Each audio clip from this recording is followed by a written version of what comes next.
Wait, Erangel has a hot drop in Northern George, Pachinki, and Muerte? Let's check Miramar. Oh, hell no, man. Stalwart, not again, not again. 9 Picado again. No. Ah! Crypto is leaving I8. Again. It's the second time.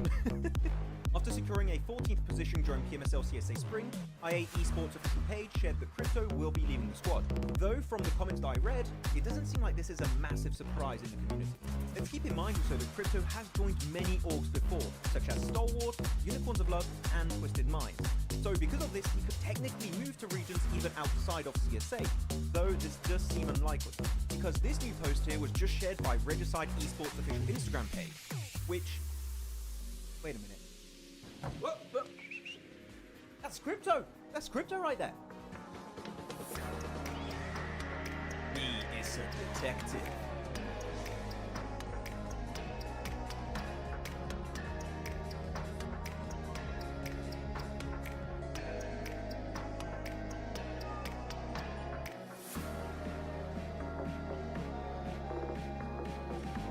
Coops is leaving Enigma Galaxy.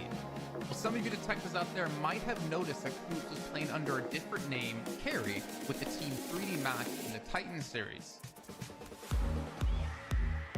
He is a detective. No, not that kind of detective.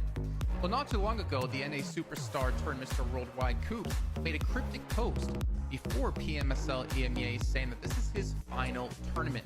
Now, at the time, it was unsure if this meant he was retiring or moving on, but one thing is clear. Enigma Galaxy were not getting the results expected with a player like Coops on the roster.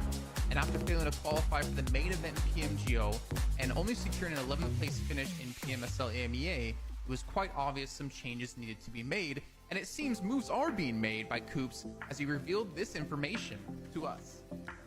The legend himself has confirmed he is signing to a new organization soon. This message comes just days after seeing him play with Rob, Snow, Zuko, Nate in the Titan Series Season 5 under the tag of 3D Max.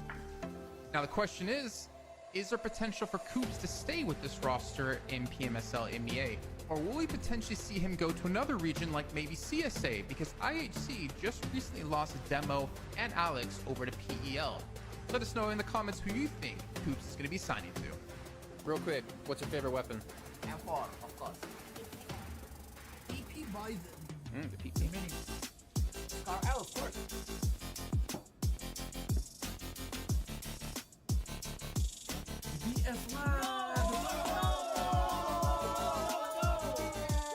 Naomi is leaving for Mad Balls, and Team Spirit are getting an unexpected replacement. After barely making it to PMWC 2024, Team Spirit achieved a very disappointing 15th place during the survival stage. And I think it's fair to say that we expected a bit more from this team. So, some changes were in order when it came to playing in their next season. With Naomi now leaving for Mad Balls, the team is getting ready for the upcoming PMSL EMEA EU qualifiers. And Matic is going to be joining the roster. Now the question stands, will Tixie eventually join the team to recreate the old Gladiators team? Without Meku though, because it seems like he might be retiring. So, do you guys think Team Spirit with Nomi, Kitsune, Effect and now Matic will have a better full season? Share your thoughts with us in the comments. Team Spirit have pulled off the cleanest push of the PMSL EU qualifiers. In the last game of Day 2, Team Spirit found themselves on the east side of this circle, and with the next shift pushing them out in the blue, they had to make a big play. Team Spirit understand that Shockwave won't be able to play their compound for long based on the circle, and know that if they want to win this game, they need to move before they do. So the squad gets moving and sends it in the northern side of the Big Baby compound. Big Baby, by the way, like the team, not an actual Big Baby in the compound. Yeah, no. By doing so, Big Baby have to give up some of their compound as they had a small split, and most importantly, it keeps them safe from a possible assault from Shockwave. This results in Shockwave having to push into Big Baby and getting eliminated, and then that allows Team Spirit to clear all the players of Big Baby one by one to easily secure this chicken dinner. So well played Team Spirit for one of the best endings of the qualifiers, and let's see if they can do more of that in PMSL EMEA.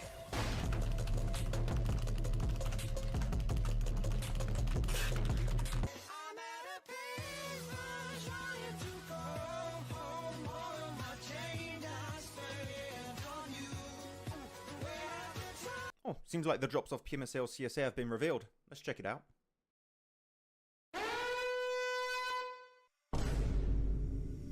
Oh, wait. Okay, well, it's just Sanhok. It's whatever. Like, it's... Let's just move on.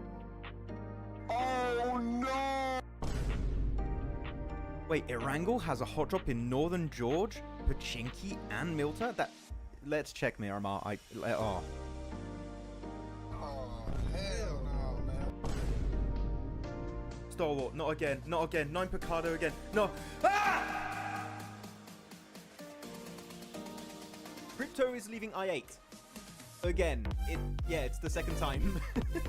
After securing a 14th position during PMSL CSA Spring, IA Esports official page shared that Crypto will be leaving the squad. Though from the comments that I read, it doesn't seem like this is a massive surprise in the community. Let's keep in mind also that Crypto has joined many orgs before, such as Stalwart, Unicorns of Love, and Twisted Mind. So because of this, he could technically move to regions even outside of CSA, though this does seem unlikely, because this new post here was just shared by Regicide Esports official Instagram page, which... Wait a minute. Whoa, look! That's Crypto! That's Crypto right there! Me is a detective.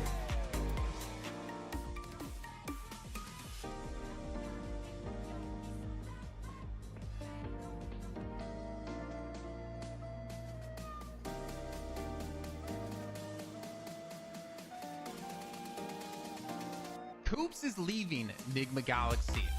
Well, some of you detectives out there might have noticed that Coops was playing under a different name, Carry, with the Team 3D match in the Titan series. Me is a detective. No, not that kind of detective. Well, not too long ago, the NA superstar turned Mr. Worldwide Coops made a cryptic post before PMSL EMEA saying that this is his final tournament. Now, at the time, it was unsure if this meant he was retiring or moving on, but one thing is clear. Enigma Galaxy were not getting the results expected with a player like Coops on the roster. And after failing to qualify for the main event in PMGO and only securing an 11th place finish in PMSL EMEA, it was quite obvious some changes needed to be made, and it seems moves are being made by Coops as he revealed this information to us. A legend himself has confirmed he is signing to a new organization soon. This message comes just days after seeing him play with Rob, Snowick, Zuko, Nate in the Titan Series Season 5 under the tag of 3D Max. Now the question is there potential for Coops to stay with this roster in PMSL MEA? Or will we potentially see him go to another region like maybe CSA? Because IHC just recently lost Demo and Alex over to PEL. Let us know in the comments who you think Coops is going to be signing to. Real quick, what's your favorite weapon? F1, of course. Scar L, of course.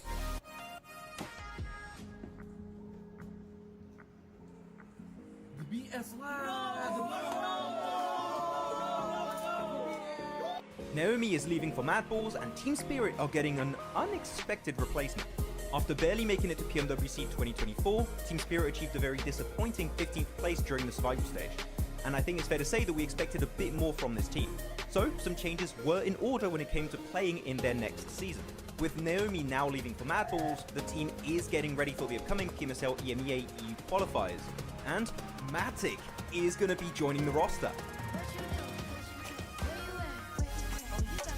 Now the question stands, will Tixie eventually join the team to recreate the old Gladiators team? Without Meku though, because it seems like he might be retiring. So, do you guys think Team Spirit with Nomi, Kitsune, Effect and now Matic will have a better full season? Share your thoughts with us in the comments. Team Spirit have pulled off the cleanest push of the PMSL EU qualifiers. In the last game of Day 2, Team Spirit found themselves on the east side of this circle, and with the next shift pushing them out in the blue, they had to make a big play. Team Spirit understand that Shockwave won't be able to play their compound for long based on the circle, and know that if they want to win this game, they need to move before they do. So the squad gets moving and sends it in the northern side of the Big Baby compound. Big Baby, by the way, like the team, not an actual Big Baby in the compound. Yeah, no. By doing so, Big Baby have to give up some of their compound as they had a small split, and most importantly, it keeps them safe from a possible assault from Shockwave. This results in Shockwave having to push into Big Baby and getting eliminated, and then that allows Team Spirit to clear all the players of Big Baby one by one to easily secure this chicken dinner. So well played Team Spirit for one of the best endings of the qualifiers, and let's see if they can do more of that in PMSL EMEA.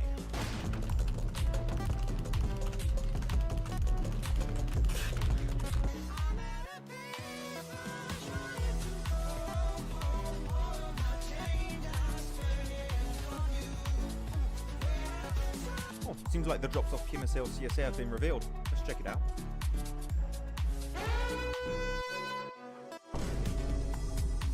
Oh, wait. Okay, well, it's just Sanhok. It's whatever. Let's just move on.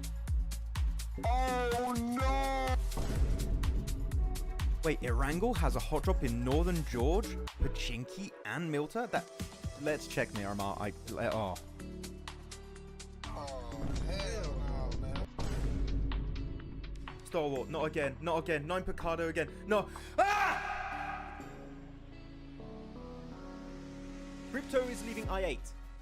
Again. It's the second time. After securing a 14th position during PMSL CSA Spring, I8 Esports official page shared that Crypto will be leaving the squad. Though from the comments I read, it doesn't seem like this is a massive surprise in the community. Let's keep in mind also that Crypto has joined many orgs before, such as Stalwart, Unicorns of Love, and Twisted Minds. So because of this, he could technically move to regions even outside of CSA, though this does seem unlikely, because this new post here was just shared by Regicide Esports official Instagram page, which... Wait a minute. Whoa. That's Crypto! That's Crypto right there! He is a detective.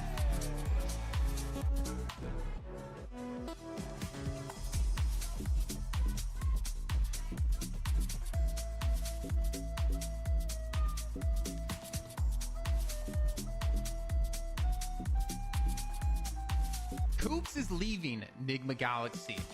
Well, some of you detectives out there might have noticed that Coops was playing under a different name, Carry, with the team 3D Max in the Titan series.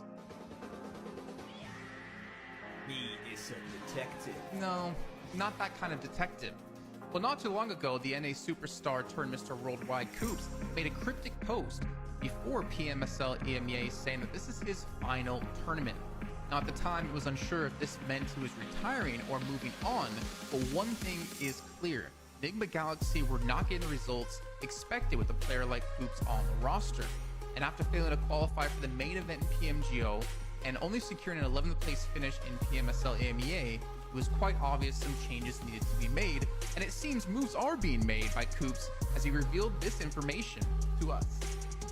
The legend himself has confirmed he is signing to a new organization soon. This message comes just days after seeing him play with Rob, Snow, Zuko, Nate in the Titan Series Season 5 under the tag of 3D Max.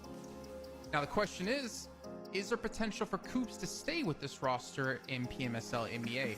Or will we potentially see him go to another region like maybe CSA, because IHC just recently lost Demo and Alex over to PEL? Let us know in the comments who you think Coops is going to be signing to. Real quick, what's your favorite weapon? M4, of course. PP Bison. PP Mini. Star L, of course.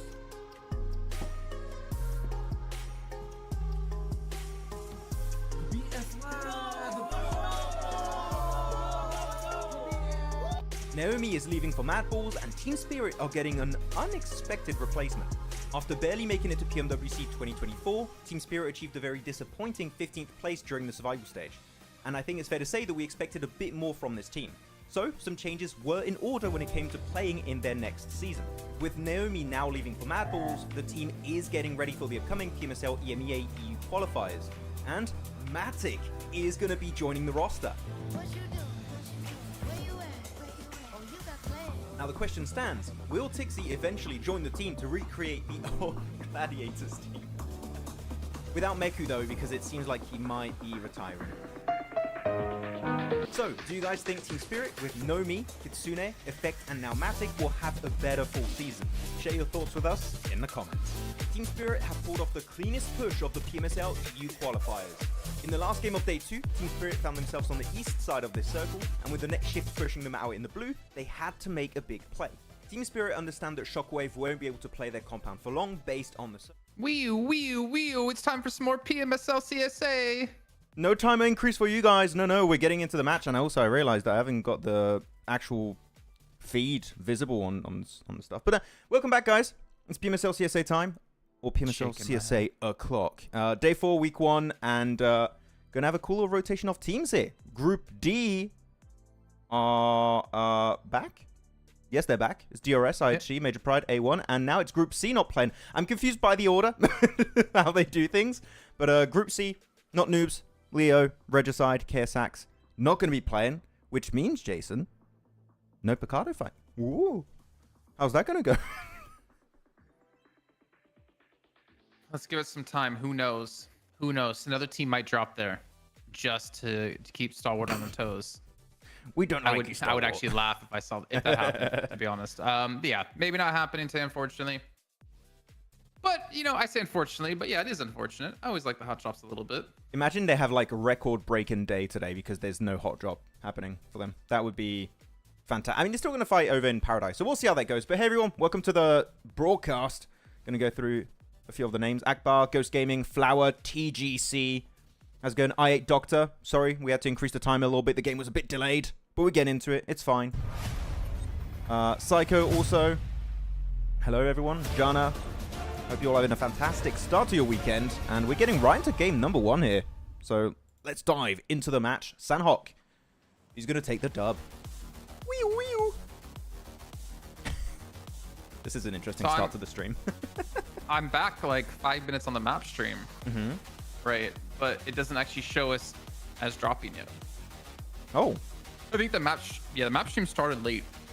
If you look, like it actually comes online when the plane's basically done dropping everyone off. So interesting. We'll stick with it on this for now. It's good. We'll see how this one goes.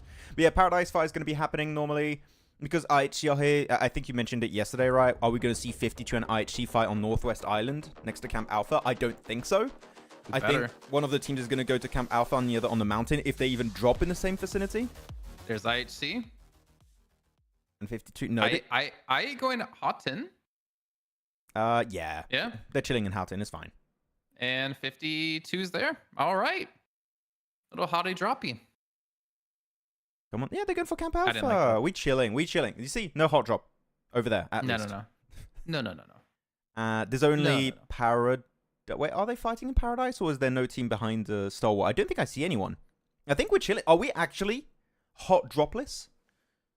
No, no, 52. Come on.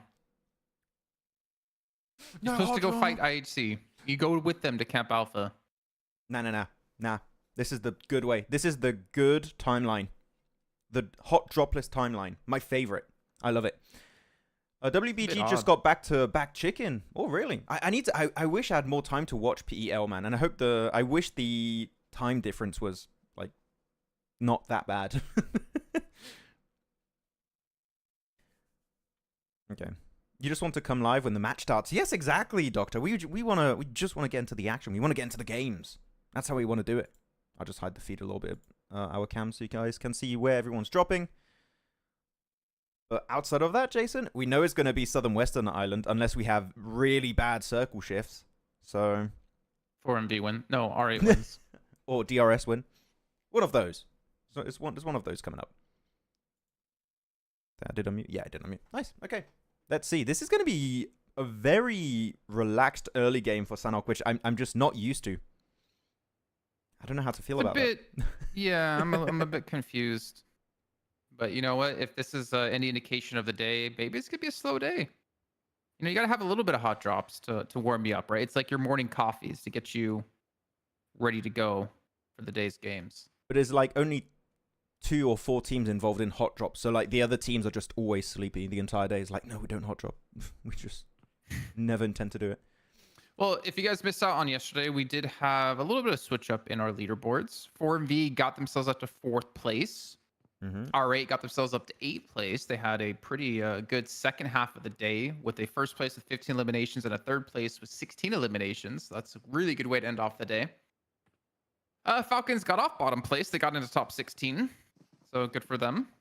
But 52, I guess the team we were talking about just now, bottom of the table, 32 points. They're 10 points behind the next closest team. And they need to start a comeback ASAP if they want to have a chance to make it into the finals, because what we're seeing right now to them is it just ain't it. I mean, ASAP is still week 1, right? But you No, definitely ASAP right now. Changes, improve, be better. Week 2 and week 3 are cancelled, guys. You only have week 1 to go off of. You need to qualify in top 16. Point table. The point table should be visible when they go away from the map feed, because it's still visible right now. This is the longest we've seen the map feed because there's no fights. They're like, let's just stay on the map, which I actually don't hate. Yeah, show point table. We literally all we can do is go from in-game to our faces to a break. That's all we can do. We can't do it. We do not have any control of production. There you go. You can see on the right side of the screen. Look, guys, you have the graphic. Do you want me to zoom it in for you guys? You finally managed making it, Max. What? You were making that graphic. I was making it, yeah. I was in Photoshop while you guys were talking about it, and I made it from scratch. Got all the logos, and you're welcome. And that was... I need your help next time I'm making a video, and I need some like logos. Guys, I need a poster. Done. Oh, wow. When the map closes, I mean, it closes when the fight begins, Oshok, okay? When they see the first bullet coming out of a barrel, that's when the map feed disappears. Those are the rules. I heard Action will be back after day 2. Man, there's so many rumors I'm hearing around Action. I don't know what's really happening. I don't know. I'll tell you who's playing for Falcons. Yeah, I think it's just the same team. IC East, there's a top. Yeah, same. You said day 2. This is day 4. Yeah, but like that's the thing. They said day 2, but yesterday he wasn't playing either, right? So it's just there's rumors all around. Oh, he's going to play tomorrow. Oh, he's going to play tomorrow. He's still not playing. So I think he might actually barely play this season. I think he's just out. Okay, in the open, Yankee gets picked off, and that's it for Rook already. That's a very odd rotation pathing also for them, because, you know, I8 like to drop in this location, and Rook wanting to make their way over there. It's an interesting rotate. Yeah. And Arc Red was even on their way as well. I'm not sure if Arc Red would commit to it, though. I can see on the mini map they were thinking about it, but it looks like they're going to avoid it. And honestly, that west bridge or that southwest bridge of Northwest Island is going to be very busy soon, considering we have 3 teams here on the Northwest Island. I wonder if there's going to be any sort of like bridge camp happening. In the meantime, 4MB, they've been here. Muerte rotated into them. Man, you feel bad for Foos, man. You just get ganged upon by Apex and Doc simultaneously. It's just the worst kind of like That's ambush. the best. If I'm gonna go, I want it to be to those two. It's like, I may have been eliminated this game, but it was by Doc and Apex, you know. So no, who won in reality? I did. I want them to trick shot me with a grenade. You know, like throw 2 nades that bounce off each other that land like in either hand of mine and just blow me up. That's how I want to go out, you know. That's how I want to get eliminated IRL. MJ says, hi, no alter ego today. So you're free, Max. Yeah, we're free. No alter ego updates from MJ. Okay, MJ, can you update me then on which team do I want to get updated on? Update me on Boom. Boom's not playing today. They're not playing either? No, you don't know. You're just saying. I was gonna believe for half a second. I was like, oh wait. He answered that way too quickly. But what about Boom, MJ? What about Boom? Watch, MJ's gonna be like, yeah, Boom's not playing today. I'm just gonna laugh. I just picked 4 teams, and all of those 4 teams are not playing today. That honestly would be quite impressive. Okay, go for the res. IC. Oh man, they barely got ICs. Wait. 52 is fighting against I8 on the Northwest Island. So instead of just going across and transitioning into the zone, they're actually trying to like gatekeep 52 out. It's good because you can facilitate your rotation after. And also you got the high ground advantage if you go on that little mountain. Not the main mountain, but the one northeast of the main mountain of Northwest Island. Actually, I don't hate that. If you want to clear as much space as possible before making your transition on Southwest Island, that, in my eyes, is a very good play from 52. I'll hide our camera so you guys can see. Actually, yeah, I like that a lot. What do you think about it? Do you think it's too much? I hate it. You hate it. 52 are gonna lose the fight. I mean, hopefully not, but if 2v4, they don't they're gonna overstep, it should be fine. I just want to see them lose. Let's be honest. Whoa. Boom is playing today. Damn, that would have been so funny. I mean, I don't know, man. I think in theory it's not a bad play, but in reality, when the zone is strictly on that northwest or southwest island now, you have IHC to your west who can just bridge camp you. So you're either gonna cross the water by just swimming, or you're gonna have to go through IHC, or you're gonna go maybe through the northeast bridge and rotate around. But that would be I think one of the stupider plays, considering the zone kept going southwest and we had all the teams grouped up on that northeast side. The thing We'll is, see. I don't like about what 52 are doing. You see what their positioning is trying to attempt to do is they're waiting for I8 to have to leave the blue zone. The thing is, it's only phase 2, man. They can stay in the blue for so damn long. And now they're pushing out in the blue. Now, okay, now it's not good. It went from, I think, a very smart play to wasting too much time and maybe getting clutched up because, yeah, look at that. I see a DBS in hand. I see, okay, UMP and M4, but you got at least one DBS. 52, I think this is maybe a little bit too much effort into one for Alian, please don't go solo. Alian. Luckily he's got cover of an off angle, so Naki has to go back in. Oh my god, Alian. Why can you not wait for your team? Would have been perfect. Okay, that's one. IQ. He's trying to lock it. He's trying to lock it down. Oh. And they had one knocked in the blue with T24. So Max, let's just rewind it really quickly. So you really like this play at a 52? I changed my tone when I saw them stay, when they were trying to be like, oh, they're gonna go out because of the blue zone. It's phase 2 blue zone. Like, you know, come on. They can just wait it out. They can just wait out the entire fight, and then you push it out. Alian goes solo. Man, I don't know. It was, again, I think the initial idea was good, but the moment you understand we're not getting as much as we wanted out of this interaction, you leave early. You leave early, 52. Why are you doing this? 52 is just jealous. We should get Claris for watch party with his biceps. I don't think we can give him that much space on the feed to show his biceps. I don't think the camera slots are big enough. It's going to be where our cameras currently are now is in game, and then the rest, and what's in game is going to be just him and his biceps. Can you flex it, Jason? I'm flexing. Oh, man. No, I'm not going to flex. Oh, yeah. I've not been lifting weights for a while. Damn. I mean, give me some time. PMGC, okay. I'll hit you with a flex. Full season 2027, guys. Okay, so R8 got a great circle here.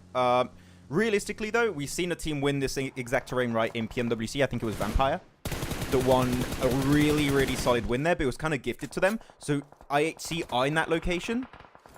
Based on a trend of how these circles go in these kind of terrains, IHC needs to be the favored team in terms of winning this game. And it's a rare circle. We don't see it often. I think this is the 3rd time this year I've seen the circle. Like, it is pretty rare. But the Western High Ground compound is hyper solid if you can get there early. Pretty rare. 3rd time you've seen it this year. How many Sanhoks have we had? We've had 1 each day, so that's 15 from PMSL CSA. And then you had 1 each day in PMWC. So like you're looking at like max 25. So 3 out of 25 for like zone finishes. Yeah, it's a pretty high amount. Why you gotta? Why? Bro. If you didn't say this year, if you said like ever, I'd be like, okay. But like, we haven't had that many Sanhoks. Then you would calculate how many Sanhoks we've covered since the inception of PUBG Mobile Esports. No. Bro, I might be petty, but I ain't that petty, okay? I'm not putting that much work in to be petty. 52 was doing a decent last TSA. What happened to them now? I mean, yeah, they had a really good day on the second half of yesterday's matches. Prop Joe. Crypto happened. Wait, what? Crypto happened? What the hell? Man. I mean, you said they had 2 good games yesterday at the end of the day? Yeah. So they were 9th place with 0 limbs, 13th place with 2 limbs. So they got 2 points in 2 games. Wait, not those. They got some good matches yesterday. Day one. Well, no. Yesterday they had nothing. 15-0, 15-1, 13-0, 14-0, 13-2, 9-0. But day one, they had a 7th with 4 eliminations, a 10th with 3 eliminations, and a 1st with 6 eliminations. Which team are you talking about? 52. Oh, I was talking about R8. Someone said R8 in chat. We were talking about 52. I was talking about... Wait. Someone put R8 in chat. I'm going to go back and listen. Maybe, and okay. It's going to be another ADHD Man, moment. I'm doing all the production and stuff, okay? Leave me alone. I'm doing my stuff. No, but R8 had a good end of day yesterday. Yeah, all right, definitely stepped. They had a massive day at the end of the day with those 2 games. 16 elims, 15 elims, chicken dinner, and a 3rd place on those, respectively. Huge. Yeah, massive. That's probably like close to a third of their points they currently have right now, if not more. It's good. But yeah, because we were talking about it yesterday, right? They went back to that sweeping edge playstyle, and they started being aggressive too, which is what we were looking for. Yesterday, we saw like our big 3 teams, R8, 4MV, and Falcons, towards the end of the day finally step up, right? If you're talking about R8 playing the sweeping style and playing it well and finally getting to see it, you got to talk about 4MV as well. They had a massive match. I think they had like 13 eliminations. Okay, chat chat has caught on to me. It's 52 max. Okay, guys, I'm stupid. I'm sorry. Chat, you're not supposed to hold me accountable to what I'm saying, okay? Okay, you guys got me. I was talking about R8, but I think I mixed it up in my stupid mind brain. Sorry. See? Okay, it's not me. Got me. So 4MV, 3rd place with 13 eliminations, the 1st place with 13 eliminations. They also stepped up, and they were also doing the sweeping style, thinking back to that Miramar where they were just going like from here to here to here to here to here to here, looking for fights, looking for teams, and then that one transition where Doc gets knocked, and then I think it was Reefus who stayed back. It all falls apart. Yeah. It all fell apart, but they're looking more confident. They're looking like the 4MV we expect. Yeah, we've had a big change of mentality for 4MV and R8 for sure. I think they're a lot more willing to engage fights, which is what we wanted to see. Like, these were teams that were one of the best teams in the lobby when it came to fragging power, and the fact that they're just not trying to hide behind, oh, we're going to play super passive anymore. I do like that change of mindset. So hopefully they keep it up. Then we got, a fight in Summit here. So we got 2, potentially 3 teams. Stalwart versus Horror. I don't think Stalwart had enough hot drop action here, Jason, today. They have to fight in a city. It's part of their contract. Somehow. Yeah. I don't know if Stronger gets involved with this. I would say no, because they're like southwest, they're like the west of Same, and there's like no point to, I think, go try to clean this up. Maybe try to gatekeep any team leaving it. Yeah, that's a good point. See the fight. Yeah. Horror's going in. Stalwart down to 3 players. Maxman's being contagious. I'm infecting Jason, guys. I got him. But I like your point, right? If you want to get involved in this fight indirectly, go to the north or the western side, and you got these 2 really solid cliffs around Summit. That's why I hate finishes around Summit. If a circle ends around Summit and you're still in Summit in like late game circles, it becomes so hard to leave, because if teams know you're there, they're just going to hold on to the cliffs. Well, do you go to the cliffs or do you go to any of these compounds that we have? I don't know if you can't see the map stream right now, but like straight north of Stronger, you've got a compound that they could sit in. Oh, Stalwart, you're so dead here. You've been corralled into one building. Gonna make it. Oh, Mr. Barraud. Oh, we give it. Wait, well, that was a weird push, guys. You can't give it to Riley like that. Look at his teammates. They're just waiting behind with utility. But they just let Riley just carry that fight. GG Riley. That was cool. That was clean. Oh my god. Oh no. Oh. What are these like point blank grenades? They think they're Doc, but they're not Doc, guys. What is this fight right now? You went from like Horror easily winning this to like Stronger with Riley getting 2 knocks to like change it back. Here we go. DBS in. They're trying to get a res in the room. I think they get the res off, but really it's down to 1 HP. They do get a couple of knocks here, and Horror's just down to 3 players. And they clean it up. And they don't lose a single player after that, man. That's pretty lucky for Horror. I thought they were going to get flushed out or have some nades thrown their way to deny the revives they were going for. Look at the minimap. So we talked about Stronger potentially keep them out on the cliffs. It's actually DRS going to be doing so. And DRS in a prime position to catch out Horror if they rotate out of this building. Wait, they have a 2-1 split. You see they got a player north of their location. So they also have a transition point set up for the circle. So just clear Horror. Get all these 4 eliminations, then you're going to have no one to contest your location on the southern eastern edge, and you're just going to have a super strong compound on a hilltop. Like, this is a great play from DRS. An easy pickup. There you go. Killer. Hits 1. Oh, nice nade. it forces him to get back because of the damage it did. So it's actually a really good nade out of Hora. I don't know who threw it. That's a But now good nade. Killer set up with a nade of his own. This could be big. Or he doesn't. It's not Doc, sorry. I was about to say, it's not every time a nade is not connecting, it's not dog, guys. That's a lot of damage that nade did, though. Blue zone, yeah, blue zone's gonna get him. There you go. I mean, denied points. You know you're not gonna survive. There you go. Deny. I think they denied 2 points there away from DRS. So yeah, GG's. 4 eliminations for DRS. Good position to contest, maybe with stronger, but currently, if you're stronger, I would not pick that fight. It doesn't make sense, and you're visible to teams in the center of the circle. So just go into compound stronger and just wait for the next circle. That is the best course of action. Well, they had something similar for DRS. It was Gante was holding the compound while the other 3 pushed, but then this was for stronger. Spike's in the compound while the other 3 pushed, but they get a couple knocked in there, so they're gonna unfortunately in a rough position. All right, though, still gonna be pretty much center zone here. I'd say the best position in this zone coming up. Yeah, that you're gonna see in a second. Gonna try and show them. Falcon were sweeping as well, by the way. They were sweeping clockwise, and they took out 4MV. Now looking to take on DRS. And honestly, R8 here, the only real competition they have, I'd say, is IHC or like a dual crash out of AOR coming through as well. But you can see someone's already knocked on AOR. Yeah. Guys, time for predictions in the chat. R8, IHC, AOR, stronger, DRS, or Falcons. Make your pick. Tell us who you think is going to be taking this chicken dinner. I have to agree, Jason. I would typically go for R8 here. So, I mean, because I would typically go for R8, I'm going to go for R8. There you go. Oh, I thought you were going to be like, because I typically go for R8, I'm going to go IHC. No, I would typically go for R8, so I'm going to do just that. I'm just going to go for R8. No, because all the other teams are going to fight each other, right? On the eastern edge, you're going to have DRS versus Falcons. On the west, you're going to have AOR versus IHC. Possibly, if the fight doesn't quite go their way, they're going to be wounded on that rotation. So it should be pretty easy pickup for R8. And that's the cool thing that I wanted from R8 too, right? Is the willingness to also change their game plan based on what kind of circle comes their way. They were doing so consistently in the spring season. They're finally doing it where we can play edge, we can pick fights now since yesterday, and also play center if the circle asks for it. This is way more in line with what we expected from R8 after their spring performance of this year.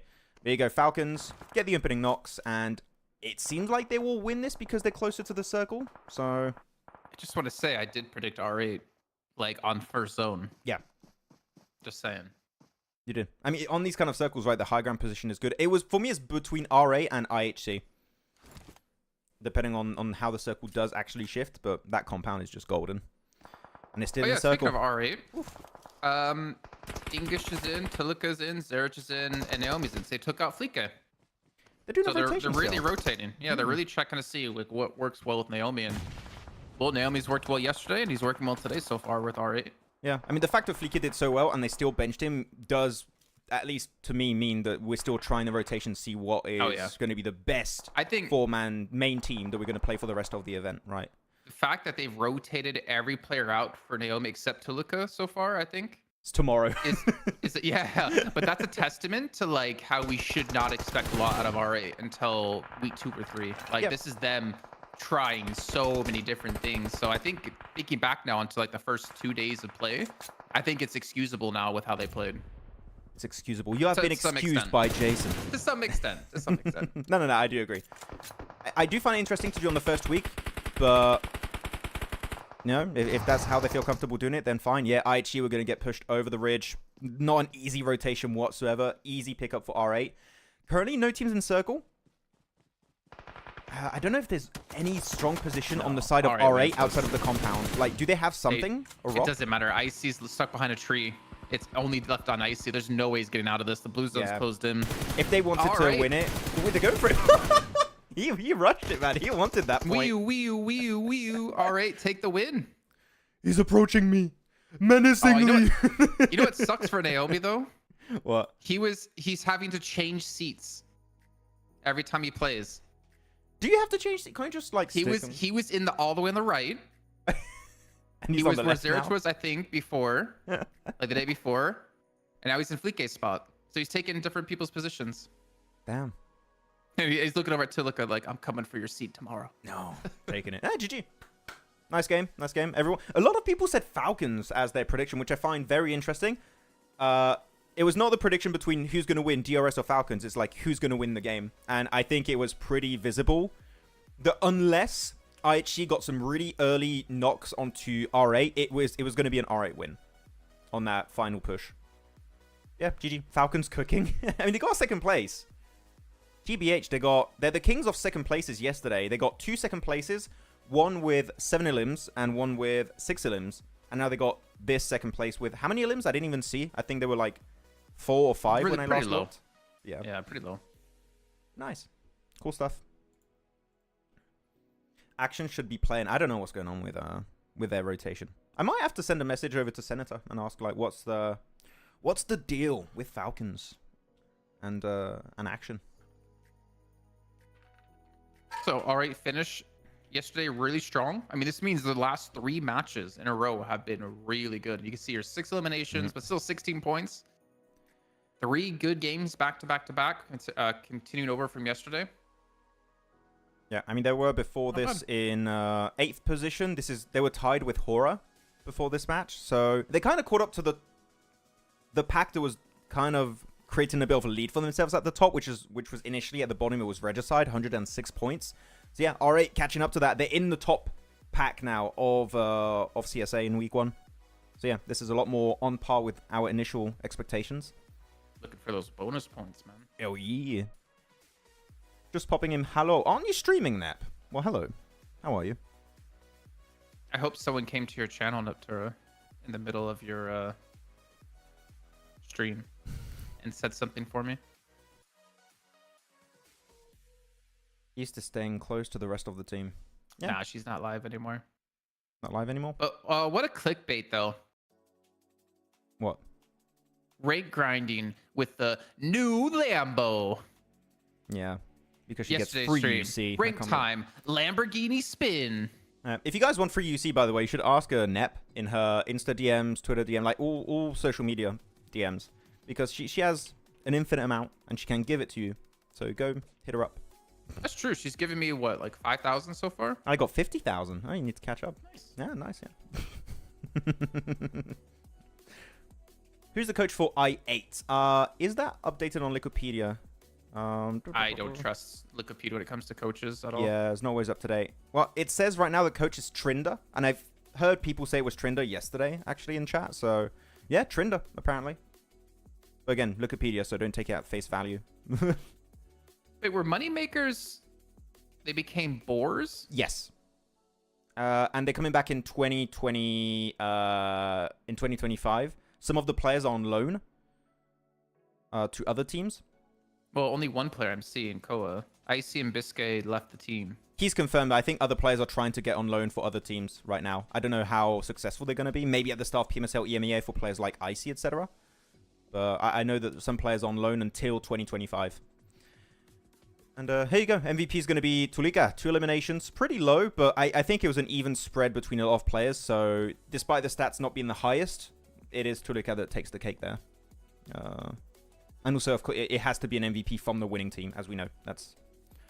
Those do be the rules. And Rogue, 5 elims, actually. Woo! Nice game from IHC. All right. Well, actually, I'm not really a fan, if I'm honest, of the match MVP always being from the winning team. I would rather it be Rogue, 5 eliminations, 700 damage, if he actually was MVP, you know? I'd rather he be like the proper MVP of the match, not the MVP of the team that won. Wait. R8 Max, not I. Oh, you said. Oh, sorry. This is R8 and I8. I look quickly and I like see an R or an I. R8 coach is Jiria. Jiria was coach for Kazakh team, Sly Europe, and back in the day Pioneer. Oh man, that's an old team name. God damn. And previously Mad Balls. He was coach for Mad Balls in PMWC of this year. So, and there you go. He's still there with R8 Esports. Cool stuff. Get a new pair, Max. A new pair of what? What, of ears? The thing is, sometimes I struggle with stuff like reading, etc. When I struggle when I'm, for example, doing multiple things at the same time. I suck at multitasking. That's why sometimes Jason's talking to me and I misunderstand something because I'm also at the same time looking at the chat, and I should not be doing that because I should know my limits. But no, Yes, okay. Let me put you in full screen. There you go. No. I'm a simple, one brain-celled man, okay? That's all I am. Next time you do it, Max, this is being put somewhere. Whoa, whoa, whoa, whoa, whoa, whoa! Jason, this is not family friend. Oh, it's a In snail. your ears. Oh, it's a snail. Snail. I'm gonna eat him. No. It's a snail cactus. And I have this one too. Are those real plants or plastic? No, they're real. Okay, all the plants in my apartment are plastic because I cannot keep them alive. Did you see? Oh, it's a little owl.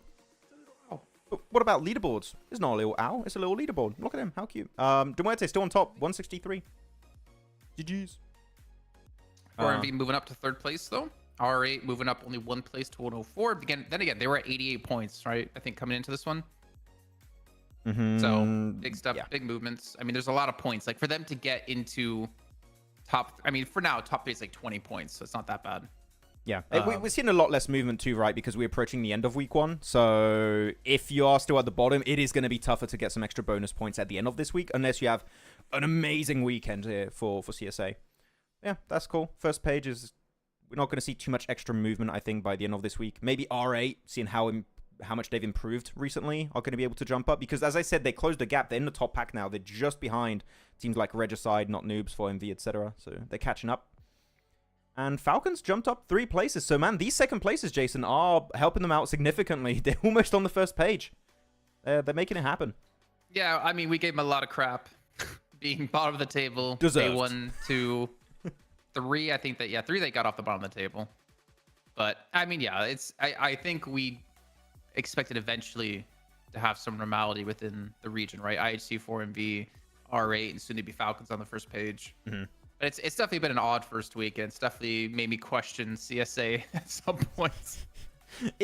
I do think it's the weirdest start I've had to a PMPL/PMSL season in a long time. All the teams that you expected to have a hot start, just the first 2-3 days were like nowhere to be seen. But we are getting back to a sense of normality now. We are getting back to a comfortable position with what we expected after spring. So we're looking good. Actually, guys, we just looked at the leaderboards, right? I'll put it back for the viewers real quick, just so you guys can see. I want to focus on the bottom of the leaderboards with the viewers. Tell us, are there any teams on the bottom of the rankings here do you still expect a big comeback from? Excluding Falcons, I think we are seeing a bit of a comeback from Falcons. Don't pick Falcons. Out of the other teams here that are not looking great, I'd say Rook. Actually, yeah, it could be Rook. I expected them to be a little bit higher. I mean, Rook got that, so they got with that one chicken dinner. So they got 14 placement points out of 12 matches. Not looking good, but yeah, I mean, looking at the roster, let me get the player names out there. I mean, yeah, Slonik, Vic, Yankee. I mean, especially Vic and Yankee and Slonik last season, right? These were players that I would say had a lot of individual potential. We did talk about them quite a bit last season. So yeah, maybe it's just taking a bit of time to build up that trust, that synergy, that communication line. So yeah, that's a good pick. I like that. I would have to say I would like to see something out of A1. Because look, this A1 really have so many good players. They've got Hitman, K9, and Sinister. Especially Sinister is the standout to me. So, but yeah, I'm not sure what's really happening with A1 currently, but I do want to see them higher than 19th at some point this week. So what's everyone saying? We got 52, Rook, A1, Major Pride. Major Pride is an interesting one. I'm not expecting an insane amount from Major Pride. I don't know. Yeah, same. Yeah, I go Rook, A1, seeing some different teams. Falcons just having fun to qualify. Real face will be in the finals. Man, okay, that's copium. I'm sorry. I've heard that excuse so many times. I mean, sometimes it's true. But you should still be trying a bit more than what we saw at the start from Falcons. But no, the league stage is there for a reason. It's for you to train and get better. And once you're qualified, you can just bring all of your learnings into the finals. So maybe we'll see. Max is being mean. How am I being mean, I8? How am I being mean? What? No. Erangel. I'm glad I'm not the one that have to call you out about it today. Max is being mean Max to... woke up. Wait, He woke up just ready to fight.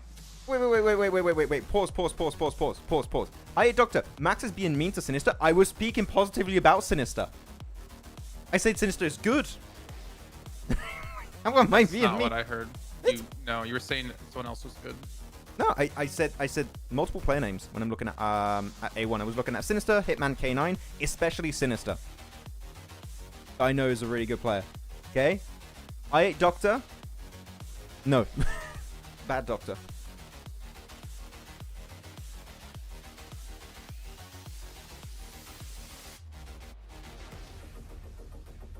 It's true, Max. We should know this by now. What, for the final stuff?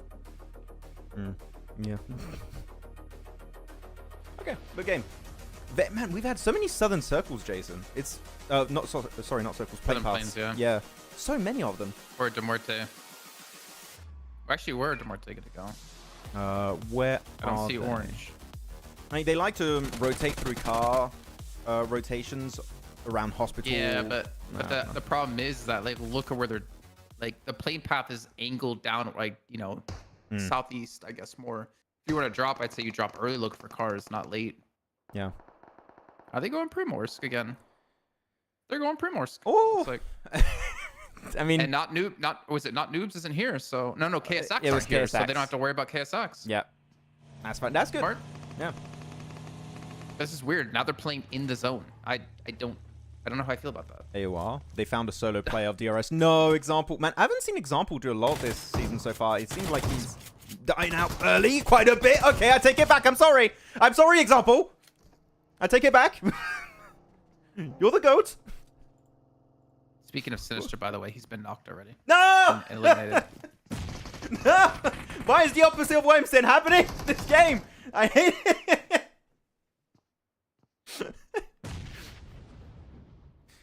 Oh, I don't get it, man. 3TN and 1v2.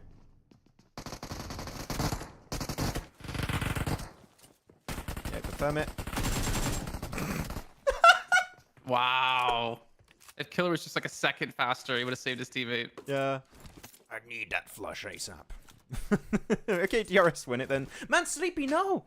I've been talking Sleepy up, and have we seen Sleepy do much, actually? Also, just like example in a similar vein, like, a lot of time if we see DRS reach the late game, Sleepy is knocked or flushed in some capacity.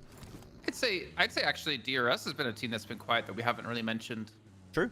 They've been, I mean, yeah, they're in 10th place, but they've been really quiet to what we saw last season. It's off the back of their first day, right? First day, they got third, first, fourth, and second. And outside of that first day, they had a horrible second day, and they didn't play yesterday. So I want to see a bit of a revamp coming out from DRS. You're right. I love the skin on Impact. Oh, the horse. What's the weirdest skin? I still think the weirdest skin is if you haven't logged into the game for a while, you get this login perk and you can get free skins. And you get a temporary skin and you just become Corn. Like the Corn Man. And I think that is a weird, funny, horrible skin all at once. Yeah. You guys know what I'm talking about in chat. Sleepy just woke up. I mean, no, clearly not. He's back to bed, man. It was not his wake up time. He's just, guys, wake me up for the next match. Actually, Yeah. no, he has break after this too, so just wake me up, yeah, after the break. Sorry, I feel kind of bad. Like, what do you do? So so if you're AOR and you have to sit until the match is over, like, what do you do? I just go in the lobby and play TDM. No. I literally I would just play don't TDM think and you can't. train Against who? against Your your own team? teammates, or you just go like in a. I mean, actually, is your device only on esports mode? It might actually, it might just be on the esports mode. I don't think they have any access to like So- anything outside PUBG Mobile. Yes, I would just go into a private lobby and do a 2v2. If you can Okay. even do that. I don't know how like much wiggle room they have when they're just waiting.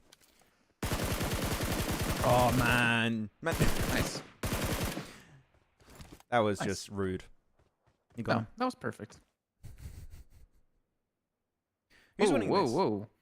There's like no one in the zone, by the way. I guess a lot of teams are gonna be rotating late, but you only have like Muerte, IA, and IHC there, but that's because IHC.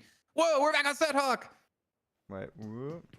Only because IHC dropped South George. There you go.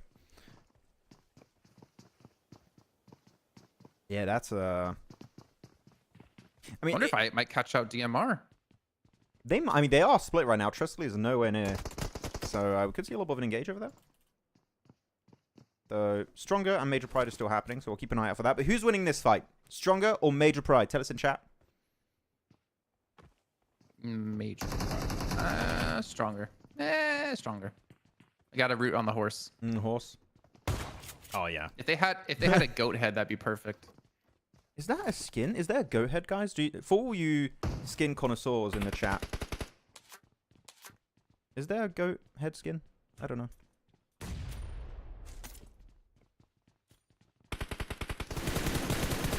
Cleon has been busy watching Z-Fans watch party. Yeah, he's watching PL, right? I believe. Stronger for sure. Yeah, Stronger. See, everyone's just piling on my predictions. So I say Major Prime. I believe in the solo. I believe in the solo, guys. Don't worry. Trust the process. Evo Station's going to 1v3. Ah. Hey. Oh, he's get the flush? Oh, he got the point. Oh, no, okay, it's not working out. Hey, got one. A third of my prediction was correct.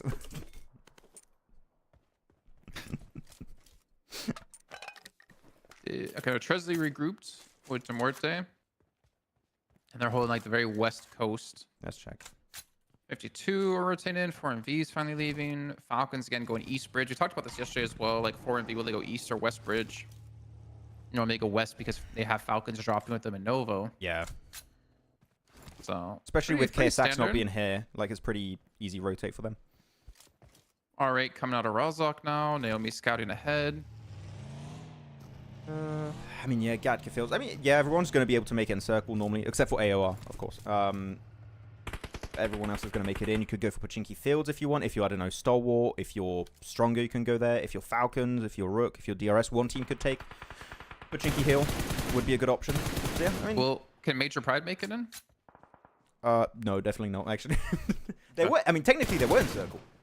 And their crates are still in the circle. So they're in circle right now. So they're still in circle for now. Yes. Their soul is still in the circle, Jason. Oh, wait. Here we go. Oh, that's how it happened. Man. And he just stuck it. He blocked him. He blocked him in there. So he just gets in the buggy. He steals his buggy. And he just drives away. Wow. Man, that's amazing. You're stuck is like, no. No, I'm not. That's my buggy now. That would have been even better if he somehow picked up his teammate, put him in the buggy, and then drove off. I thought he was going to try and throw his knife at him. But then he saw him get in the buggy and he didn't have time to throw the knife. My car! I love those. Interesting start to the game. That's all I can say. Yeah, Elementrix with the force skin. I don't know.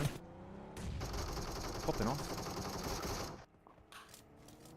Yeah, GG's. On the rotate, the Muerte still have not lost their players then. So I8 push was not going to take them down. That's cool. Not losing to Muerte early. And Stalwart went for Pachinki Hill. Let's go. Making me happy. Love that.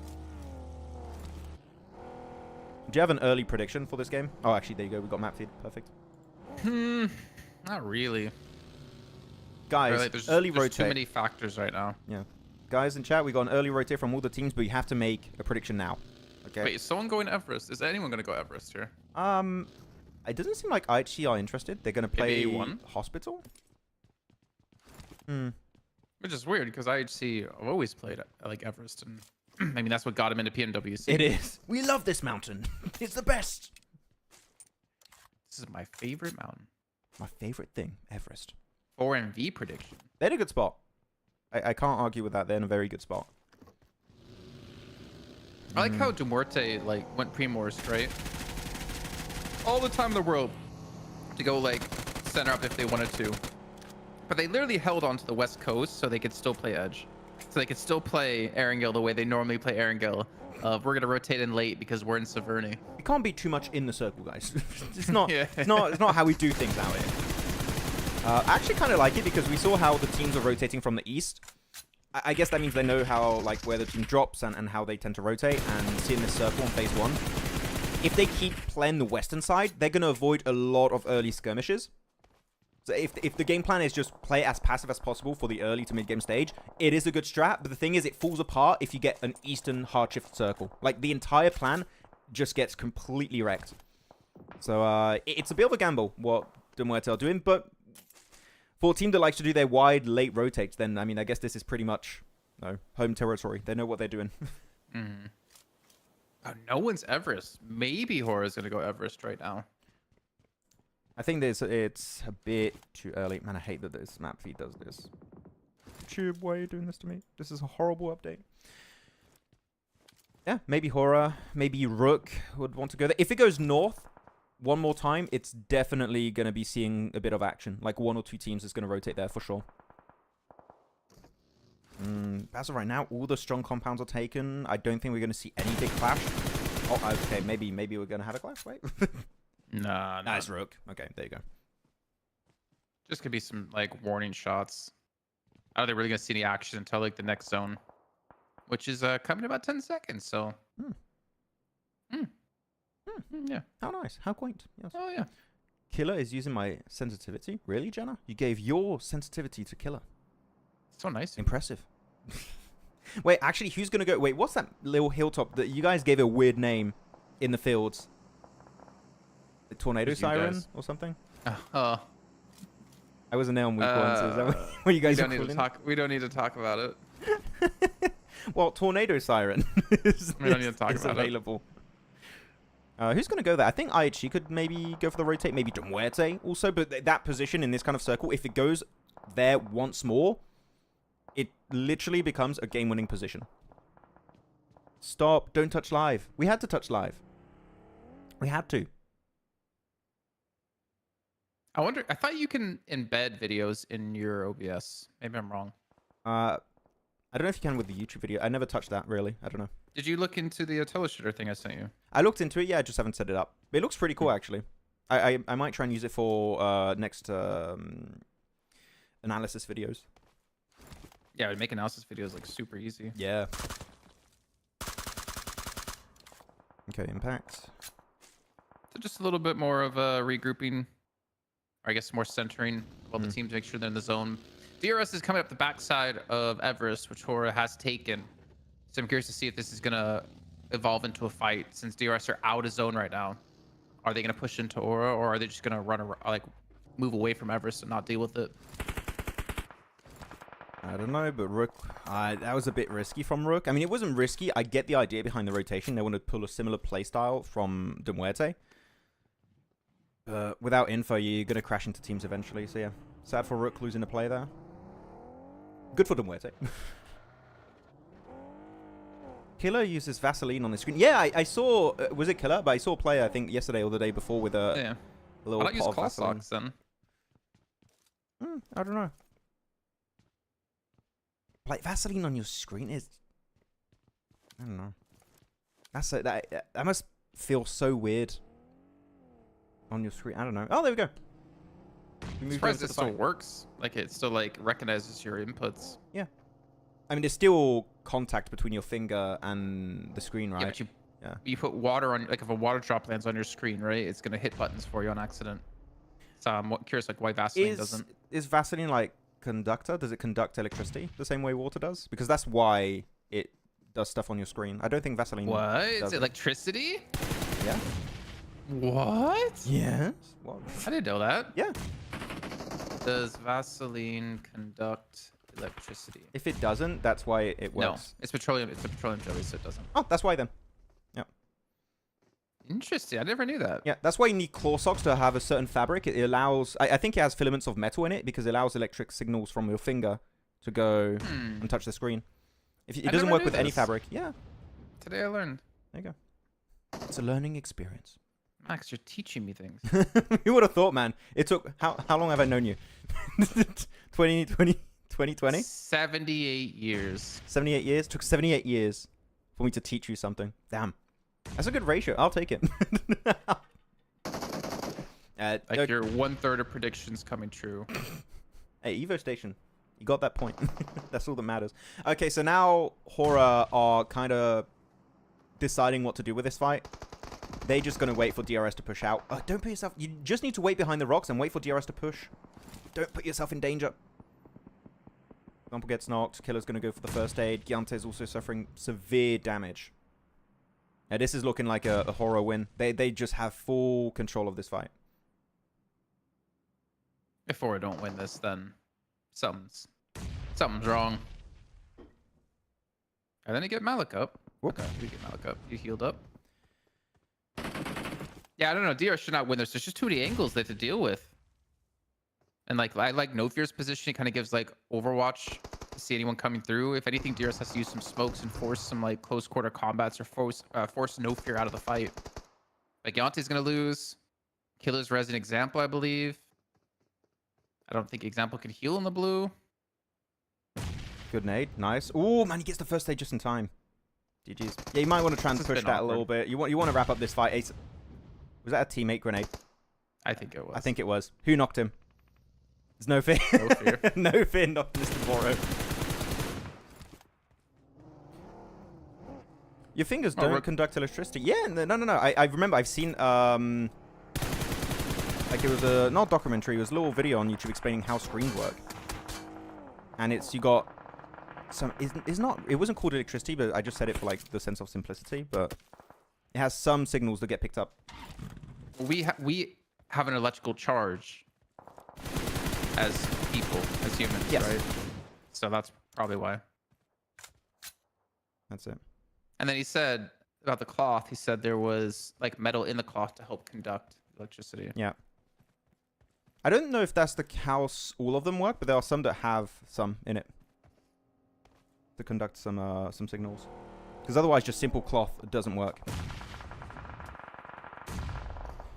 Okay, but yeah, big moves here. Is anyone on the hilltop? I kind of want to go to the map. Okay, I'll let this fight play out, and then I'll go to the map feed after to see what's going on. There's a lot of smokes thrown for Doc and Baron to get the res off. I don't think they're even doing that much.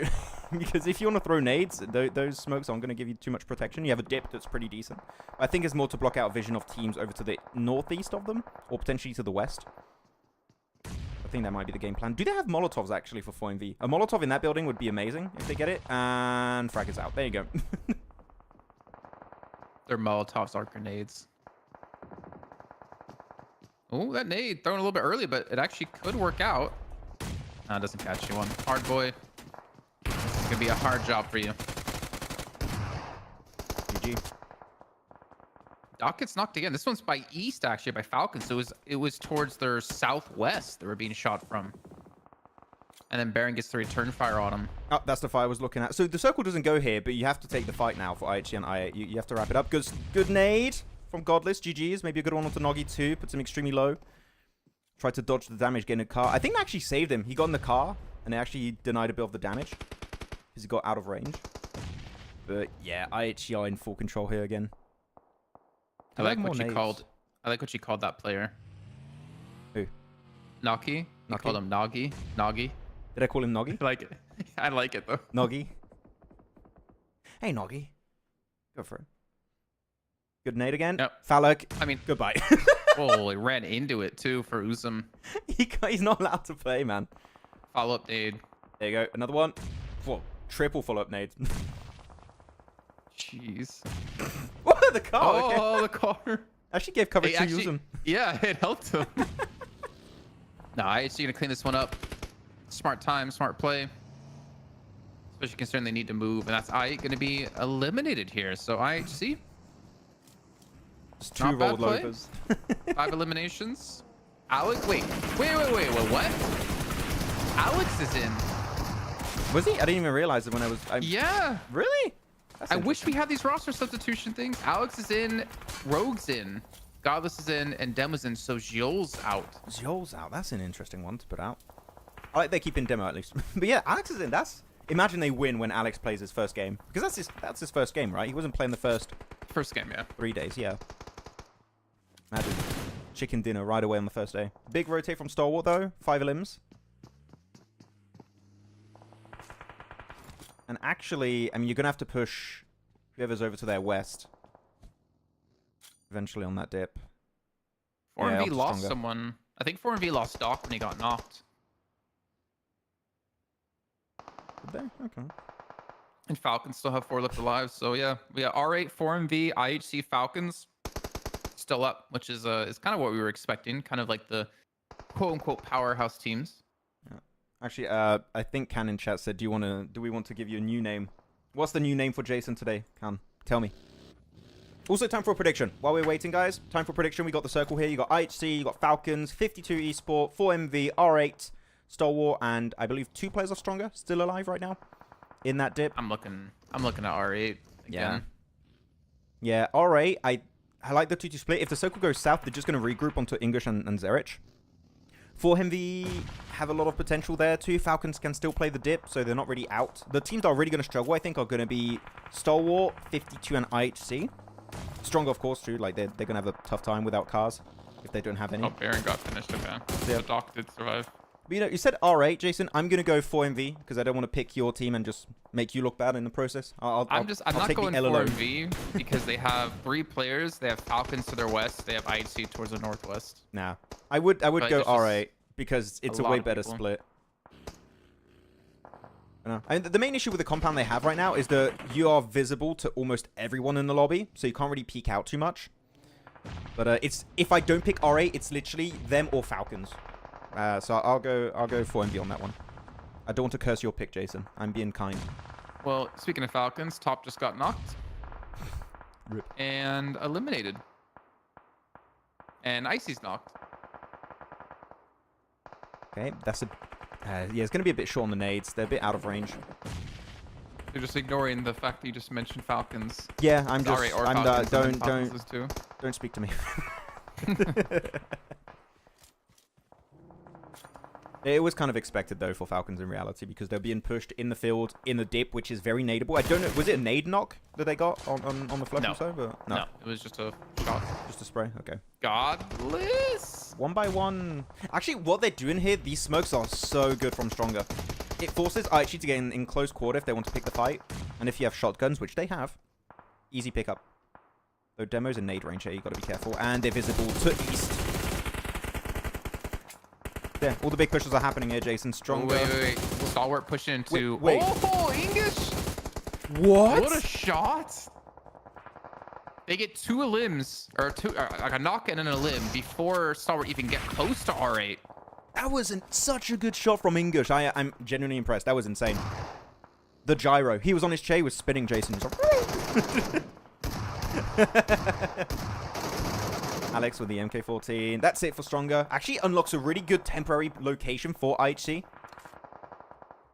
But the circle's going to keep moving in, so they don't have a lot of time. The Zed trying to go for the alpha angle. Not going to work out. So it's man, again for Falcons, though, Jason. It's just East surviving.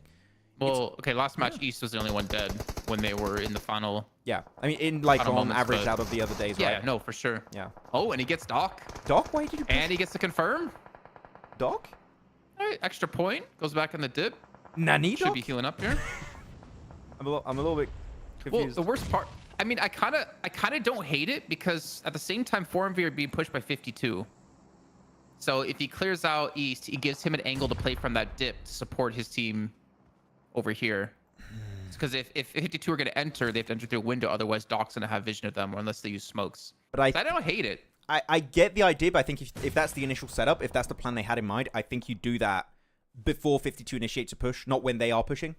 Because at that point, it's too late. You need to bunker down on your location and then just hope for the best, but it's just not working out there. Apex nade. Down low HP. Yeah, I was going to say use Molotovs in the window. It's going to spread, and Apex is going to be in just a small area of the map. Now IHG are looking for a third party. They're just waiting for 52 to fully commit to this fight, and they're going to breach this location instantly. They got a bunch of cars over in the dip. That's a quick pivot for IHG if they want it. Oh, zone's about to shift, so if I was 52, I wouldn't even necessarily go for this fight yet until you see what you're going to be going up against. But Alien's going to go down. No real chance to res him either for 52.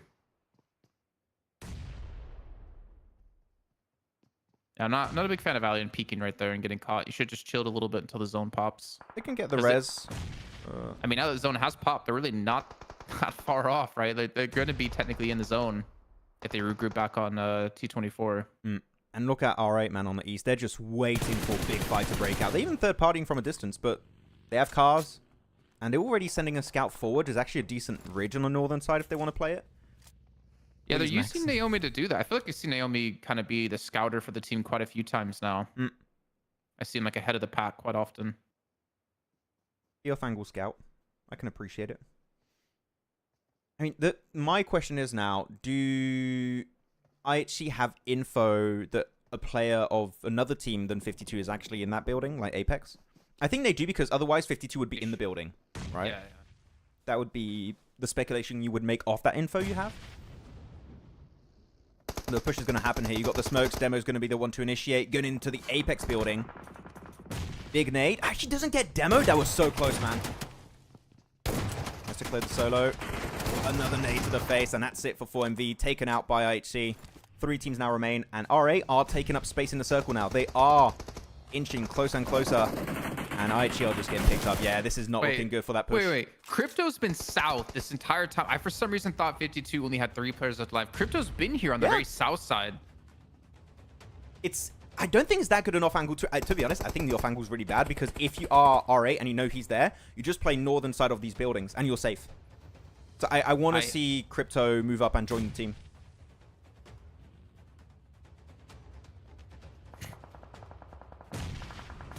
I hate you. What is it called? Jickerson. Jixon. Actually, Crypto is on the roof. I didn't see that. He's on the roof. P90 for Tulika. Oh, he can't win the fight. Rogue gets it. Can he get the confirm, though? Or he's going to go for the res instead. He loses Demo the last second. And now Naomi's here, so maybe they can get the res themselves if they need to. He goes in through the window. What? Naomi! Why the window play? And a window again. Oh, my God. They're like, I got knocked going through the window. I'm going to do it too. But 52 can win this because Crypto's been on this off angle this whole time. He could just come in from the backside, or if he's on top of the building, he's going to see them trying to use this location if they use the compound that way. Yeah, Crypto push. It's English and Zerich. I mean, Zerich has no HP. English is to try to hold on for dear life. Is he gonna get? Are they gonna allow him to get the res on Tulika? He could. The thing is, this smoke is actually saving them from. Yeah, they go Crypto. Yes, finally, he's going in. Thank you, Crypto. Let's go. If he plays the ridge south, that's right next to T24, they're just gonna completely overwhelm English and Zerich. Maybe if they get the res on Tulika, it works out. But he's actually going wider. Interesting. Going straight behind him. Nice nade on Tulika to clear him out. Zerich trying to get in the building. English trying to help the DBS. 52. I think they're gonna win this. GG. Wow. Let's go. Second chicken dinner for 52. It works out. That was a good push up from Crypto at the end. That is what they needed to make sure they had every single angle covered. Otherwise, they could have been picked off around the corners of that building. That is the angle he was going for. I thought he would go south, but he went to the eastern edge, and it worked out just the same in reality. GG. Finally, maybe the start of something big. I'm kind of surprised that worked out, because remember, so it was 52 trying to take down Apex to get control of the building for 4NB. It IHC right above them. Alien gets knocked. They go back for the res. Crypto isn't really providing any sort of cover from that location. If anything, R8's interference shooting at IHC prevented IHC from just swarming over 52 and potentially just eliminating them. Because it kept IHC like checked, right? It kept them back. Yeah, for sure. Yeah, interesting the way that played out. I mean, Crypto's off angle, let's be honest, it didn't really do anything until the final moments here where he got in the car and distracted them. Like you see Zerich, he has to give attention, which allows a nade to come through onto Tulika to clean him up. And it like forces them to like figure out what the hell are we going to do here. Zerich tries to rush in the building, gets caught. Yeah. So yeah, I don't know. His position didn't really do much in this situation. It could have done more if things played out a little bit differently, but in the end, it definitely helped them close that one out. I think it was more of an informational-based angle, right? He's just feeding intel. Okay, players are coming from this angle, constantly just pings for his teammates to know what to expect from the situation. I think that worked out. There you go. Looking at the stats. Actually, damage-wise, he's up there. He's like close to 500, so he was definitely taking some shots. He didn't do 500 damage in that final play, so he was definitely doing some work earlier on in the match. Did R8 throw the game? Did R8 throw the game with the leap through the window? Through the windows and getting knocked twice. That was. Do you want to replay that? You know what? We got a bit of time, guys. Let's go and replay the initial breach of All right. Because Tuluka has a P90, man. Well, I guess Tuluka didn't go through the window. He got just 1v1'd. But he had a P90. You just get him up. Yeah. 29 bullets. And he's so low, too. There you go. Gets picked up through the window. And Naomi rocks up. One by Goes one. in. That's the thing, right? So got a one by one pull up, and you just get completely obliterated. If they keep those two players alive, there's a chance R8 win the game. I mean, even if R8 just had 3, like even if Naomi just didn't get knocked there. Do you see and that finish. dodge? Wait, do you see that dodge of the nade? That was actually pixel perfect. Right over the buggy. Look at Zerich. Sees the nade. Actually, kind of cool. Just even look at the explosion. Yeah. We see a smoke. There you go. We see Zerich's smoke there on the side. It blocks out Crypto. And I think that's the moment Crypto's like, okay, they're aware of my location. This smoke is clearly to stop me from being impactful in this fight. There you go. He gets into the car. The moment he sees that smoke, he's like, okay, we have to rotate. We have to get involved. This smoke is just cutting me completely out of that engagement. And he rocks up. Yeah. Maybe it wasn't as impactful as you wanted earlier in the match, but like that final pickup of Crypto just like sealed that game for 52. It just rocks up. Then as you see, as you said it earlier, right, Jason, Zerich is just in panic mode. Oh, I need to get into the building right now. And then you get absolutely swarmed by everyone. And Ingush in 1v4, what are you going to do? Not much. And that's a GG. Yeah, well played. Do we have any updates on overall? I imagine they're not there yet. Because we do have, with match 2 done, that means we have a break. Yeah, we should have a break. We're going to break in a bit. This guy looks like Silas. Who? Me? Or Jason? Who? Max, I predicted 52 comeback before this match. If you remember. I don't remember, but I'll trust you, Doctor. You're a man of your word. I believe you. I have to believe a doctor after all. Yeah, Crypto did some damage onto Falcons. Falcons pushed from... He did? Okay, I don't remember that. I don't remember seeing him in the elimination feed. Maybe it was just damage then he did. But yeah, GG's. Okay. With that said, guys, we're going to head on over to a break. Wait. Speed it up first. Yeah. Go to live. Let's see if we have... MVP. Woo. Okay. I was more curious if we had overalls already. That would have been cool. Yeah, would have been sick, but no. MVP, Crypto, 2 eliminations. Almost 500 damage. So time, 26 minutes. GG. Okay. Time for a break. Let me put the timer. And we'll be back in about 10 minutes for match number 3 over on Erangel. Stay tuned, guys. We'll see you all in a bit. Bye. Team Spirit have pulled off the cleanest push of the PMSL EU qualifiers. In the last game of day 2, Team Spirit found themselves on the east side of this circle, and with the next shift pushing them out in the blue, they had to make a big play. Team Spirit understand that Shockwave won't be able to play their compound for long based on the circle, and know that if they want to win this game, they need to move before they do. So the squad gets moving and sends it in the northern side of the Big Baby compound. Big Baby, by the way, like the team, not an actual Big Baby in the compound. Yeah, no.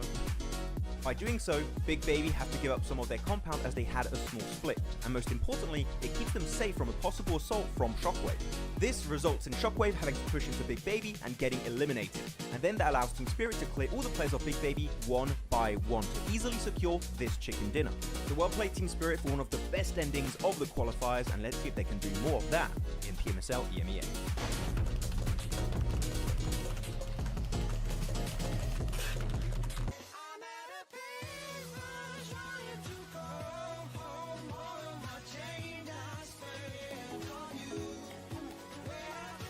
Oh, seems like the drops of PMSL CSA have been revealed. Let's check it out.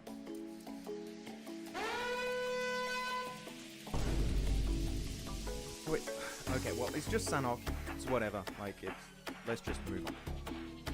Oh no! Wait, Erangel has a hot drop in Northern George, Pachinki, and Muerte? That... Let's check Miramar. Oh.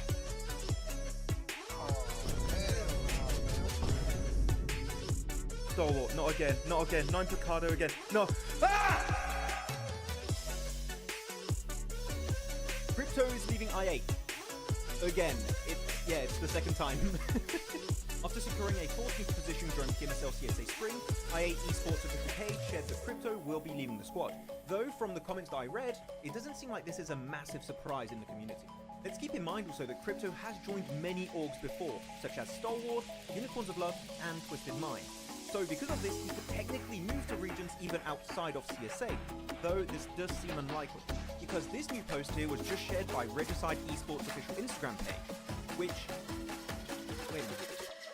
Whoop. That's crypto! That's crypto right there! He is a detective.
Team Spirit have pulled off the cleanest push of the PMSL EU qualifiers.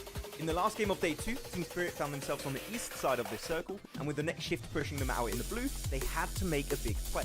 Team Spirit understand that Shockwave won't be able to play their compound for long based on the circle, and know that if they want to win this game, they need to move before they do. So the squad gets moving, and sends it in the northern side of the Big Baby compound. Big Baby, by the way, like the team, not an actual Big Baby in the compound. Yeah, no. By doing so, Big Baby have to give up some of their compound as they had a small split, and most importantly, it keeps them safe from a possible assault from Shockwave.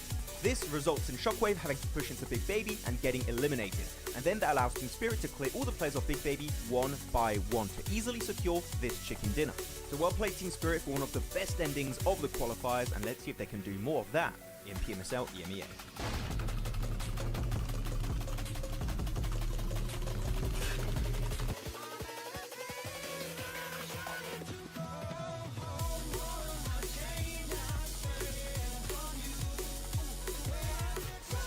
Seems like the drops of PMSL CSA have been revealed. Let's check it out.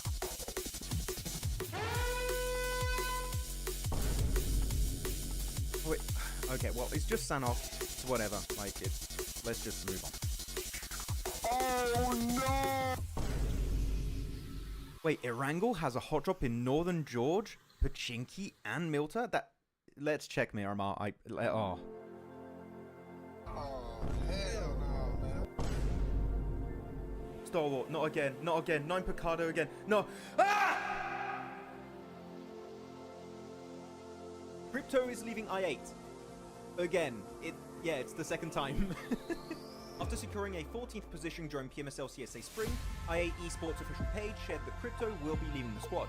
Though from the comments that I read, it doesn't seem like this is a massive surprise in the community.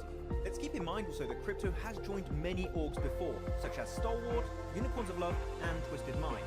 So because of this, he could technically move to regions even outside of CSA, though this does seem unlikely, because this new post here was just shared by Regicide Esports official Instagram page, which... Wait a minute. Whoa. That's crypto! That's crypto right there! He is a detective.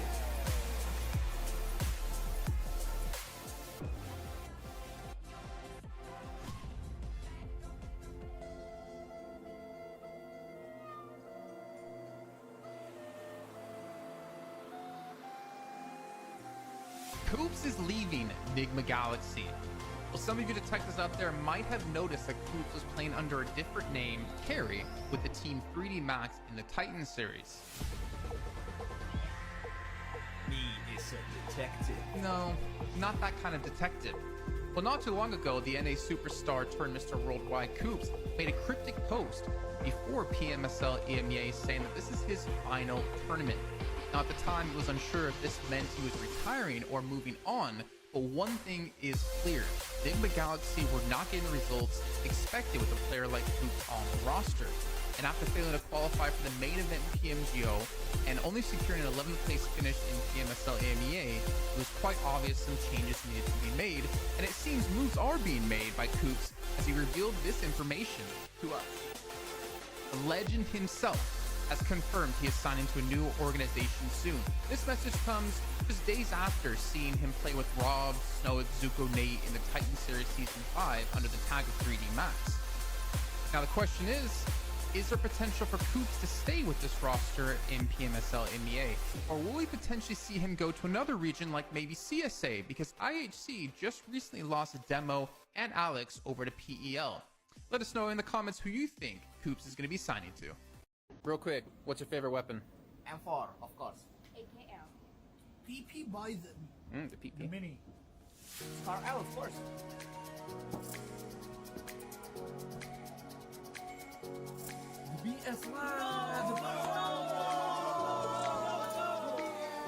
Naomi is leaving for Mad Balls, and Team Spirit are getting an unexpected replacement.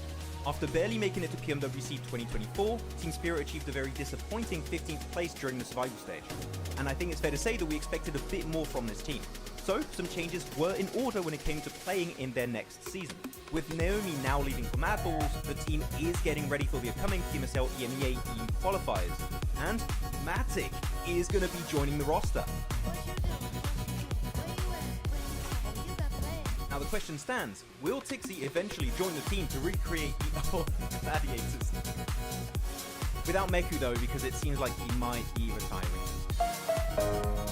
So, do you guys think Team Spirit with Nomi, Kitsune, Effect and now Matic will have a better full season? Share your thoughts with us in the comments. Team Spirit have pulled off the cleanest push of the PMSL EU qualifiers. In the last game of Day 2, Team Spirit found themselves on the east side of this circle, and with the next shift pushing them out in the blue, they had to make a big play. Team Spirit understand that Shockwave won't be able to play their compound for long based on the circle, and know that if they want to win this game, they need to move before they do.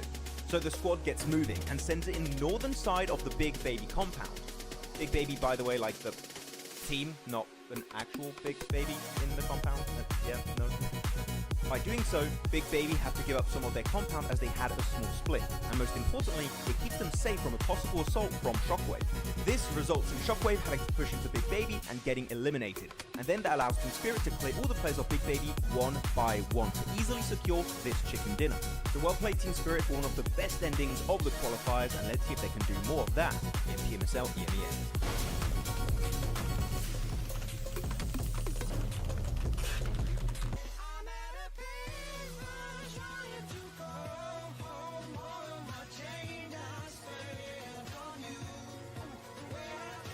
Oh, seems like the drops of PMSL CSA have been revealed. Let's check it out.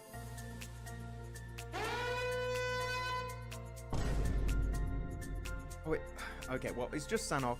It's whatever, like, let's just move on. Oh no! Wait, Erangel has a hot drop in Northern George, Pachinki, and Milta? Let's check Miramar. Oh, hell no, man. Stalwart, not again, not again. 9 Picardo again. No. Ah! Crypto is leaving I8. Again. It's the second time. After securing a 14th position during PMSL CSA Spring, I8 Esports official page shared that Crypto will be leaving the squad. Though from the comments that I read, it doesn't seem like this is a massive surprise in the community. Let's keep in mind also that Crypto has joined many orgs before, such as Stalwart, Unicorns of Love, and Twisted Minds.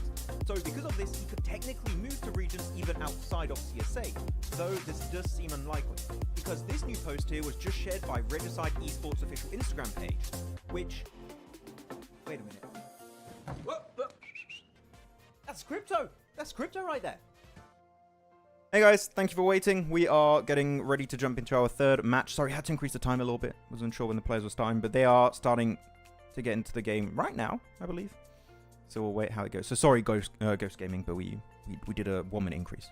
But we're there. It's funny because what Max said to me was in that break, he's like, "I'm gonna increase the timer just to piss Ghost off." Yeah, that was my entire reasoning. It's fun, you know. Gotta do. Well, I agreed with you because Ghost didn't go into Noctura's stream like he said he would to call her a loser. So Yeah. Lost respect there. sometimes it just be like that. It do be. But okay, here we go. Players already locked in. Are we gonna see more from 52 outside of that win? Because what we saw on day 1, right, was a win, their 1 day break, and then day 3, or technically their 2nd day, we didn't see much. I want to see a follow-up from this, Jason. 3 points. They had 3 points yesterday. Yeah, I want to see a continuation after a win like this. Max is, I'm 4 stars out of 5. Man, that's great, Doctor. Thank you. That's very kind of you to say. We're getting ready for the game. 4 stars out of 10. Oh, is it out of 5 or 10, Doctor? What's the rating scale? I need to know. Please. There we have it. But we're heading to our second Erangel of the day. Still have another one to come up after this.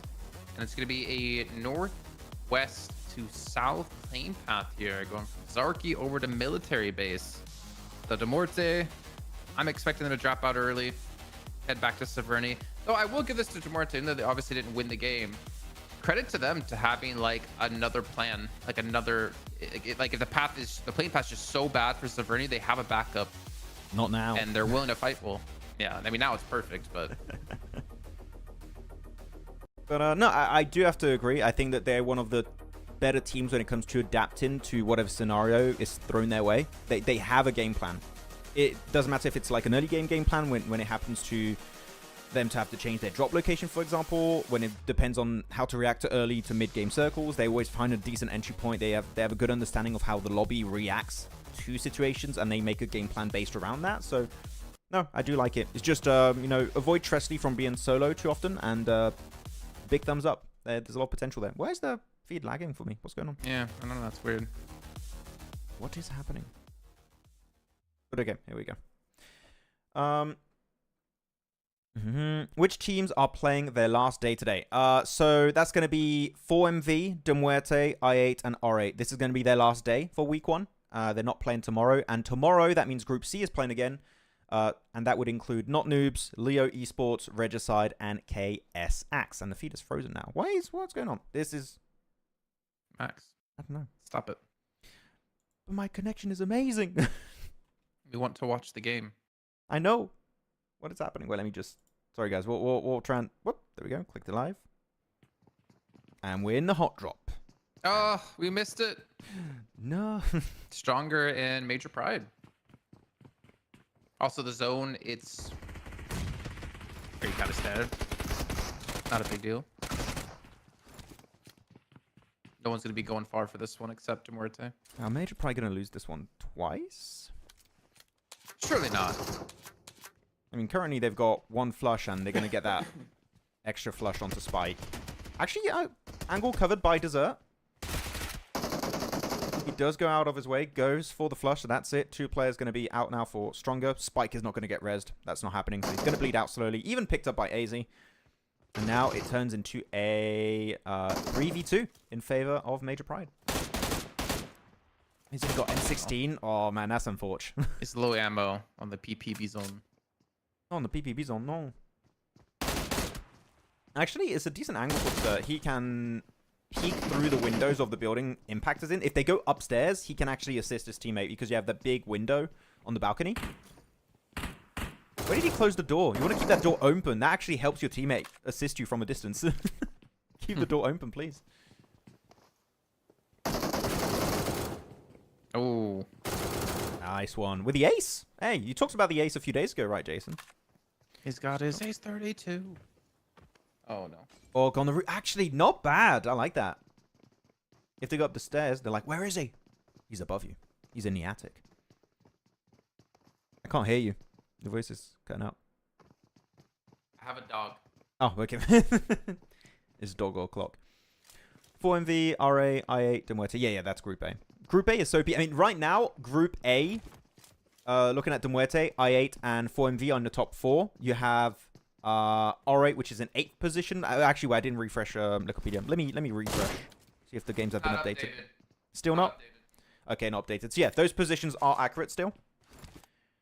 And you would expect Team A, Group A, to be at the top of the leaderboards because they played literally almost all of their matches except for the last now 4 matches, right? So we should see them fall maybe for a few of the teams down a bit going into day 5 when they're not playing. But still, it kind of goes as you would expect, right? They played all their matches first. They should be top of the rankings. So GG's to them. In an ideal world, yes. We don't live in an ideal world, do we?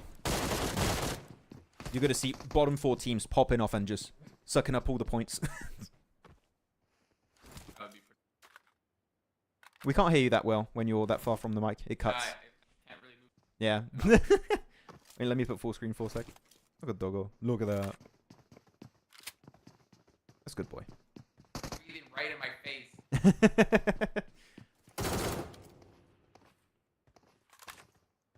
Oh. Is he getting it? Yes, GG there. In fact, he was low ammo on the Ace 32 also. Only got half a clip there. Now it's a 1v2. Don't throw it.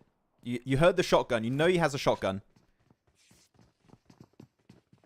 And I see a team rotating northwest of Pachinki. Maybe going for the church. They hear this fight happening. Maybe you just want to sweep. There you go. I was going to say, maybe you want to third party that. Oh. So you can't play the roofs that much anymore because of the third party. This was a 3-on-2 in favor of Major Pride, down to a 1-on-2 in favor of Stronger. That's unfortunate. But again, you're not really winning in this fight. Like, I don't care if you win with 2 players left. Like, you're not winning. It's not a win. This fight. No. Yeah. There you go. Especially if you lose it. You're Oh, definitely not man. winning it. This is just going to be a solo left from Pachinki, and it's going to be Elementrix, the survivor. I hate this, man. Yeah, I mean, like, you could have shared this, and I don't know. I feel like teams are... maybe that's worth asking someone one day, like a pro. Why do they invest in these fights so heavily? Like, I mean, I like hot drops, but at some point I have to question, like, why is it happening? Ooh, that could have been a good play from Elementrix. But yeah, I would love to know why you are so willing to... I mean, I'm sorry, I'm going to say it straight out, like, to not care. Like, for me, it means you don't care. When you do these hot drops, you just don't care about actually ranking high in the leaderboards and actually giving it your best. Hey, look, Stronger's happy, Dessert's happy, but, like, did he really win? Sorry, like, you're playing, like, solo. It's about the ego. The hot drop. It's like when you get really angry, you do something stupid. Remember, you're talking about like the amount of times you wanted to smash your keyboard. Mm-hmm. So like you drop there and you see someone else, you're like, I gotta eliminate him. I have to. I can't think of anything else. I need to. Okay, I have a question for you. Smash someone. I have a question for you, and this is something chat can also weigh in if you guys want to. If I'm an org owner, and I know what like how PUBG Mobile works and stuff, because there are some org owners that maybe don't know the game that well. But if I'm an org owner, I'm paying a monthly salary to a team, to like coaches and stuff, like people to make this team that I believe in, and they just start hot dropping these dumb ego fights. I'm sorry, I'm dropping the team. I'm get out of my face. I don't want that. No, I think you can't do that. No, because if you're an owner, you can't be that involved with the management or the workings of the team. It doesn't work that way. The second you start putting your finger in the pot of how the team works and stuff, then the finger or the there's no trust in the team. Okay, maybe not team owner then, but like whoever calls the shots of who the team is, right? Whoever's in control of that. Okay. And you're not the one, like imagine if you're the coach or analyst and you're the one not making the shots for the hot drop, but the team keeps doing it. I'm bringing changes to the table. So the thing, it's funny you say that because I feel like most orgs, come on Foosman, you got this. Most orgs, they have a player or a couple players that they invest in. It's like individuals more than a squad. Yeah, and those individuals have more say on how the teams ran and managed than a manager. You know? I think there are some teams that work like that. I would have to agree. Yeah. Like some players are so impactful that they kind of call the shots. I don't know. I get what you mean. I feel like there should be something there, right? If your team's like intentionally seeming to tank on purpose. Yeah. There has to be a clause in the contract. But yeah, I'd be pretty pissed. I would be. If I knew PUBG Mobile and I was like in control of a team and they kept doing stupid things like this. Yeah, I don't know. I kind of want to do story time because I was talking to Niptura a few weeks ago when her team Asia Mix were trying to qualify for PMSL EMEA through the EU qualifiers, and they were hot dropping on Sanhok in boot camp, and they were hot dropping. Guess who, Jason? What region? Just EU qualifiers. Guess which team? Teams. No wait. Yeah. So you are Asia Mix with like good players. You have Kimmy and stuff. Like, they are good players. And you're like, how about on a short-term qualifiers, just a few days, just a few matches, where you need to be in top 2 to qualify, we are going to throw out the window 4 Sanhok matches because we want to hot drop on Team Spirit, which is, by the way, has Effect, has Matic, has like all of these incredible fraggers in Europe. Again, for me, that shows you just don't really care that much. And apparently, some of the players, when I was talking to Nep, I'm not going to say the individual players who said it, but were just feeling very confident. And they, as you said, right, there's an ego factor to it also. And they just keep going for it. I think that they don't see the bigger picture a lot of the time of how much of a drain it is on their potential points. So, Maybe that's a good question, actually, to ask the player at some point. I feel like that'd be really interesting to get an answer for that, because I don't know what it would be either. But there has to be some reason that we see it still. Yeah. I'm only ever okay with hot drops in 2 scenarios, Jason. The one is at the very start of a tournament for like the first few days, make a statement, and if the team are trying to scare off a location does not leave, then you should leave. Or at the end of a tournament, if actually beating a team straight up and hot dropping a team that's above you in the rankings allows you to close the gap, stops them from getting points, and allows you to maybe overtake them in the rankings. Now imagine at the end of PMWC, Reject hot drops Alpha 7 and wins 4-0. Sure, it's risky, but I can respect it to some extent because there's a game plan behind it. There isn't one here. It's what I'm trying to get to. There you go. I could talk about hot drops and like stuff for ages. I'm going to drop the convo because it's done now, but there we go. I mean, the thing is, there must be a reason. I think Oh, your voice cut there. Like, Jason, strategic-wise, you froze or for the stream and everything for like 5 seconds there. Can you repeat your sentence? I said, I feel like because we still see it so often, there has to be a reason behind it that we don't understand or we haven't thought about. I don't want it to come down to just like, well, we want the spot, or like, we go on a hot drop. I cannot agree that to be a possible reason. There has to be something else to it. It can't be that dumb, you know? That's what I'm trying to get to. There might be a reason, but I can't imagine a good enough reason where you would be willing to take a more than 50-50 risk. No, at the start of the game. Yeah, there you go. That's my main problem with hot drops is that they are boring. They mainly happen because weak teams and early fights can take all the time. I mean, they can make the early game a little bit interesting sometimes if you see some cool clutches, but yeah, it doesn't really add much. I'd prefer to see more teams in the late game than having a hot drop. Like entertainment-wise, yeah. The entertaining factor of a hot drop comes from the reason for the hot drop, or the result of what the result could be for the hot drop, right? Yeah.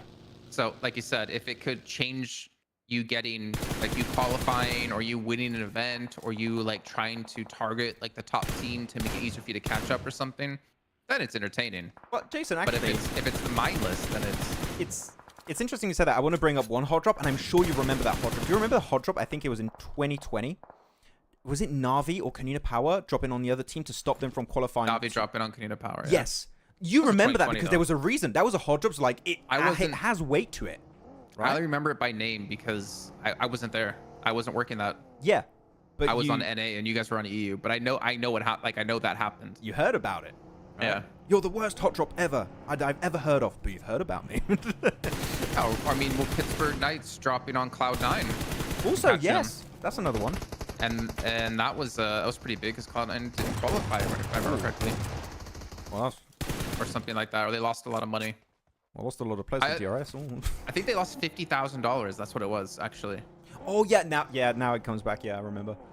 So like, yeah, that makes sense. That's entertaining. But like, mindless ones are just boring, and become redundant. Imagine you make 50k extra on a hot drop. Like that's more than 10k Well, per eliminations. To be fair, they didn't make the 50k, but they forced another team to pass Cloud9. I think Loops passed Cloud9 because of that game, and then there was a 50k difference between first and second place. Still an expensive hot drop.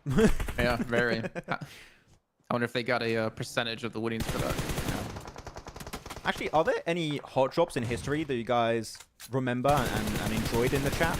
Let's go down memory lane real quick, see how that's working out. Though Falcons, man, they just obliterating all of Rogue. They just surround them. East is over on the angle over to the east.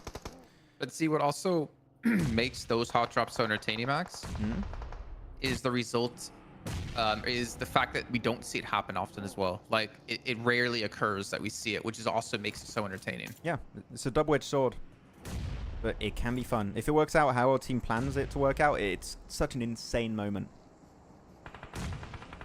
Yeah, that was a long convo about hot drops. Here we go. Stalwart picking a fight versus Muerte. Not able to pull off an English. That was a sick shot. I wish we looked back at that shot, actually. That was such a good shot. Yeah. Because he predicted at what speed he was going to be coming out around the building, right? And he just sprayed it down in gyro really, really efficiently. Yeah, okay, so Pachinki Hill fight is going to be initiated between these two teams. Actually, Riley's got a great nade angle. There you go. That's such a good spot. And because of all the angles that Stalwart currently have, Muerte can't really peek over the ridge as much as they would like to. He's going to get Foopsman? Not quite. But yeah, they're just locked in this ridge. It is so damn nadeable. Another good nade onto Eugene. Oh. Yeah. It's 1 actually, HP. It's weird that Muerte would go here, Jason, I feel like. Why would you stop in the ridge? I thought they would try and maybe fight onto Riley or Sancho. Like, actually focus down one player and then play their ridge, their high ground. But this dip is not good to hold on to. It's horrible, to be honest. Well, upside for them now is that they did, I think, basically get rid of all of the utility that Stalwart had to nade them. But yeah. the downside is if they win the fight, they don't really get the utility back off of it anyways. But still, I mean, they did have a man advantage because we had Stalwart have to go res. I mean, Crit has actually gone down, so they have the bad advantage to take this fight and win it. But now this is a good push. This is the push I wanted. Yes, go. Single out Riley. Completely obliterate him. There you go. Just get a knock, but you can flush it out. Now you got your terrain. Now you got actually a playable ridge for Muerte. That is such a good angle to play from. GG's. They turned a really bad spot into a good position, so love to see it from Stalwart. From Muerte, sorry. The third party. Tresley. Always. Should have just stayed or something. Runs out into the open, gets caught, and at least pulls something back for Stalwart. And Stalwart aren't even going to give this fight up. You know, another thing we mentioned, right, is like, when should you just leave a fight? And we see teams sometimes just overcommit to the fight just because they already lost a player or two. Nice stream. Again, there has to be a strategic... They're doing it. There has to be a strategic reason behind that as well. It depends. It's easier to get the 4 points for wiping the team than it is to go up 4 placement points. Is that maybe it? I mean, sometimes you're just locked in a fight. You literally have no out. But if you have an out, then there must be some reasoning behind it, yeah.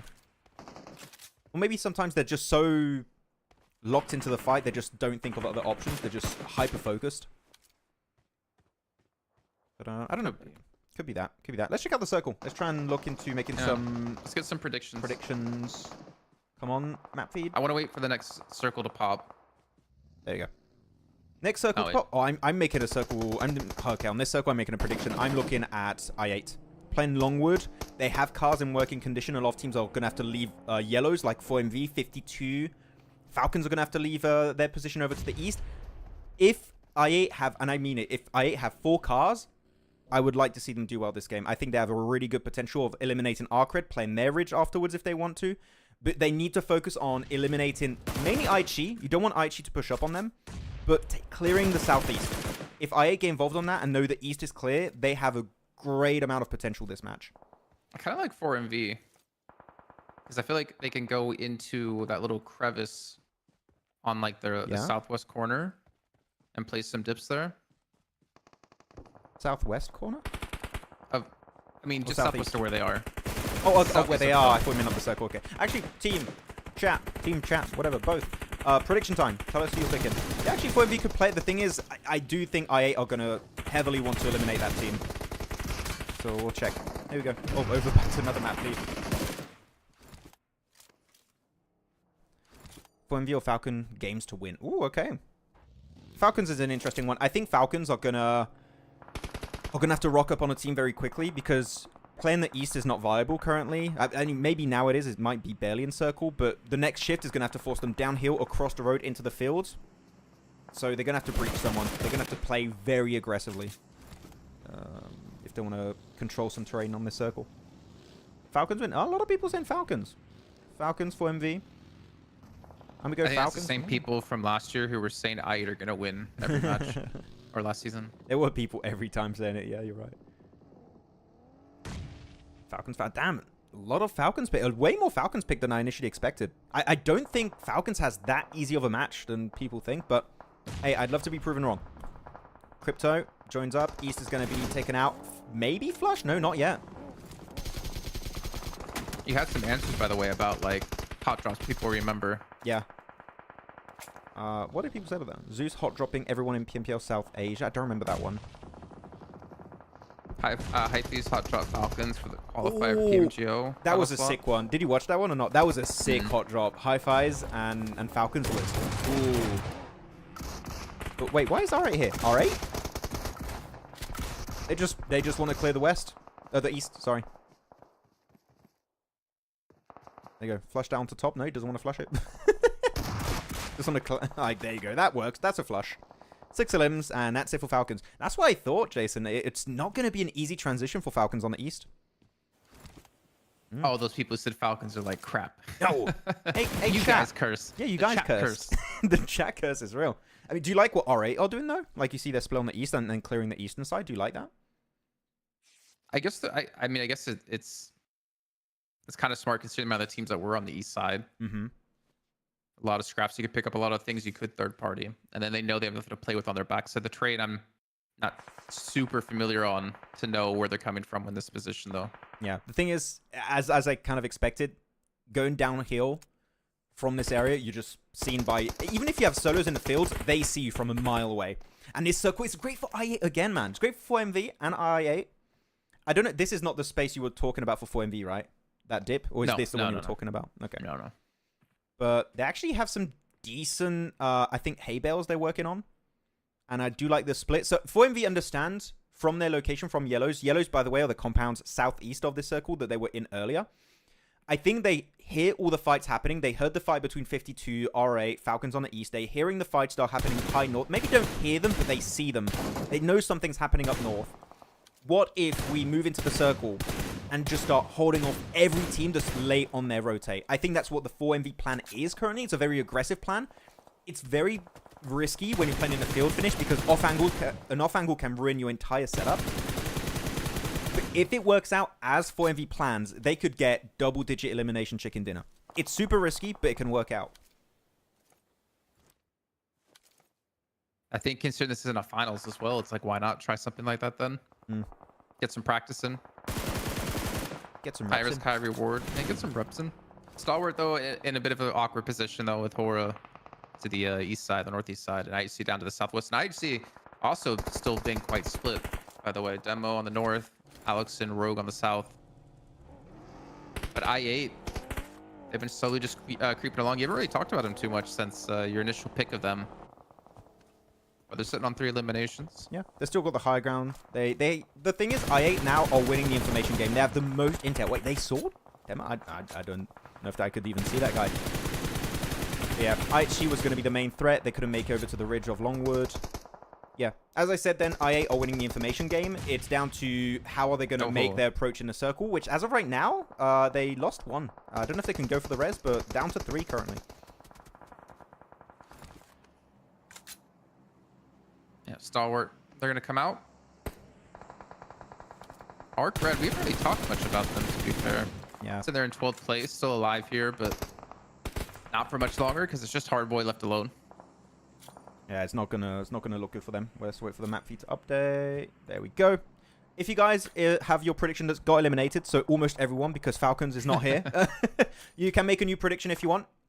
You have IHC, just Alex as a solo. I8, I think that's a solo of Arc Red. 4MV 2-2 split and R8 on the northeast, which I think are just going to get swarmed very soon by 4MV. I was a little bit ahead, but there you go. Spoiler. Yeah, weird. But Weird. it's happening in like 2 seconds. I feel like they might go after Ari. Oh! What a prediction. Okay. Wow. So I think that's why we saw the drive. We didn't notice the other players were knocked. Yeah. And then he gets like the final one. Yeah. But we talked about their split, right? 4MV. Yeah. It's do or die kind of game plan, but it worked out. They cleared all of the northern team. Oh, actually, most of them. They didn't get all of those elims, but they got most of them. So big 7 elim game. If they win this match, it's going to be double digit. Yeah. And they're looking to use the buggy strat, get a bit more intel. It's looking good. Oh. Some good shots coming out of 4MV though. Keeps Yeah. I8 a little bit back. Hardboy, man. I wonder what he's going to do. You got him and Alex's solos from IHC. Yeah. Extra points definitely to be won here, but Hardboy's just in between these two teams who want to fight. He's just going to try to outlive everyone. That's the game plan. Thing is, I'm looking at some of I8 players. Some are pretty low ammo-wise. IQ's fine. He's got like an extra 172 bullets on top of his initial clip of the M4. My main question was, do they still have cars? I see one car. I don't know if they have more than one car, but you're going to need cars if you want to make that rotate. They're kind of destroying the other one they have. Yeah. Yeah. It's not good. Not good. This is, I mean, it's smart from 4MV, right? You see the cars, explode the cars, and I8 cannot rotate. You can't do that rotate by foot. Oh, Alex, he wants the shot. He's not in zone, though. Ah, you spotted out. Actually, wait. Apex is on top of the shed. Oh, that's such a good angle, man. That is incredibly OP, Jason. That you're just getting all the info for free and you're in circle in a field finish. Okay, seems like the 4MV way. Mm-hmm. Man, my predictions Yeah. are pretty good. Pretty good. Actually, if Phallic can make it to Hardboy and eliminate Hardboy, if you have that shed available for you in this position, you can give more space to Uzum, Noki, or what did I call him earlier? Noggy. Noggy. Like eggnog. Or Noggy. Yeah, there you go. Good clear. But do you have more smokes to make it to the shed? Then they know. Doc knows in particular he can't give that shed over to Phallic. He needs to stop him from making it over, but he's crawling forward. So I think he's going to make it. Yeah, he's going to make it. They're looking at Uzum instead. Actually, he's not even really going for it. There you go. Finally shots up on the Apex. Might try to rush it. Gets caught up. Nice, GG. So Doc gets it eventually. It is. Wait, is it? Yeah, no, it's GG. Yeah, it's down no to my mate Noggy. They got two players knocked. I mean, right now, what would be cool for Noggy is to stay alive long enough for Doc and Apex to bleed out so they can get that point. But no, they're going to get the res on Doc, I believe. Sees his feet right behind the car. Doesn't turn around. And quickly enough, so he does take a little bit of damage. He doesn't have circle. Yeah, this is 4MV win. GG's. He's just hoping he gets like a 1v1 into a flush. Yeah. That would have been a good knock if he got it, but not quite meant to be. Oh, everyone's closing it around him. Baron's going to go ahead in front of everyone with the elm. I think I would just nade myself, to be completely honest. Just go out to the blue at this point. There you go. 4MV, close it out. GG. Your pick, Jason. Makes it happen. They could have, to be honest, Good at these prediction game. you said they could have played the dip right, which is a very passive approach, but I kind of prefer what they did here. We know these fights are happening on the east and the northern edge. We're going to get center circle, go for a really solid 2-2 split, and just sweep. Which is the 4MV way that we saw in spring, right? This is exactly what 4MV would have done back in spring season. So I'm loving what we're seeing from these guys. Congrats. Very nice. Do you think if Doc retires before winning a global title, do you think that would be a shame? Oh, yeah, but why would he retire? I think he's at the peak of his career. I don't know why he would retire now. Well, someone just asked a question earlier talking about like Doc needs to win a global event at some point before he quits. Yeah, I think it'll happen at some point. It's just they need to play more global events. I think they had a really good first taste with PMGC last year. PMWC was a complete upset. I think that's going to help them in the long run. Yeah, even though what works in CSA might not always work in a global PMWC lobby, which is kind of what you expect. But just wait, Max. You'll see 4MV You don't remember from PMGC? Yeah. Everyone in chat, like every day, was talking about Just wait and see. I think it'll happen eventually. Doc versus IA. Wait. Yeah. Who would it be more of a crime for? For a Doc to not get a global event 1 or Top to not get a global Top. event 1? Top's been like at the top of most global events for so many years now. I think that would be the biggest shame for him and Action, to be honest. Top and Action, if the duo cannot get a global win, that would be a travesty. That would be so sad. I hope to see them in PMGC. I would like to see them in PMGC too. I'm kind of happy they had a bad PMWC, if I had to be completely honest, because that's going to give them so much like good experience to approach PMGC in the best way imaginable. They did good at PMGC last year. They didn't have a good PMWC. So I think that now PMGC, this is going to be, if they qualify, which we expect them to qualify, this is going to be looking like their best opportunity yet to bring home a global international trophy. Jason, I know I'm give going to me a say sip. it's wrong, but we have Koruja, like analyst for Alpha 7 in chat, Oh, saying yeah. he hopes they see them at PMGC. Oh, I didn't even realize. Sorry, how you doing, man? Right, he wouldn't let them. He wouldn't think Alpha 7 would do the skit that we wanted. Oh, yeah. Man, so sad. Thing is, it would have been a good skit now because they actually won after. So it was like, how? Now your skit is crap, Jason. Exactly. Wouldn't made us look dumb. We can't do it anymore. The joke of Alpha 7 second place is dead. The best meme ever. It's gone. So sad. So, Suman Khan's asked us a couple times. Mhm. Any team from the top 10 you guys would not like to see in the final? Wait. Most importantly, Jason, he wrote your name properly. That is very odd, yeah. Wait. Summon can you redo the question and give a weird tag to Jason's name? We need to fix that. I don't even know how to answer that question. Yeah. Because if they're top 10, it's like what teams do you hate that are in top 10 right now? Which players do you absolutely despise? I would like to not see in the final. If I had to pick one in the top 10, so top you 10 pick currently two, you said. includes IHC, Arcred, R8, Horror, Regicide, Not Noobs, 4MV, Leo, I8, de Muerte. I would have to say Arcred. I haven't seen enough right now. If I had to pick one, because otherwise, Okay, like all I of got these teams this. had good moments. Yeah.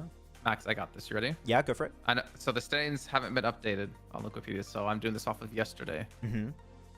I don't want to see Arc Red and maybe Leo or Not Noobs, only because I want to see Falcons make it, and I want to see DRS make it the finals. Okay. I mean, finals is top 16, but yeah, sure, okay. No, for me, it would have to be Arcred. I'd have to bring the up. top. That's true. It's a hard question, man. More bonus points. More bonus points then. Okay, here we go. Top players of this game. Doc up there, Baron up there, Reefus up there. It was so cool to see two of the players of 4MV just on top of the shed. That just showed how confident they were in their plays. Just, yeah. Even though we know we're super visible to anyone in the field, we know we're going to win our fights. We're just going to laser you down. So, yeah, very clean. Phallic up there also. And English, 4 limbs. GG's. Good for Phallic though. He's been quiet After day one, ever yeah. since his 20. I mean, to be fair, 20 eliminations one day is quite a bit. But he was definitely quiet ever since until maybe now, as we just passed the halfway point of the day. Yeah. Finally, we got a world tournament. Yeah, you guys did it. Really happy with Alpha 7. It's very clean. Have you guys got your fourth player? Are you changing? Yeah. So Federer's on loan now, apparently, right? Yeah. Man, imagine. Okay, this is maybe just a dream pick of mine, but imagine Federer with the current Alpha 7 team, like Mafioso, Revo, Carrillo, Federer. Bro, can you beat them? Like in Americas, I think no. Global, it's tough, man. That would be a god tier roster. They were really bloody insane. I mean, they won PMWC, right?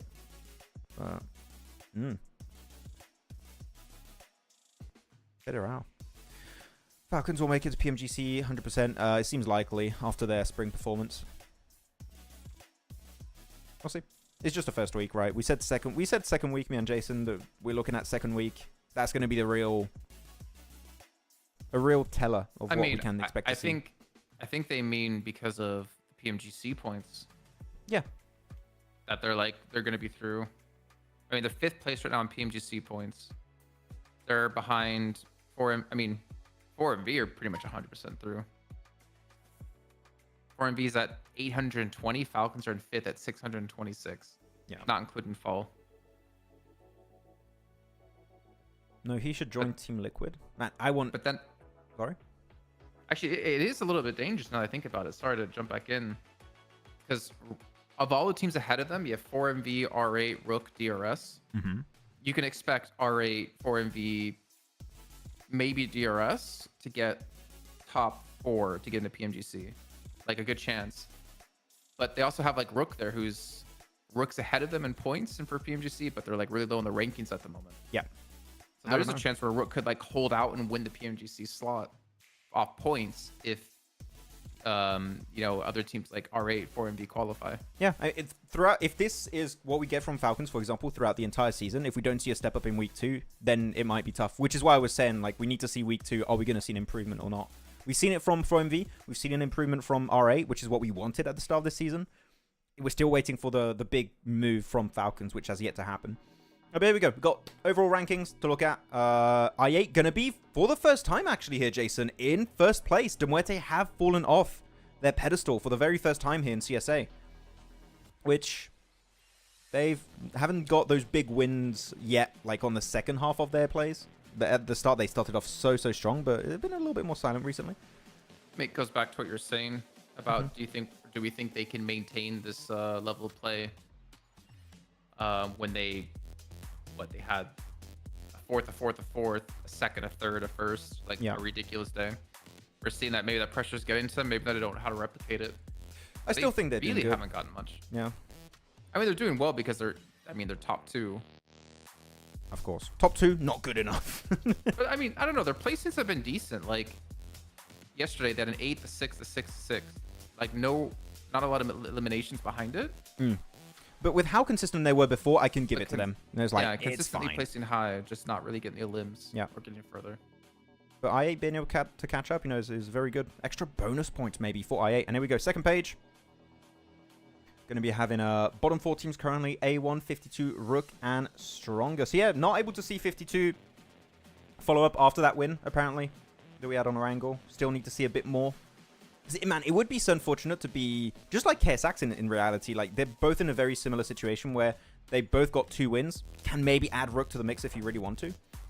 And out of those singular wins, we are not seeing consistent points coming their way. So we need to see that change eventually. Because like we can see some really good finishes right from KSX and 52, Jason. We saw those back-to-back Erangels from KSX. They locked down that finishing play on Lumberyard Hill so damn well. And that previous Erangel win from 52, damn impressive. Like, sure, maybe you weren't a big fan of the crypto angle, but in terms of execution, it was clean. It was very clean. We just need to see that happen more often. Yeah, they need to create those situations to make it happen more often. Yep.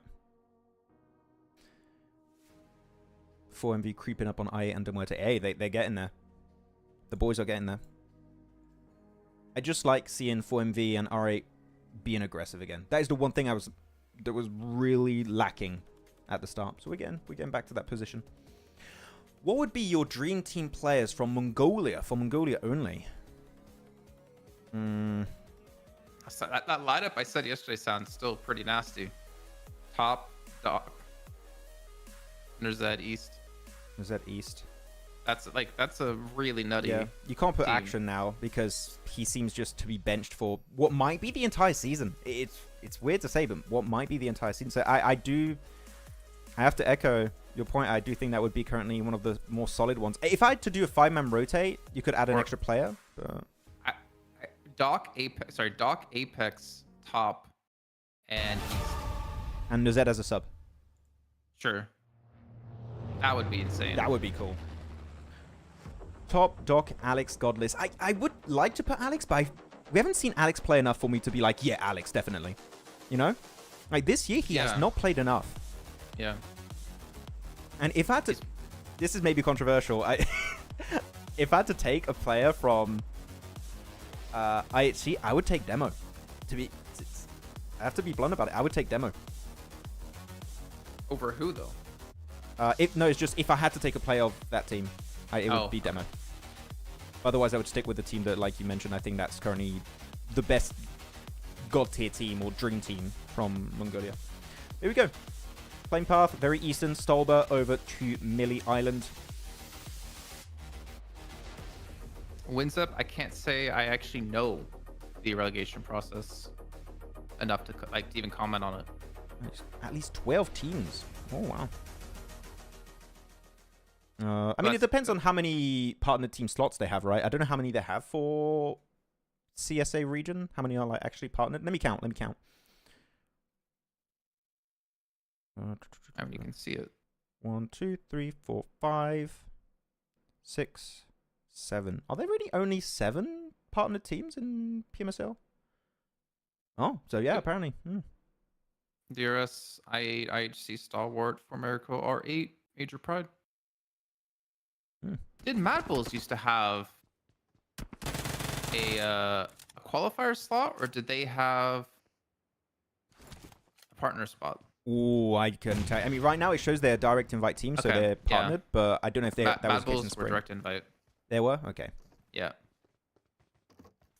Fair enough. But here we go. The good old hot drops happening, and this time, where's a different one? In Milta, AOR versus DRS. All over the place. Do we have one also happening in Pachinki? I can't see right now. Not sure. Sorry, I didn't hear you. I don't know if I lagged out or you lagged out, but I couldn't hear anything. Whether we have a hot drop in Pachinki, I'm not sure. Okay, Sleepy. Time for the 1v2. And he gets backstabbed by another player of AOR. And that's it. DRS out. 0 points. And the BM. And if we're talking about like underperformers and letdowns, I mean Falcons, and I think DRS has been kind of a letdown. What's your thought? After day one, yeah. They had a great day one run. You're looking at DRS. They got 3rd place. Sure, the thing is with DRS, they've never stood out to me as a team that is very focused around eliminations. That's not really their game plan. But here on the first day, they got a 3rd place with 3 eliminations, a chicken dinner with 4 eliminations. I think that's one of the lowest chicken dinner eliminations we've had so far this season of CSA. 4th place with 4 eliminations, and then the 2nd place with 7 elims. Pretty decent. Outside of that, yeah, not much. And the elimination counts are extremely low. Extremely low. So, yeah, I would have to agree. Especially after what we saw from Spring. It is not up to par with what I would expect from this DRS roster. Yep. I wouldn't call them like naturally a flashy team either, but I feel like they did have quite a few flash moments last season. Wait, what? Can you repeat that? Sorry, I didn't catch that. So I don't consider them like a flashy team, right? But last season they did have a couple like flash moments that made them memorable. I feel like they've been kind of unmemorable so far this season. Yeah, no, definitely. You mostly remember teams that get those big fragging moments, like 4MV that game, or the game before that. I don't know. You have these big games happening for some teams. Like the sweep out of R8 yesterday. Yeah, that one. Yeah. That's memorable. Yeah, we're just not really seeing anything memorable out of them at the moment. The zone, by the way. Military. Let me take a look. Look This is the at previous game. military as well when you get there. There is quite a few teams here. There we go. Woo! Oh yeah, over to the west, man. I mean, 4MV dropped there, Falcons dropped there, but you have Arc Raid already, I8 waiting for the rotate, Major Pride already there, 52 going for rotation here. De Muerte still looting the Severny. How are they gonna rotate? I mean, if I'm De Muerte, rotate really. That would be my approach. The bridges are gonna be just full of teams. I would not go for it. Okay, let's go back to the feed. And Arc Raid on I8? Arc Raid, it's on the west side, southwest side, I guess. Of, no, sorry, the west side, yeah, military. Noggy, no. No, not my boy Nog. Not my boy Nog. It's not Christmas yet. Just wait. I'll be back in the Christmas season. Have you ever had eggnog? Yes, and I really like it. I had it with alcohol and it just didn't taste nice. Oh, not with alcohol. No, that's bad. I need to try it without because I have no idea what it tastes like without. Without, it's tasty. I like it. It's very thick though. I like it. I like to be a thick drink once in a while. Milkshake. They let down since 2023 PMGC. Okay, so my opinion about DRS is if they could, I don't know what was happening internally, of course. If they could, they shouldn't have let Mafia Ninja leave. I think Mafia Ninja was a big reason as to why DRS was successful back in the day, and letting him go was like a big rip. So yeah, that one hurt. What would be your dream team from SEA region? I mean, Well, Rosemary. Rosemary, 100%. You have to put Rosemary. Oh, rotation from Stronger. Okay. So Rosemary. I would like to keep Hans on the team. I think Hans is really solid. Let me check PMSL SEA. I want to get. Yeah, it's actually pretty funny. I'm trying to think. No other name steps up as being like as worthy as Rosemary on this team. Yeah. You have to have Rosemary. If you say, "Oh, we're not taking Rosemary," sorry, you're wrong. Objectively wrong.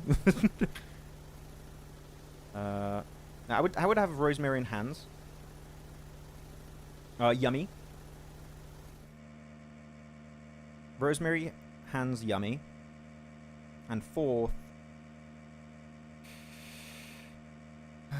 Redface would be a good pick. I really like Redface. Yoru had some great moments in PMWC. Get some fun clutches. You have Leons that did really well also, but that was mostly in league stage. Yeah, you do. Was only really prevalent in league stage, unfortunately. Yeah. Tony K? No? Maybe a Tony K? You could pick up. I feel like this is kind of partially a fair. Levi's. There you go. That's my final pick. There you go. I'm done. That's my team. What about you? Can you hear me? No, I don't think. No, I didn't catch you. Okay. Let me look then. Yeah. I don't know, man. I feel like Tony K's overrated. Yeah, that's why I changed it. I was like, because I thought for more than a second, I'm like, wait, actually only ever dominated invitational events. So, in the grand scheme of things, it's not that impressive. Like, it was impressive that he dominated in 2023, yeah, in PMWI. But no, that would be my pick. So Levi's, Yummy, Hans, and Rosemary. I don't know who I'd put as a fifth though, but yeah. Rosemary.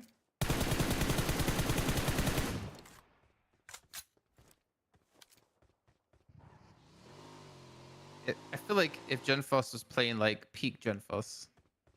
But no, I want to put High Boy in there actually. High. Ooh. Yeah, I want to put High. I think he has like a lot of untapped potential when he's unleashed properly. Whoa. Wait, circle. Whoa. Holy crap. Whoa, man. Well, how much water's in there? That's like 60% water. I mean, I'm not really including the mainland playable area on the northern side because I don't think the circle's going to go there. But whoa, that's a circle and a half. I think maybe Natey as well. Natey? Oh, okay. I feel like he's been a good addition to the Xavier. Mm-hmm. Got like 3 in there.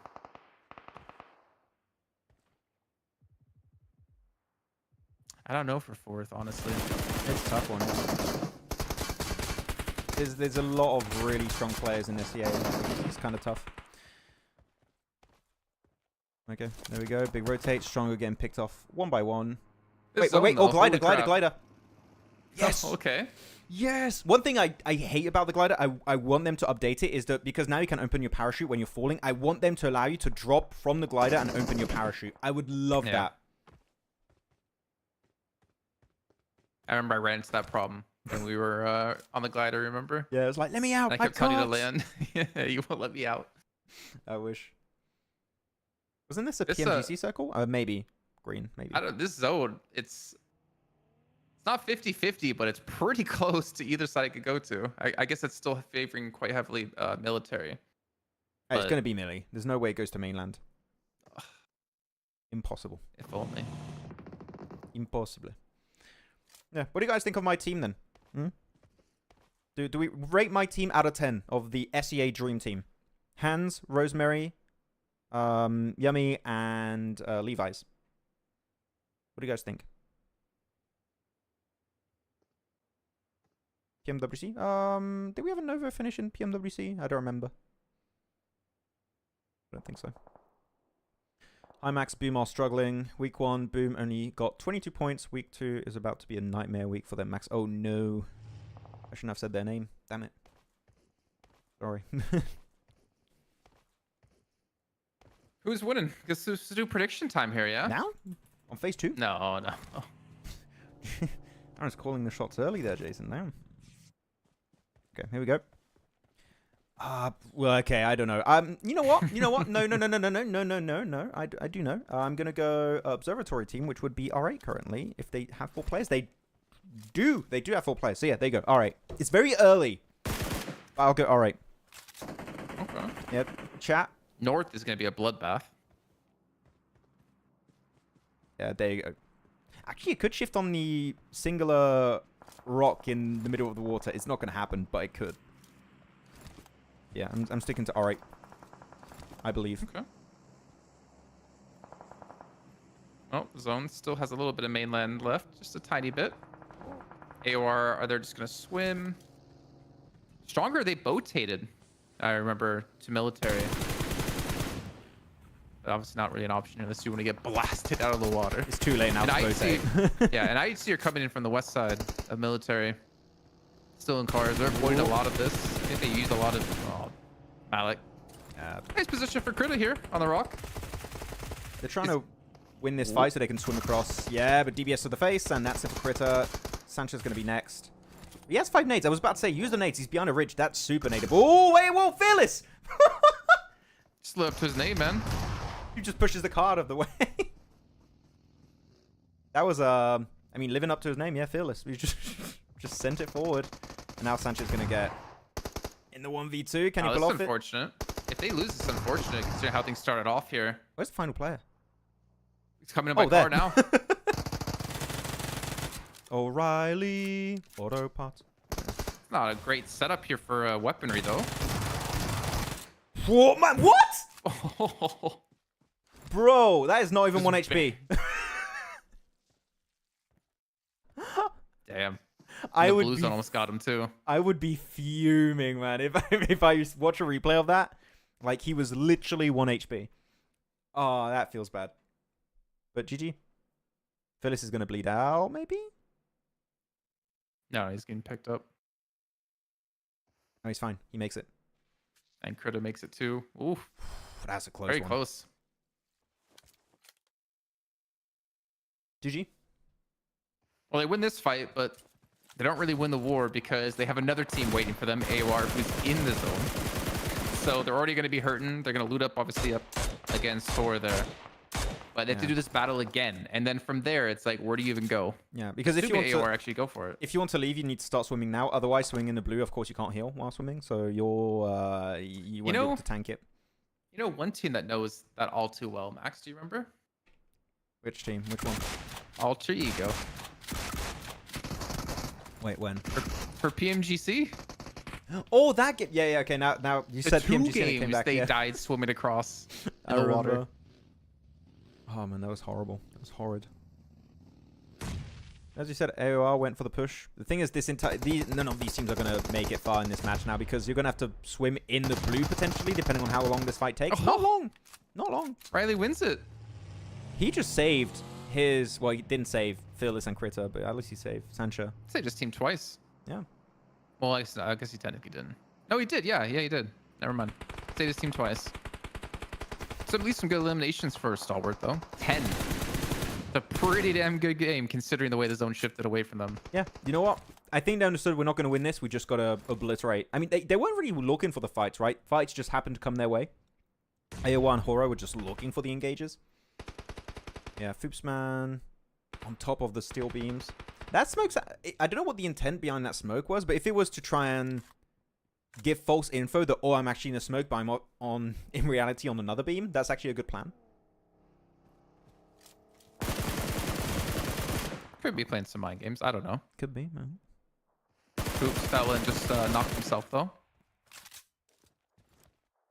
Max, you saw that? Max? Mm-hmm. You saw that? So what? I didn't see what? What happened? Foops fell and knocked himself. I wasn't looking at the elimination feed. I was trying to prepare looking at the map feed. No, he fell Really? and knocked himself. Yeah. Just talking about on top of that steel beam. Oh. Well, that's... Because if you want to jump from the steel beam, you want to jump in the water, typically. I think Demo was shooting at him. That's why he got low, and then he fell and took the last bit of damage. Ah, rip. Okay, let's look at the map feed. Time for new predictions here. As we should be zooming in. There we go. Time for prediction. Falcons currently have the better position with 52. They have the two strongest compounds. If it moves away from Novo, they're going to be the ones to pick up so many damn elims. Same for F4MV, also a decent spot. They can play the high ground, which is going to give them good info on IHC, Muerte, and 52. And maybe teams also leaving Novo. So the three teams Southwest, or Hard West also you could say, are in godly positions. They're looking good. So yeah, prediction on that position, guys. Who are you picking? Who are you predicting? So I don't think Muerte is going to be a good prediction. Spotted. No, he's shooting your teammate, Godless. There you go. You see him laughing on the camera. You saw Alex laughing? Yeah, I saw him in the picture-in-picture, yeah. He's on me, he's on me. Shoots his teammate. No, I mean, like, just a little bit in front of me. So, what are you guys saying? Major Pride, got a 4MV, gonna take this. 4MV, the little ridge, or hill, whatever you want to call it, is really strong because it gives you a lot of info and you're relatively safe. So, yeah, that hill is gonna be, if it remains in the next circle or two, it is gonna be maybe not giving them a free win, but it's at least gonna give them a bunch of elimination opportunities. I think Star Wars gonna get any more limbs. They have made it across. I mean, with the crates, anything could happen. If you go in the crates of Novo and you just hide in a corner and you wait for teams to push away and you have a shotgun, depending on your loadout, yes, you could pick some up. It depends on how silent you are, and I think that they're going to encroach onto... Who's that? R8 over there, so they're going to hear them if they walk across into the crates. You know what? I believe, yeah, I think they can get a few eliminations here and there. As a duo, yeah. What do you think? I'd love to see it. I don't know how reasonable it's going to be. Like you were mentioning. Would be a damn good game for them, though. Would be. Considering... Oh, it's already been a damn good game for them, actually. To be fair. It's already pretty decent, yeah. Play Store says, pick 6 players from all PMSL regions and Japan, Korea. 6 down. Okay, well, maybe we'll do that, you know, after the break and stuff. That seems like one that's going to take a minute. We'll try and do that. And Liz is watching PL, CSA, and playing the game. Wait, what? How many devices do you have? I mean, 3 then, I guess. I could not... Like, my attention span would just melt. I can't multitask simple stuff. I could not play and watch 2 shows at the same time. That's insanity. Yeah, Jason, I see you nodding. Yeah, I know. I know myself very well. I struggle to multitask. That's just how I am. I'm a simple man. Or a stupid man. Mix of both. I don't know.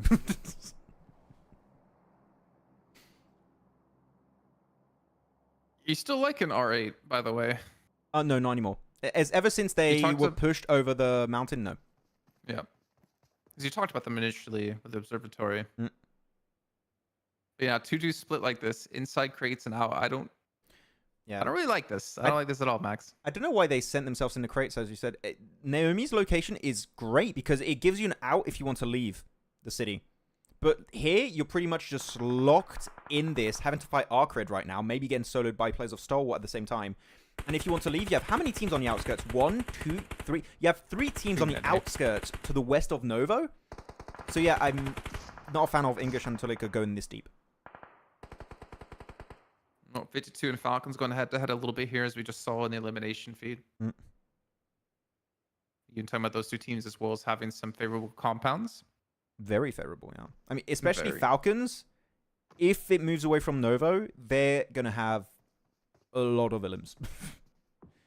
I mean, who are you favoring right now? Let's go back at the map feed while we're waiting for the fights to break I out. don't know, man. I feel like it depends on where the zone goes, honestly. Hmm. I think Falcons, like, just because of where they are, have the best position because they're kind of in the middle. They're outside the city, and then they have to worry about 52. And then one of the quickest to get into the city. But getting into the city, I feel like it's going to be impossible. Getting into the city is going to be, impossible. If it moves there, it's down to circle. Is it going to be a city finish in Novo, or is it going to be open compound road terrain over to the west? I don't know. The interesting push from 4MV we saw, right? Sending it north of Novo when they went to the west. Good shout, because they have a lot of info from that hill they had control of. So they just sent it over there. Just need to be careful of the players swimming in the water. That could be an issue. But if they res it, they could hold this little ridge, this hill next to them for a very long period of time. So there is potential. I think it's all into Baron. I think his teammate's knocked. Yeah. Yeah, Apex is knocked. See smoke's being thrown as well, trying to give him some cover. Give some long range shots from Star here, who, as we talked about earlier on, had the opportunity to make some extra eliminations go their way. But are they going to be able to get into crates? That's another question. I don't think so. But the circle shifts over onto 4MV. If he gets the res and they clear these off angle, like the main issue right now for 4MV is IHC, which I think might have to swim or go for a little bit of a wider wrap to get into circle. AZ, they need to eliminate AZ of Major Pride. He's been a real pain into the side. You can leave Stalwart alive if you clear those two teams. If you do that, this mountain, I'm going to call it a mountain, it's kind of a mountain, is playable. So there is potential for that to happen. But Falcons are barely in circle. 52 are going to have to make a push. I don't know where do you go if you're 52 now, Jason? There's so many options, but I don't know what the best option is for 52. Maybe pushing for MV? I don't know. I was thinking maybe head towards IHC's direction, but no. Yeah. But it's easier to fight into a compound than it is to fight into cliffs like this. Mm. I think just said it to 4MV. Falcons, that's it. Yeah, I think if you're them, you push onto 4MV. If you have Really? cars. Yeah, I think that's the best option. Even with AZ there? I mean, obviously, they probably don't know he's there, but... I think you do it. The thing is, if you do that, you might get chased down by Falcons because they also know, oh, that's a really good spot. We're going to third party that. But you have to make a play. You have to fight. You don't have a passive option available for 52. They know they have to fight. You have to, pick your poison at this point. Oh, wait, you got naded by East? Oh. Well, that's going to delay their rotation a bit. That's not how you want to pull it off. Only 52 have 4 players? Yeah, but they have the toughest rotation to pull off Play Store. They have the hardest rotation this game currently on phase 6. Oh, this nade. Decent nade? I think... Oh, he stopped. He was about to throw, but he stopped. Bit short. Why are they not moving? The circle's literally moving against you guys right now. And you're picking a fight. Okay, they're fighting Falcons, I guess. I guess it's happening. Oh, you see they have one car that they actually just, moved, repositioned. But I don't... Uh-oh. T24 threw a nade against the wall and it bounced back against him. Womp womp. And he had to run away from that one. Again, third partied by... Is that IHC from a distance taking shots? I think I heard shots north of this location. Not sure, but this is going to be the do or die time here. How much speed can they pick up and where are they going to send it? Whoa. Whoa. I'm not even laughing at them because they obviously had to make something happen, but that was just so funny to see all 3 players get knocked out of the car. I want to support 52, man. I want to give them an out, but that push should have been done literally 3 minutes ago. And maybe the smokes they used, they could have thrown to protect the car. Yeah. Or if you really want to push Falcons, push them 3 minutes ago. You can't. The thing is, if you do a play and you delay it as much as humanly possible, you become more and more predictable, right? So that car rotate, they heard the car, we know exactly where they're going to go. Start preparing the gyro chair. We're going to spray them down and you're done. So yeah, that should have been done ages ago. Well, now looking at Major Pride, because of the way the zone's played out, we've had AZ off by himself for such a long time. And we've had the other couple inside crates. I mean, actually, sorry, they haven't inside crates. They've been outside of it here. I should correct myself. I'm feeling Major Pride, honestly. There you go. 13 points. Just depends if AZ goes down, which he is. Never mind. GG's. I'm at feet slightly behind. All right, so yeah, not favoring them anymore. It's done. It's done, so. Now, Yeah, Stalwart, Falcons... 13. Where Huge. where do Falcons go here? I think they do the 52 game plan, but just they do it successfully. I think you push the IHC for MV location. You could technically, if you really want, push it into the city. There are way less teams. I think they know that. It is an option. Actually, wait, they're still in circle, right? Yeah. Center of the location in?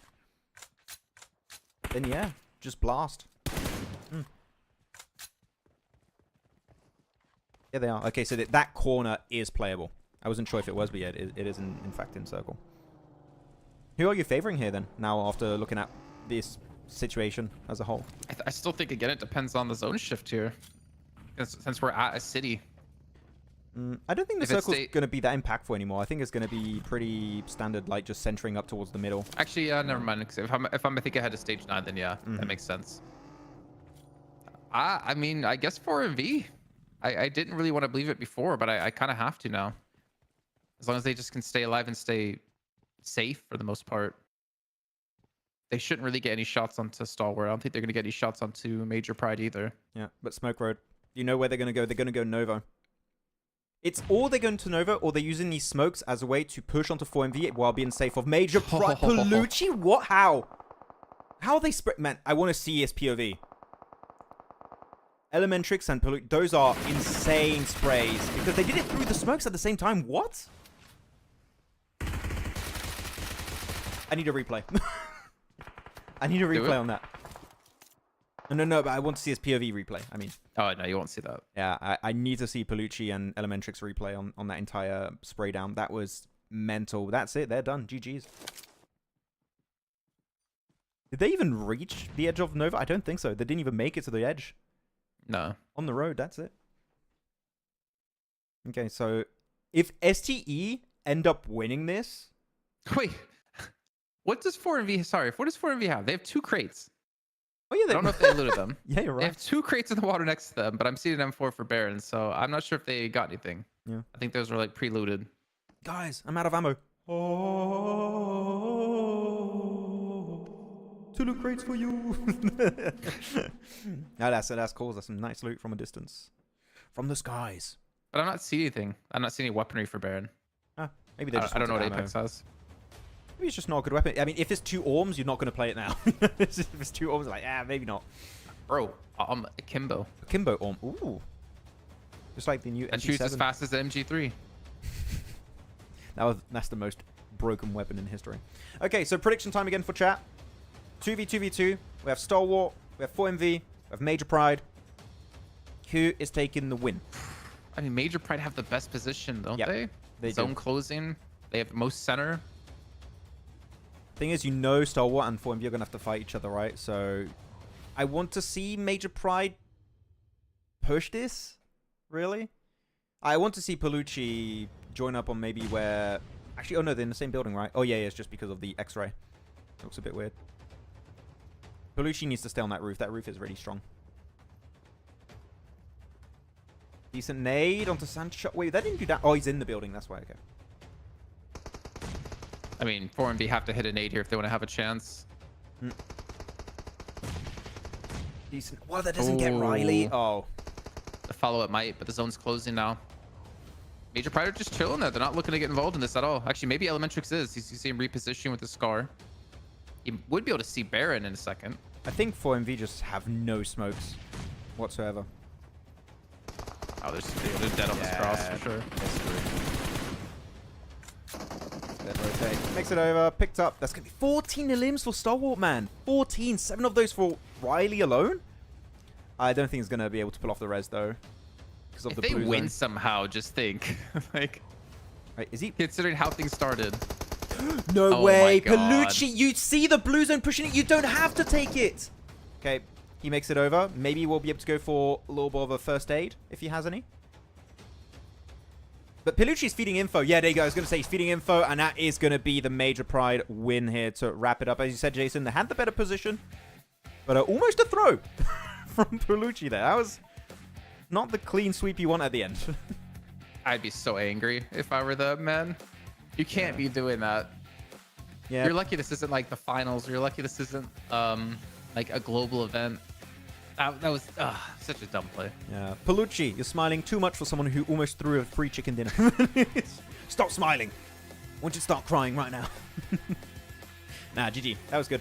It was interesting circle.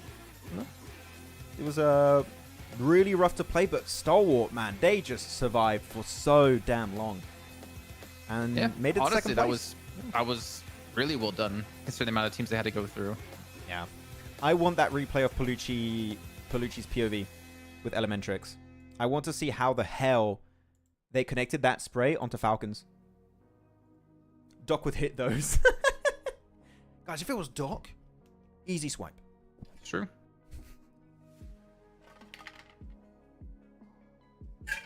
Oh, I don't like it. I don't understand. I mean, if you held here, I'd be like, cool, that's perfect because they have to come across the wall. You have an easy angle at them. Yeah.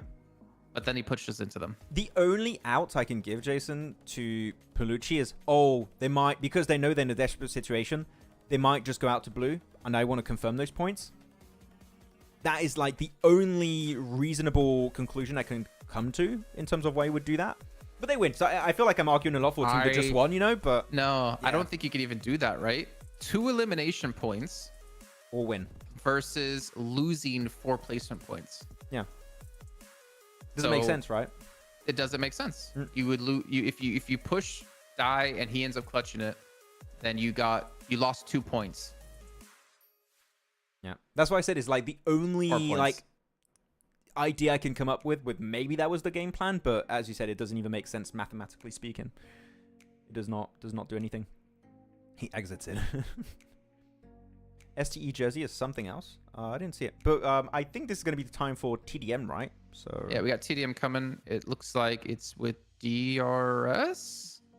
I think it's Doc was MVP yesterday, right? So I don't know if he picks a team again. I mean, I'm not seeing 4MV at their booth. I'm not seeing any other team. Where are they? I don't know. Wait, actually, Jason, what happens if you're MVP, but the next day you're not supposed to play, so you have to like leave the hotel and go there? It's like for TDM. Do you do that? I don't know how that would work. I guess you just have to go there. Point. I think they give it to someone else to do then, maybe. Imagine you just blame your player for being MVP. Why? We were supposed to have a break day. You ruined our break day. Off. We were going to chill at the pool. We were going to the mall and buy some stuff, go to the arcade. But no, you're making us play a TDM. Why? For $200. Nice. Yeah. Nice. Nice. At least there's some extra money to spend if they go shopping after. Yeah. No, just go Are you in. gonna get your highlight? Yeah, okay, show me the replay. Show me the Palucci Elementrix angle. I'll leave that camera real quick. And after that, we'll head on over to a break before TDM. I didn't see that. Got some cool... I really like the camera shots they get of teams fighting early stage and stuff. It's actually really sick. Aura used to be so loud last season. Oh man, they're mad. They're pissed. This is where it's like soap opera TV or like reality shows, and they're cutting together clips from like the reactions in other games to make them look like they're more mad than they actually are from that loss. Like the kitchen nightmare strap. Yeah. Yeah. So we don't see Guess the you're not angle getting then. Oh. I'll have to see. I'll have to go on Palucci's YouTube channel if he has one, and then maybe he'll show his perspective of today's matches. I really want to see how the hell they got that spray. Actually, question for chat. What was the biggest throw this game? Like, team throw, individual throws, doesn't matter. Like, what was the single biggest throw of this previous Erangel game? I have two in mind. Actually, no, I have one in mind. I have one big one. I didn't hear your question, I think. No. I think I lagged out. Oh, no, I was asking, what was the single biggest throw of this game? I have a few in mind, but one is a big standout for me. So I'll see. But yeah, what's the biggest throw? An Elementrix MVP. There you go. 4 limbs, almost 700 damage. Oh, man, 57 limb contribution. I mean, with the 4 he got, makes sense.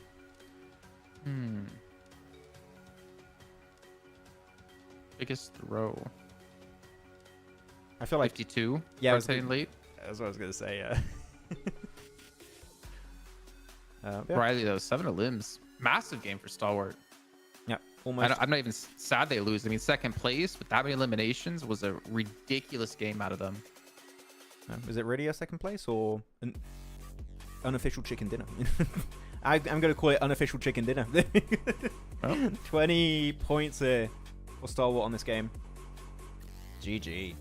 Love to see that. IHC, Falcons, 4B. This is way closer to what we'd love to see, right? Even R8's got 6 points total, 4 limbs, 2 placement points.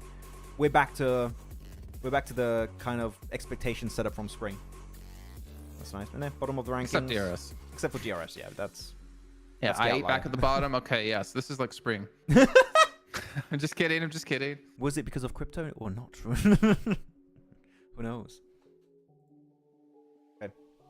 52 should have pushed. Yeah, that's my thought. It's that's the 4MV big throw. and stronger playing. It looks like. Are they going to Alright, start so- soon? Or Don't know. do you want to wait, or do we want to go to a short break? Short break. Short break. I could use some food. Okay. Oh no, I think they're going to it really soon. Actually, Yeah. because we took too long to go to break, Maxman. Sorry. We're gonna have a long break after TDM typically, so we'll stick around with you guys. I mean, if you want to go get something, go for it. I'll just chat with the chat. No. Okay. That's how it goes. Yeah, he naded himself during the hot drop. Okay, Oh yeah, I saw in the elimination feed. You're right. I didn't see that. Yeah. Which leaded to them getting pushed on. Yeah. They're like, wait a minute. What's Giante doing? Giante is on our team. Great. Let's push that. Oh, Where's DRS? now I don't think we're going to TDM. Okay, I'll put us on break then, and we'll be back, guys, when TDM begins. So see you all in a bit. Woo. Team Spirit have pulled off the cleanest push of the PMSL EU qualifiers. In the last game of day 2, Team Spirit found themselves on the east side of this circle, and with the next shift pushing them out in the blue, they had to make a big play.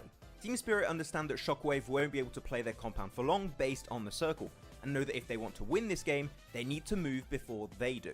So the squad gets moving and sends it in the northern side of the Big Baby compound. Big Baby, by the way, like the team, not an actual Big Baby in the compound. Yeah, no. By doing so, Big Baby have to give up some of their compound as they had a small split, and most importantly, it keeps them safe from a possible assault from Shockwave. This results in Shockwave having to push into Big Baby and getting eliminated, and then that allows Team Spirit to clear all the players of Big Baby one by one to easily secure this chicken dinner.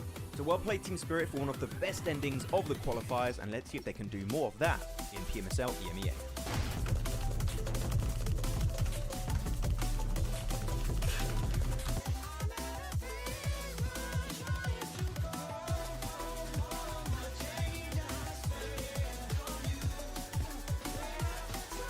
Seems like the drops of PMSL CSA have been revealed. Let's check it out.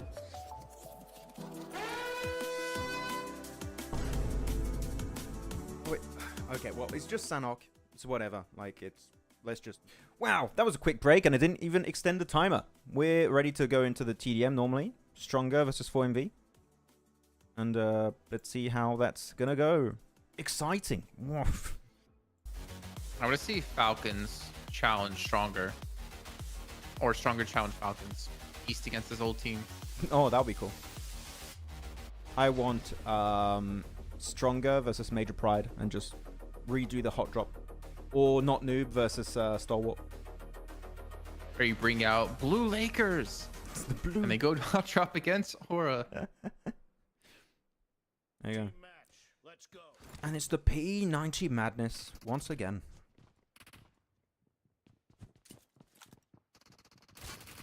They keep sorry. Problem is we went to break, so people went to go on a break, and then we come back, and there's no one to talk to during TDM. Yeah. You have to talk to me. Oh no. Okay, guys, going back to break. No. For whoever is in chat right now, it's time. Let's ask a question. Oh, you want to ask them a question? I was gonna say if they had topics. Okay. What's your question?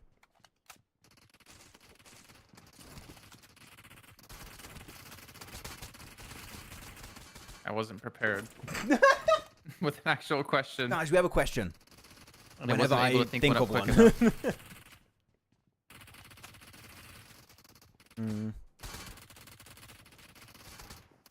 I don't have one. You don't have one? Let me think. Which feature would you like to see added to PUBG Mobile, the game, like just not only esports, but then it can also make its way into esports, like both the game and esports. A new feature, not a feature that already exists, or that are in other games, like a new, completely original idea. What would you guys like?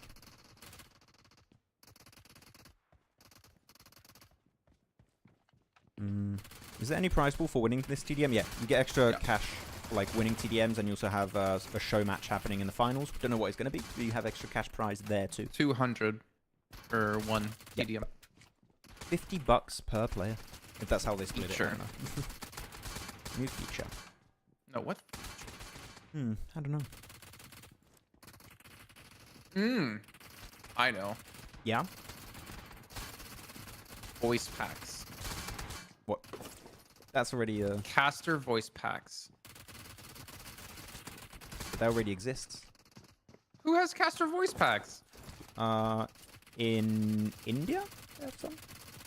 Well, that's not PUBG Mobile. That's a different game. Okay. Just imagine the Maxman voice pack. It's like not a new feature. You already you can already have voice packs of people. They just need to decide they want talent. Voice It's a new packs. feature for PUBG Mobile. It's not a new feature for Battleground Mobile. Okay, cool. Okay. That's a cop-out answer in my opinion, but okay, sure. Am I wrong though? On the technicality, I guess not, but sure. Yes. Whatever. I want to see a TDM between you two. It's not gonna be that long. It's gonna be really quick. If you allow Even me with to the play invincibility. MG3, easy. No, even if I had the invincibility, I would still die every time. Self-nades. No, not even self-nades. You just be spawn camping me and I just can't hit you. So my invincibility will wear off and you'll hit me. I'm thinking of my new feature I would like. We have the question of Play Store. We'll get to it, Play Store. I'll finish the topic of like the new feature, and then we'll go and do your global super. Actually, are we even gonna have time? Like 36. I'm gonna have to keep that. I'm not gonna do a global super team, man. That's too hard. Too much work to think about players from every region. Look, I'm gonna do one real quick, okay? CSA dot SEA. I would go for Rose Carry. Americas, I would go for Revo. EU, I would go for. Wait, what do you mean? Why are you pulling people like one person from every Pick region? 6 players from. He's saying. I like the idea. I guess he wants one from each region. GG4MV, by the way. I would also go for Nomi for EU. Japan, I would go for Reiji. And Korea, I would go for Forest. Does he even play still? I don't know. I haven't seen him in the global in a while. There you go. That's my speed team for global. I thought it was 6 players, like from all regions you have to choose from. So you have to put together a super team of 6 players. I mean, I So you saw could that he have, had like, 6 3 regions. CSA. He had 6 regions. I'm like, I'll just pick one from each. Yeah. Slide option for esports. Slide would be cool. I mean, I would just like emergency pickup, but it's not a new feature. I'll think of my answer after No the one break. from DRX? No. Soa's was pretty decent. No. PEL? Who would I take of PEL? Goddamn. Oh. Well, I have to think we're about going to that go one. to a short break and he'll think about it during that. And when we come Yes. back, I like that. We'll do that, guys. We'll go to the break. Let me set up the timer. And we'll be back to talk about more stuff. Okay, see you guys in a bit. I hate stuff. I I'm hate going to talk stuff. about PUBG Mobile. Don't like it. Okay, see you guys in a bit for our last 2 Miramars of the day. See you soon. Woo. Team Spirit have pulled off the cleanest push of the PMSL EU qualifiers. In the last game of day 2, Team Spirit found themselves on the east side of this circle, and with the next shift pushing them out in the blue, they had to make a big play. Team Spirit understand that Shockwave won't be able to play their compound for long based on the circle, and know that if they want to win this game, they need to move before they do. So the squad gets moving and sends it in the northern side of the Big Baby compound. Big Baby, by the way, like the team, not an actual Big Baby in the compound. Yeah, no. By doing so, Big Baby have to give up some of their compound as they had a small split, and most importantly, it keeps them safe from a possible assault from Shockwave. This results in Shockwave having to push into Big Baby and getting eliminated, and then that allows Team Spirit to clear all the players of Big Baby one by one to easily secure this chicken dinner. So well played Team Spirit for one of the best endings of the qualifiers, and let's see if they can do more of that in PMSL EMEA.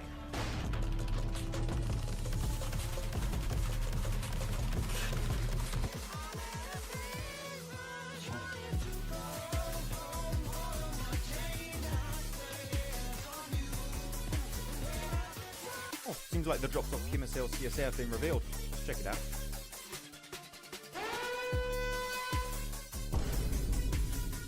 Wait, okay, well, it's just Sanhok.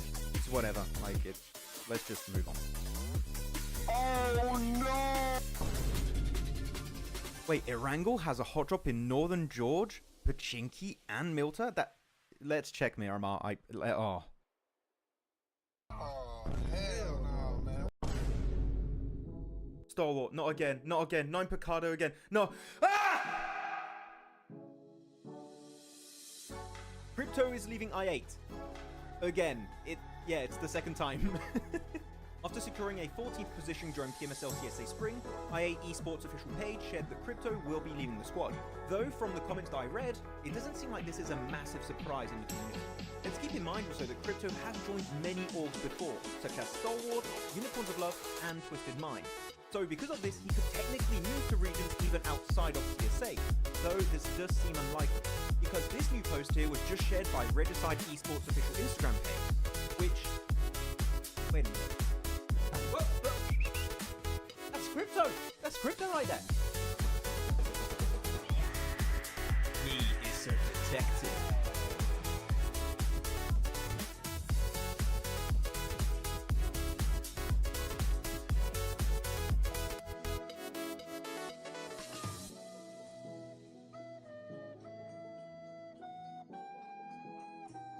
Koops is leaving Enigma Galaxy.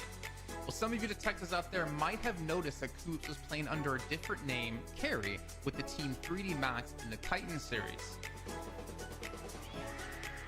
He is so detective. No, not that kind of detective. Well, not too long ago, the NA superstar turned Mr. Worldwide Koops made a cryptic post before PMSL EMEA saying that this is his final tournament. Now, at the time, it was unsure if this meant he was retiring or moving on, but one thing is clear. Enigma Galaxy were not getting the results expected with a player like Koops on the roster. And after failing to qualify for the main event in PMGO and only securing an 11th place finish in PMSL EMEA, it was quite obvious some changes needed to be made, and it seems moves are being made by Koops as he revealed this information to us. The legend himself has confirmed he is signing to a new organization soon. This message comes just days after seeing him play with Rob, Snow, Zuko, Nate in the Titan Series Season 5 under the tag of 3D Max. Now the question is there potential for Koops to stay with this roster in PMSL MEA? Or will we potentially see him go to another region like maybe CSA? Because IHC just recently lost Demo and Alex over to PEL. Let us know in the comments who you think Koops is going to be signing to. Real quick, what's your favorite weapon? M4, of course. PP buy the The PP. mini. Scar L, of course.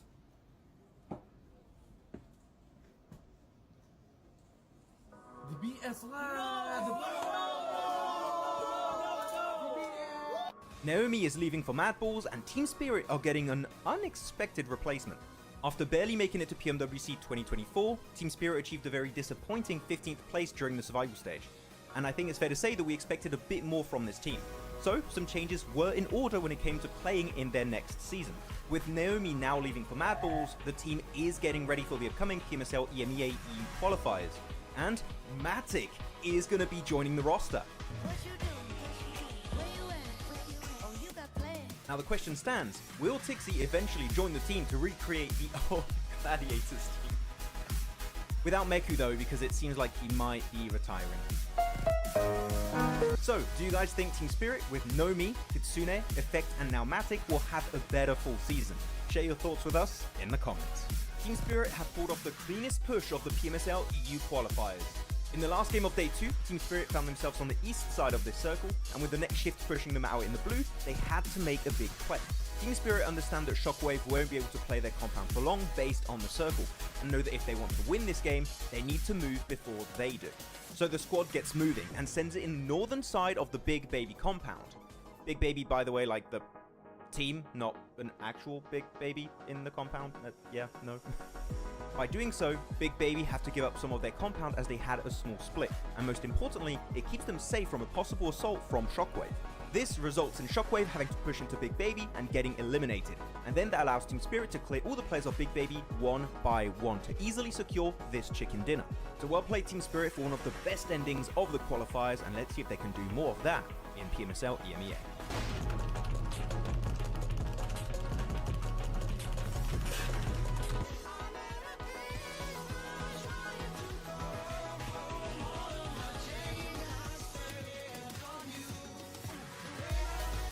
Oh, seems like the drops of PMSL CSA have been revealed. Let's check it out.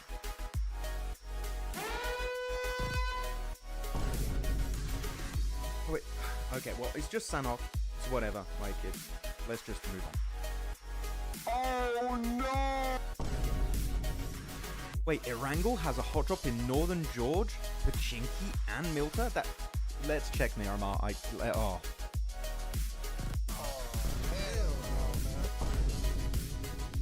Stalwart, not again, not again. 9 Picado again. No. Ah! Crypto is leaving I8. Again. It's the second time. After securing a 14th position during PMSL CSA Spring, IA Esports official page shared that Crypto will be leaving the squad. Though, from the comments that I read, it doesn't seem like this is a massive surprise in the community. Let's keep in mind also that Crypto has joined many orgs before, such as Stalwart, Unicorns of Love, and Twisted Minds. So because of this, he could technically move to regions even outside of CSA, though this does seem unlikely, because this new post here was just shared by Regicide Esports official Instagram page, which... Wait a minute. Whoa. That's Crypto! That's Crypto right there! He is a detective.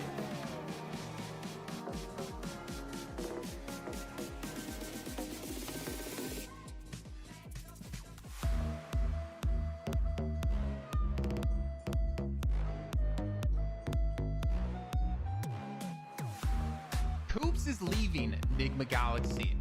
Well, some of you detectives out there might have noticed that Coops was playing under a different name, Carry, with the team 3D Max in the Titan series. He is a detective. No, not that kind of detective. Well, not too long ago, the NA superstar turned Mr. Worldwide Coops made a cryptic post before PMSL EMEA saying that this is his final tournament. Now, at the time, it was unsure if this meant he was retiring or moving on, but one thing is clear. Enigma Galaxy were not getting the results expected with a player like Coops on the roster. And after failing to qualify for the main event in PMGO and only securing an 11th place finish in PMSL EMEA, it was quite obvious some changes needed to be made, and it seems moves are being made by Coops as he revealed this information to us. The legend himself has confirmed he is signing to a new organization soon. This message comes just days after seeing him play with Rob, Snowick, Zuko, Nate in the Titan Series Season 5 under the tag of 3D Max. Now the question is there potential for Coops to stay with this roster in PMSL MEA? Or will we potentially see him go to another region like maybe CSA, because IHC just recently lost Demo and Alex over to PEL. Let us know in the comments who you think Coops is going to be signing to. Real quick, what's your favorite weapon? M4, of course. PP buys it. Scar L, of course.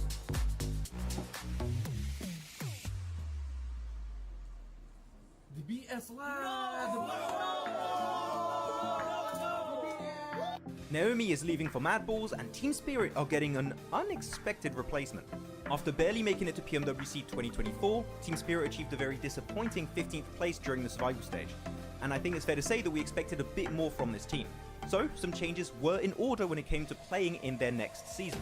With Naomi now leaving for Mad Balls, the team is getting ready for the upcoming PMSL EMEA EU qualifiers, and Matic is going to be joining the roster. What you doing? Where you at? Oh, you got plans. Now the question stands, will Tixie eventually join the team to recreate the old Gladiators team? Without Meku though, because it seems like he might be retiring. So, do you guys think Team Spirit with Nomi, Kitsune, Effect and now Matic will have a better full season? Share your thoughts with us in the comments. Team Spirit have pulled off the cleanest push of the PMSL EU qualifiers. In the last game of day 2, Team Spirit found themselves on the east side of this circle, and with the next shift pushing them out in the blue, they had to make a big play. Team Spirit understand that Shockwave won't be able to play their compound for long based on the circle, and know that if they want to win this game, they need to move before they do. So the squad gets moving and sends it in the northern side of the Big Baby compound. Big Baby, by the way, like the team, not an actual Big Baby in the compound. Yeah, no. By doing so, Big Baby have to give up some of their compound as they had a small split, and most importantly, it keeps them safe from a possible assault from Shockwave. This results in Shockwave having to push into Big Baby and getting eliminated, and then that allows Team Spirit to clear all the players of Big Baby one by one to easily secure this chicken dinner. So well played Team Spirit for one of the best endings of the qualifiers, and let's see if they can do more of that in PMSL EMEA.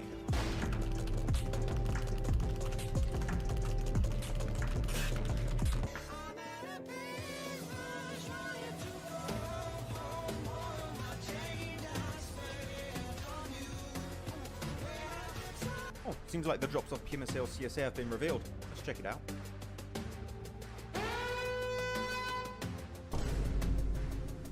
Wait, okay, well, it's just Sanhok. It's whatever. Like, let's just move on. Oh no! Wait, Erangel has a hot drop in Northern George, Pachinki, and Muerte? Let's check Miramar. Oh.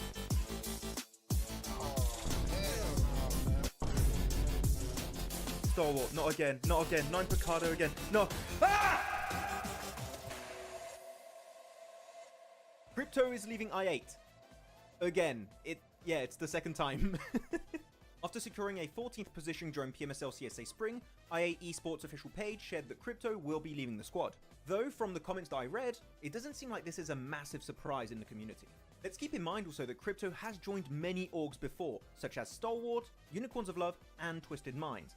So because of this, he could technically move to regions even outside of CSA, though this does seem unlikely, because this new post here was just shared by Regicide Esports official Instagram page, which... Wait a minute. And we are back, ladies and gents, for our 5th game of the day. Heading on over to Miramar for the first time today, and playing path is pretty okay. Impala to la Cobreria. Love to see it. Ooh. But are we going to see a Picado fight? Even though not news aren't here. Do you think a team's going to drop there just to keep them on their toes, as you said earlier? I don't think so. I think they're going to be... I think it'd be hilarious. I would love it if they actually win this. No? The game? Yeah, Stalwart win. No. I know why you're saying that, but you're going to hate it when, if they win from there and they just still hot drop tomorrow. The thing is, I know that would happen. Yeah, right? I hate that. I know. Yeah. But no one's showing there, so they're fine. They're alone at Picado. Can a man dream, Jason? Can a man dream? Yeah, just the thing is, I have to deal with angry Maxman tomorrow when the hot drops continue in Picado. Yeah, true. You're right. I believe.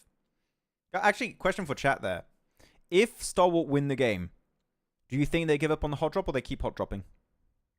Okay? They keep hot dropping. They keep hot drop. I think people are going to say they keep hot dropping. Yeah, for sure. There we go. I'll hide the map, our camera real quick so we can see the map. And, ooh, maybe a crater fields area finish. That we haven't seen one of those areas in a hot minute. I do like I feel like we that haven't seen Northwest and PMSL CSA like this whole season so far. I feel like we just had very like west and southwest zones. The highest we've been, I think, has been the field of El Pozo. You know, the field south of that terrain where we had a finish yesterday, right? Where FOMV ended up winning versus Falcons. Yeah. But that's the highest we've been so far. And we'll see how that's going to potentially go in.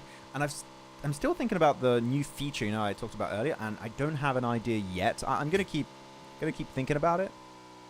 Just gonna ask you all a question that I don't even have an answer for. Yeah, I'm going to keep thinking. I mean, yours was a cop-out answer. I'm not going to lie. That was... You're just taking a feature that already exists and just like, instead of just content creators, we're going to make it about talent. It doesn't exist, though. It doesn't exist. Okay. In PUBG Mobile, it does not exist. You said, what's a feature in PUBG Mobile that you would like to see added? And I gave you an answer that fit that question. I'd be a great politician, I think. Is a cosmetic a feature?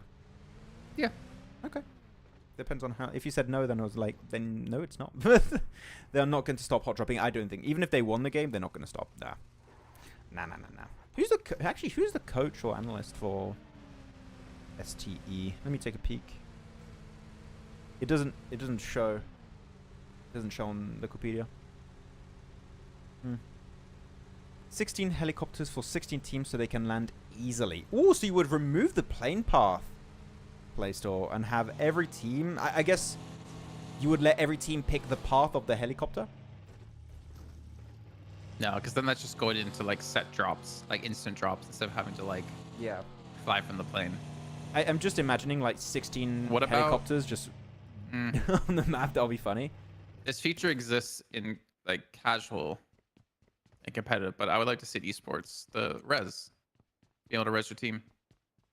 Or like the respawn beacons. Hmm. Ah. I don't want that in comp. The reason why is I like how when you approach comp, it's you have one life, make it count.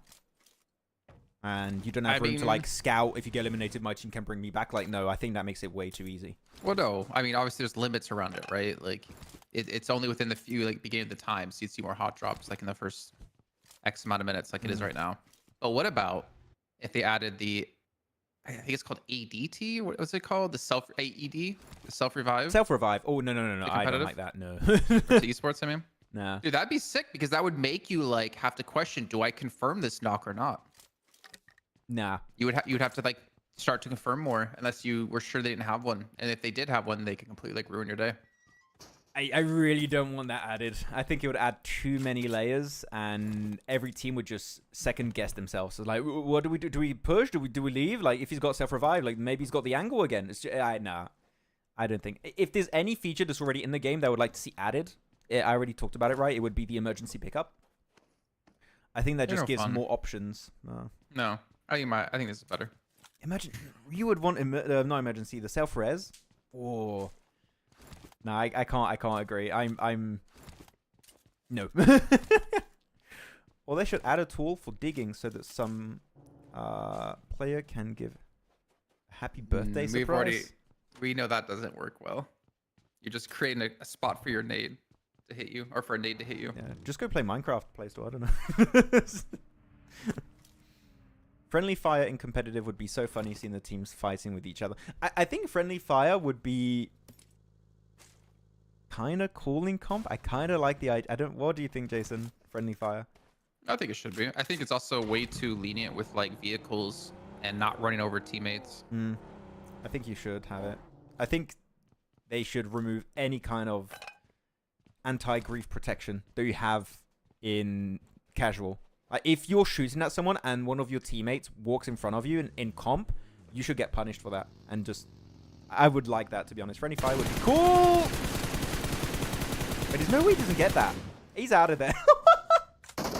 Oh. Yeah, he connected it. And he's just sliding away.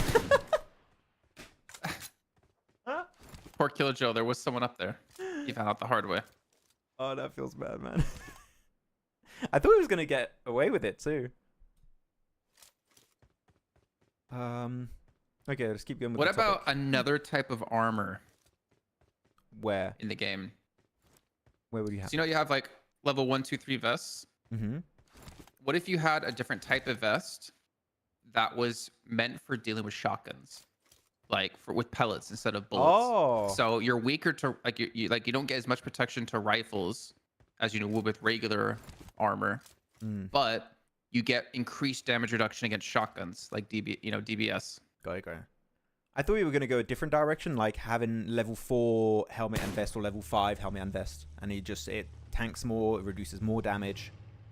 But like a variety of different protection, that would be interesting. Because then you have to choose, like, do I want to take a vest because we're going to crash and have to deal with shotguns, or do I play the normal armor because I know we're going to be in long range fights? Yeah.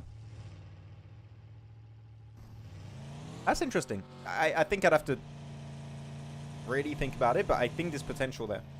Or you could do level 4 vests, but you have to, like, I don't know, reduce level 3 or like make level 4 that much more harder to get, or like less likely to get out of a crate. Very rare, yeah. Or you could just make level 4 armor crate only, and then there's actually an extra reason to go there. You know, that could be something. Also. I mean, MG3, P90, Gilly. Yeah. But like, there's a couple of reasons. If you have to go there. DBS M4, do you really like? You're like, it's maybe not worth it. But if you get an extra level of armor and stuff, you're like, maybe worth it. Maybe I'll go for that crate. Shorter range for AR, buff the sniper damage. Actually, that's one thing. That would be one big meta change I would like. Is nerfing the shotguns a little bit still. Like S12K DBS, I think, is a little bit too prevalent in this meta. Nerfing the long range spray or recoil control of the M4. And I don't think you need to buff sniper damage per se, but I think if you nerf the other options, the snipers become a lot more viable on maps such as Miramar specifically. And DMRs2 would become more viable. I would like that. Yeah, I mean, buffing shotguns, you'd be getting into the realm of a one shot in the chest. Yeah. And that you can't really have that. Too good. Too powerful. I'm a little bit sad. No one commented about the different type of armor. Yeah. What do you guys think of Jason's idea of armor for to tank different types of weapons? Or just add a riot shield, for DBS. Like, Oh man. That would be a counter to a DBS riot shield. Yo, do you see the chat? We do use him, boy. We do see the chat. This is a watch party. This is not like an official casting typical broadcast you have. This is a watch party. We're chilling with the boys in chat. Thank you, Ghost. Yeah.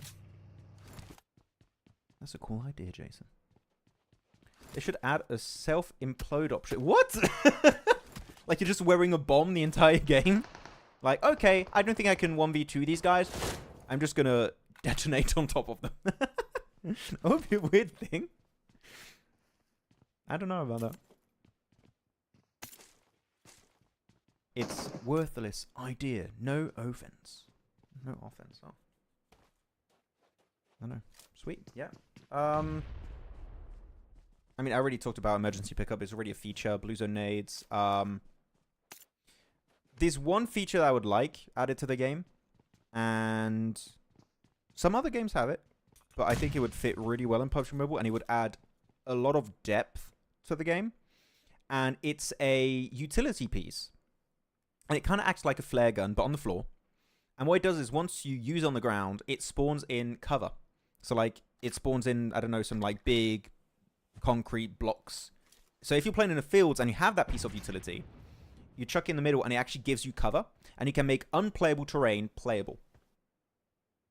That would be a piece of utility I would really like. I think you talked about blue zone nades a few days ago too, Jason. It would be kind of in that vein, but it gives you defensive capabilities instead of offensive capabilities. So that would be my take. Because imagine, man, field finishes instantly become so much more interesting. Instantly. I think it's a double-edged sword, because it does make you able to play a lot of areas you might not be able to play. Mm-hmm. But then it also does randomize the terrain if you have an abundance of this utility. You would make it very rare. Okay. Because I'm just thinking, if you have too many of them, then it's like you're kind of taking away one factor that's important. Yep. Is an in-game leader and the knowledge of the map. Well, the more so the knowledge of the map. If you could just change the terrain like that. No, that's true. I mean, how much drops? How big is it? Like, yeah, that's the thing. Is down to details, right? But yeah. I think with something like that, maybe details matters. Because I think people might say, no, that sounds like dumb. It doesn't really help. Or imagine it like really small. Mm-hmm. And then maybe some of the people are thinking, oh yeah, that'd be amazing, but they're imagining it too big. Nah, let's say they're a little bit, like you get, let's say 2-3 blocks that spawn, that are like in front of you, like they're locations. They spawn like from the sky. Crate size and block? They, a little bit taller than crate size. Like let's say 1.5 times the height of your character. And in width, like 3 times your character in width. Okay. So it's like decent cover. I don't know, just an idea. Add landmines. Landmine? I mean, I think I think it'd be interesting. I think you'd have to have some like potential limits to it, because like, what if each of you had one, then you dropped them all next to each other, then you now have 1.5 high, 1.5 times your model high, and a 12 times width, like cover in the middle of a field. I would say you make it as rare as an emergency pickup. So you would rarely see it used, but when it's used, it's impactful. You know? I don't know. It's just an interesting conversation. Just interesting. It's fun idea. to try it. Yep. To see. People send C4. C4 actually, yeah, you bring it from the other maps. It's in what map is it in? Is it only in Karakin? C4? I don't remember, but it's definitely some I stuff. think over there. Karakin, yeah. Yeah. Or maybe Livic?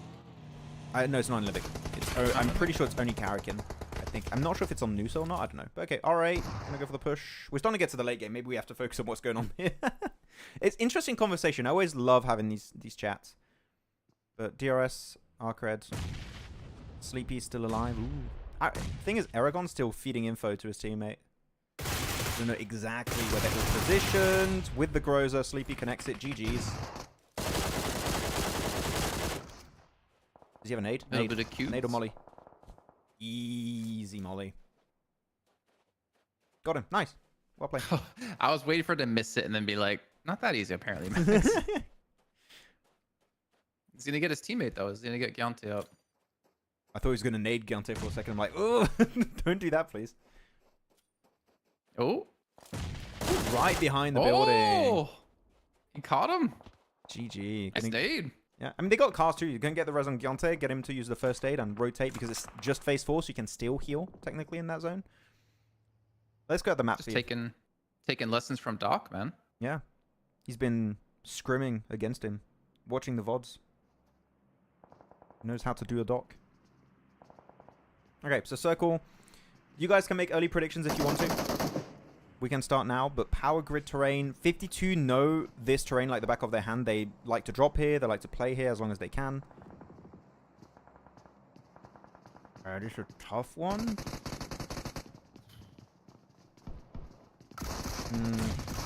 I do kind of prefer Stalwart's location though, but they only have 3 players, right? Let me see. So I've been like bouncing my head back and forth to see. Yeah. Stalwart, they have 3, yeah. Someone's been saying multiple times, add a landmine. See, landmines are weird though because I mean, I don't think it fits in PUBG Mobile landmine that much. yeah, it's something you put down as a preemptive matter, Yeah. right? And there's nothing else in the game that you use preemptively. Yeah, I I don't find know. that like very counterintuitive. It's just like, okay, we're gonna drive by this really good location and we're gonna toss some landmines because we expect people to go here, but we're not gonna take it. You know, I don't know. I don't know. For me, it doesn't suit the vibe of PUBG Mobile, which is, I know it's weird to say, it's not really a point I'm making, but for me it makes sense. It doesn't suit the vibe. The vibes would be off. Okay, And we don't Falcons want taking that. off. Yeah, we don't. We need to keep the vibes on point. Okay, Eastern push. Yeah, all of these teams pushing the Eastern side are going to struggle because you're leaving this ridge and then you're just going in flat-ish terrain. It's not truly flat, but like, you got dips here and there. That's why we're seeing so many fights, I guess, for it. Yeah. Yeah, to clear these teams out. Killer's still alive in the blue. You see him on the mini-map right now. DRS. I'm wondering if he's going to be able to backstab at all in any of this fight.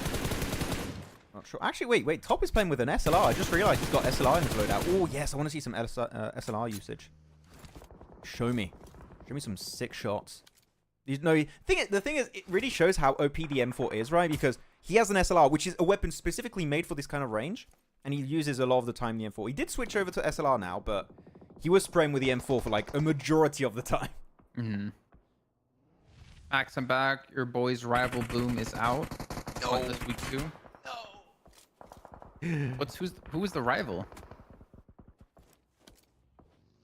Max? Your boys... Your boy's rival boom is out. Actually, yeah, where I don't get it. What? Oh, Alter Ego's rival is out. Oh, okay. Sadness. Include new guns, more new guns. I think you have to be very careful with that because you have to introduce a weapon that rivals how good the M4 is. Otherwise, people won't use it. I mean, they're being different, right? You got the DSR. I don't know if the DSR is going to be in comp or not. And we got the dual-wielding MP7, which I don't know if that one's going to be in competitive either. But those weapons could shift the meta depending on how good they are. So we have to keep eyes out for that. Oh man, Reefus is on 1 HP, goes into Molly, and that's going to be picked up by Stalwart. 7 limbs again. What's going on with Stalwart, man? If they actually win this without the hot drop, I am dreaming. Nah, That Critter they just will fell stop the down. hot drop. Okay, damn Critter it. just got knocked on the south. Why? You're safe. You don't have to get so angry. Rah. Maybe. Imagine they win as a duo, though. Hey, Nap, what's up? Finally, Neptura is here. Yeah. You can make... Oh, wait. Yeah, I'll go back to the map feed. And we can update and make some more accurate predictions now. There you go. I mean, major pride. Off the back of the last game, they still got 4 up. But Yeah. They got to deal with Falcons on the east. Is maybe the only tough part. But They've got a decent dip, actually. You're pretty safe east of Power Grid in that dip. So actually, yeah, Major Pride's not a bad shout. I do think 52 are given too much free range north. Like, teams can literally crash Power Grid and they'll get a free entrance. So 52 are you need to talking like decide. Fora? Yeah. Or maybe even Muerte? Yeah, they could. And it would be a free entry. I mean, both of them could literally enter in Power Grid and it'll be free. Have to see.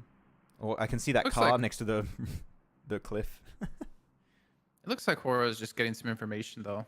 They have No Fear pushed up as I'm taking a look at the mini map or the map feed. But we'll see how it works out. Yeah, Stalwart, man. Like, I guess you said something, right? You talked to the Stalwart owner, or what was the story about? He has a lot of faith in the new Stalwart team. Yeah. He had a lot of And faith we're in the starting team. to see it. And I said, please, are you keeping Critter? And he said, yeah, we're keeping Critter. I'm like, yes, hell yeah. I think getting rid of Critter, I don't know, I think a lot of people might disagree with this, but I think he's one of the players that has the most long-term potential. Like, you have a lot of players that are doing great, like Doc, etc., but out of players that are being brought into the scene and that can do well in the long term, I think Critter is one of those players.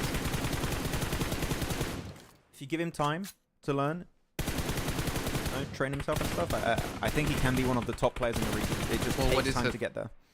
What is it about him that you think rewards him this kind of support? Clutch potential. I think his fragging power is very important in this current meta, right? And I think he could be there if he gets the experience he heavily needs. That's it. Just in terms of being the top fragger. I think he can do it. Well, Muerte decides to join up on Falcons, but they don't know a major prider behind them, and that's gonna be unfortunate for Muerte. They're one of the only other teams out there with 4. I guess they just expected Power Grid to be taken, right, Jason? So they're like, oh, we don't really want to take the risk of getting Power Grid. It might be completely swarmed with teams now. So we're just going to try and go for what we think is a safer rotation over to the northeast. But actually, no, Power Grid right now is the best option, but they just don't know it's free. They haven't had the time to scout. And even if you do try and scout it, because it's a big kind of building in the warehouses, you don't even know it's free. Well, also, so T24, he went up towards the north of Power Grid and towards the north side of it as well. So they actually have split up here to cover any northern entrances. But the problem was, I feel like it's too late. I mean, it doesn't matter now because no team's entering from the north, but a team could have easily snuck in earlier, as you mentioned, as they're covering it at this position. But the zone does shift again back with Power Grid. Major Pride are still kind of in the zone. Accenture is looking for the nade onto I8. Oh, through the smoke Nice. too. GG's. Actually, you can see the window through the smoke, like on the left side of it. So, easy connection. 2 more. They got 10 in limbs already, Stalwart. Bro, what's going on? And they did res Krita. I didn't realize that. Because remember I said Krita went down earlier on, so they still have 3 players left alive. It's still possible they could win this. Yeah. Because he was safe in the building, so they just sent an extra player. I think they did a 2-1 split at that point to go for the res on Krita. So, yeah, I like it. Actually, I was going to say, if you're Stalwart, send everyone onto Sancha and sweep the northeast. Because all the teams are just fighting each other in really, really awkward fashion. I would love to see them try and control the northeast. It's not an easy one, but from their position, they can kind of get involved. And Muerte are going in Power Grid, it seems? Or are they going for the ridge? I think they're going for the ridge, yeah. Playstore says So they're 4 gonna limbs actually- with 1 car spray or 4 limbs with 1 nade. Oh, it's a question. I thought you were saying something. 1 spray. Nah, or with 1 nade. Because you blowing up a car, I mean, that's not that hard. By hitting a nade on 4 people. No? Oh wait, you Yeah. mean like it depends how he means it, like a car spray, like you spray a car and it explodes, or from a car. I understood it like from a car. That's like super satisfying to hit those because it's not easy to control the recoil and stuff. It depends what do you mean. What Playstore explain for the car spray. Nice nade here. Yeah, so actually no one, Jason, went for Power Grid. They're just all avoiding it out of fear of what could be in Power Grid. And Stalwart are still like awkwardly split. Like Riley's off by himself on the southwest, trying to like third party by himself A1 versus Hora. And the other two trying to like third party is to Muerte Falcons, Major Pride, potentially 52 fight, because you can see Crypto on the northeast side of Power Grid now. Yeah, I know. There you go. He's regrouping. I was a little bit doubtful after like the split you mentioned, but no, he's regrouping. This is good. This is the play. 11 limbs for Sancho. What? 15 for Stalwart. And they could get 11 that is- nade. Ooh, a little bit short. This is, you should have give it to him instead of Doc, man. He gets the double digits. This might be our highest limb game we've ever seen in competitive out of one player. Out of one player, yeah. What's the record actually? Man, he goes for it again. I mean, that's Riley there that got it, but 4-3-11. 18 limbs. What the hell, man? They, you know what? They might win this. The first And 20 elimination bomb, right? We had this season. Yeah, and I'm gonna get Angry Max tomorrow, I think. I swear, you cannot have this good of a Miramar and think, let's throw it out the window and start hot dropping not noobs again. I am begging you. Please. They were there first, Max. I don't care. I don't give a damn. This shows how good they have it on Miramar. You can trash loot to the west if you want. Leo does drop there a little bit, but you can contest it if you want. Okay, we'll see. But who's winning this game, guys? Looking at the circle, looking at the situation, you got Hora, you got 52 Esport in Power Grid still, and you got on the eastern side all of the 3 Stalwart players that have picked up a bunch of loot, I believe, so they should be good in terms of resources to take this fight. Okay. Well, while you asked that question, I'm gonna ask you a question, Max. 52 have 0 eliminations. Should they have 0 at this point in the game with where they were? Because I could see the answer being, yeah, they were just playing safe because they knew it would like finish around them. And leaving Power Grid to look for limbs doesn't make sense. Like something like that I'm expecting. Power Grid is kind of awkward to shoot out from. If they had teams breaching Power Grid, they should have a bunch of limbs, but nobody breached it because they were all scared of such a location, which I can understand. So I think because nobody crashed them, yes, like it makes sense to have 0 limbs. I can't fault them for that. Okay. Yeah. But they need to get involved now. They need to pick up these final limbs. They need to try and do something. Once the fight actually breaks out, I want to see a bit of an aggressive push or something. They have cars normally. Yeah. How do you feel about their 0 limbs? No, that's what I was asking. I didn't really know how to feel. I kind of went both ways with it. Like I explained, like it could be that, but that doesn't really make sense because why leave? But Jason, doesn't matter because Stalwart's gonna win. got an MG3. Oh. Yes. You know what that means? It's chicken dinner o'clock for the MG3 players, yes. Does Malik have it? I think it was Malik. I looked away for a second, but one of them has the MG3. I'm just waiting to see them get knocked. No, please. I want to see someone clutch it up with the MG3. They're gonna have to rock up with a buggy. Like, you sure have 40 seconds now to work with, but you're gonna have to rock up. Don't let the blue zone make you predictable, just like it happened to 52 in the previous Erangel game. You need to be proactive, not reactive to blue zone. I mean, it really feels like 52 should be able to win this because they're going to have more of the center zone and a place to play from, a compound to play from. But yeah, I don't know. I'm a little bit worried for Stalwart here. I feel like where do they have to go from here to get out of this fight or to close this fight out? But then also they have to deal with 52. Or that dip. Actually, I do like what 52 are doing with the 2-1 split. It gives them a lot of angles, but they need to get involved. They can't... Once this fight ends, they need to get involved. At some point. Good nade onto Riley. Wait, what? He doesn't get knocked off to that, man. Riley's a tank. I think. Oh, okay. Sorry, I was looking at No Fear. Again, third party. There you go. Voltrix with the QBZ. Oh, Sky has the MG3. There they go. Push in. 1-on-1. Riley's gonna get knocked, unfortunately, after he takes one down himself as well. Malik goes in towards the back line, and they just can't hit their shots. Stalwart goes out. Hora win it. 5 eliminations. Yep. GG, but there you go. That's what I wanted. GG 52. They rocked up. Crypto, maybe a bit of a wide angle. He's going to be in blue zone. He has to reposition. This is a risky spot to play, Crypto. You're not in circle. Get back in the car. Yeah, I was going to say. Get back into the car and start rotating. Wait. Wait, Crypto. No. No, Crypto.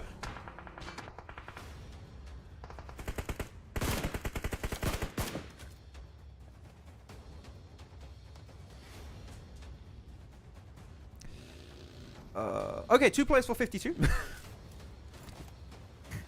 2v3. Instead of what should have been a 3v3?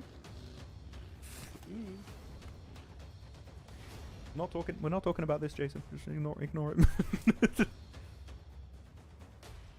Actually, Voltrix a little high ground behind that container is pretty decent. But I think at this point, you see that building right behind T24OP, not the crates, but there's a little room behind him. Actually, I think you might crash that with a car, and it gives you a bit of cover as you enter the city, and then you can play the warehouse, and then you can just backstab 52. I think that's the best option, because going over the ridge, you become very predictable. But then they have a 3v2 and they know it, right? So maybe you just want to use your man advantage. And actually, I didn't know they had that many smokes. Come out. I didn't know they had that many smokes. Okay, this is a way better option. This is way better. Sorry, I'm just reading chat's response to what has perspired here. Oh, nice nade. Ooh, Wow, wait, that what? didn't hit him? I guess it bounced out. Yeah, it hit the railing of the wall. Rip. Yeah, but still, Voltrix is going to be pushed up here. I mean, the smokes kind of don't help them right now. I guess it allows them to, like, peek over this ridge and get the nades off. They didn't push off the They back can't of the see anything. smokes. Yeah, I thought they would try and push after the smokes, but no, because the center technically is closer to T24.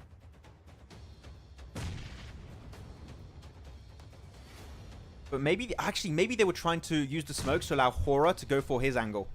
Sorry, not Hora, Sky. That's his team name. I mean, he's throwing nades. They know where they're coming from, so it's not really a secret anymore. But it does get him into a different angle to nade from. He gets mollied out. He's got the MG3 as well, so he's got to be careful. But Voltrix goes down. And Max, 52. 0 limbs. Second place. Yes! Sorry. What about... I get excited when I hear that weapon. Chat? Unpopular opinion, but I hate the MG3. Oh! Whoa, whoa, whoa, whoa, whoa. Who said that? Okay, ready. GG Hora. Nice game. Congrats. MG3 is amazing. What the hell are you guys talking about? I kind of agree. Kind of like the worst weapon in the game. Whoa, whoa, whoa. It's the best weapon in the game. I think he even told me off air that he's like, I actually secretly hate the MG3, but I want people to think I love it. Nah, I love the MG3. It's beautiful. Yeah, look at Crypto. It feels like Crypto's being told off. Look.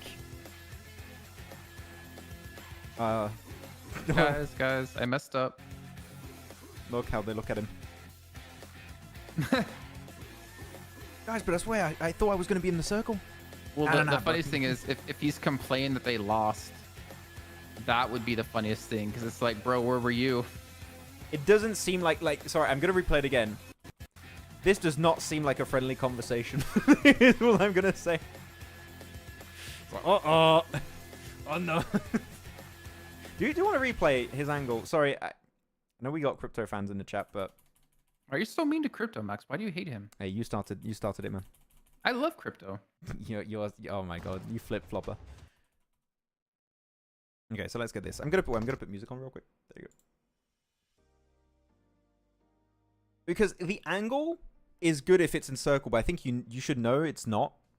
And if you want to reposition, you should do it before it's in the blue zone. Because here it actually gives you good amount of info. But the blue's pushing in. Your car's not going to be in the blue anymore. You should start leaving very quickly. Because if they have 3 players in their location, I think there's a very high chance they win it. But I get the Crypto's the off-angle player. Like we saw it from that Erangel win earlier. there is something also called a bad off angle, which I think is what that was. I'm sorry. I don't know how to react to that. I know how to. I'm refraining from doing it. Yeah. Crypto's joining another org after this. Guys, that loss was 100% not Voltrix or T24's fault. Oh, for sure. Definitely not their fault. I don't know, but Crypto's talking to them like it was their fault. Yeah. After we don't know exactly what they were saying, right? But it didn't look like a calm conversation, is what I shall say.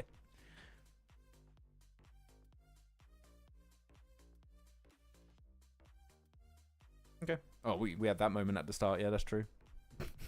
Zayson. Zayson? Lamau Zayson. Who's Zayson? Can you chill, Nepturo? I'm not Zayson. Neptoro? I don't know. Do you think crypto's overrated? Yes. I have to put it bluntly.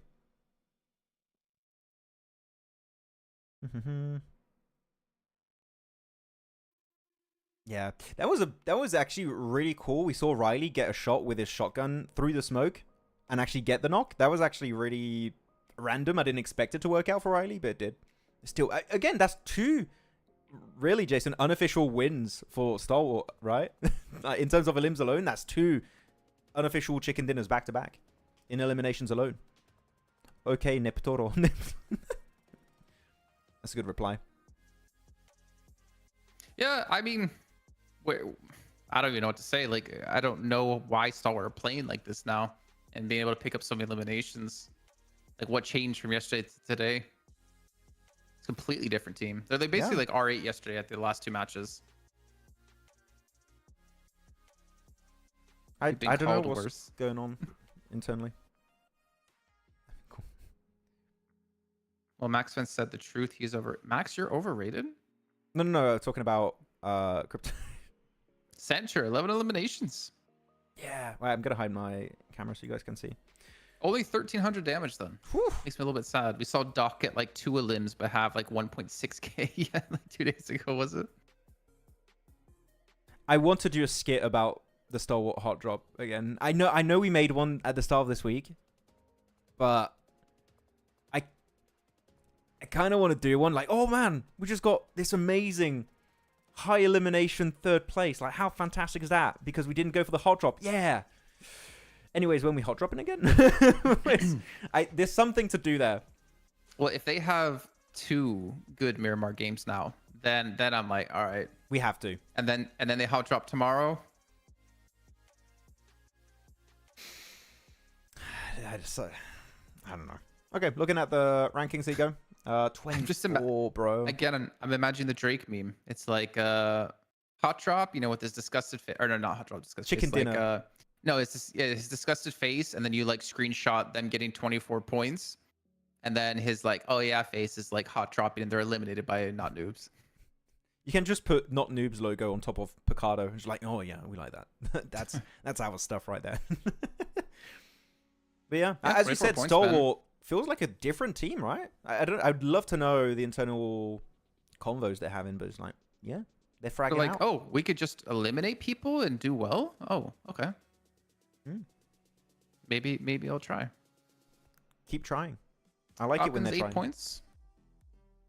52 gets 7 points. Okay, so at least get 1 elimination in the end from that, plus the 6, obviously, 2nd place points. 4MV 1, IHC 1, R8 0. A little bit quiet from those teams. And Rook again. Like, I'm a little bit worried for Rook, because if somehow Falcons don't qualify through the finals, then Rook needs to pick up points to be able to maintain the spot for PMGC. Yeah, but from the looks of it, I don't think it's gonna happen, man. I don't think so. Same. Can 4MV qualify? I think so. Yes. Doc is carrying 4MV. I would disagree. I don't think Doc is carrying 4MV. I think Doc is definitely maybe putting in a little bit more work than his teammates, but like it's a team-wide effort for 4MV. 4MV would not be working the way they're currently working, same in spring season, if it was just Doc doing all the work. Like, Apex is doing fantastic. The rotation of their 5th player is doing fantastic. Reefus has some great off angles from time to time. Aero same when he's playing. It's a team-wide effort. So I would have to disagree, Zuhaib, on that one. Is the stream lagging or is it Discord? It's lagging a little bit. Okay. It is a little bit. I'll put us back in full screen. Wait, whoop. Oh, it's still like, wait, what's happening with the feed? Yeah. Super pixelated.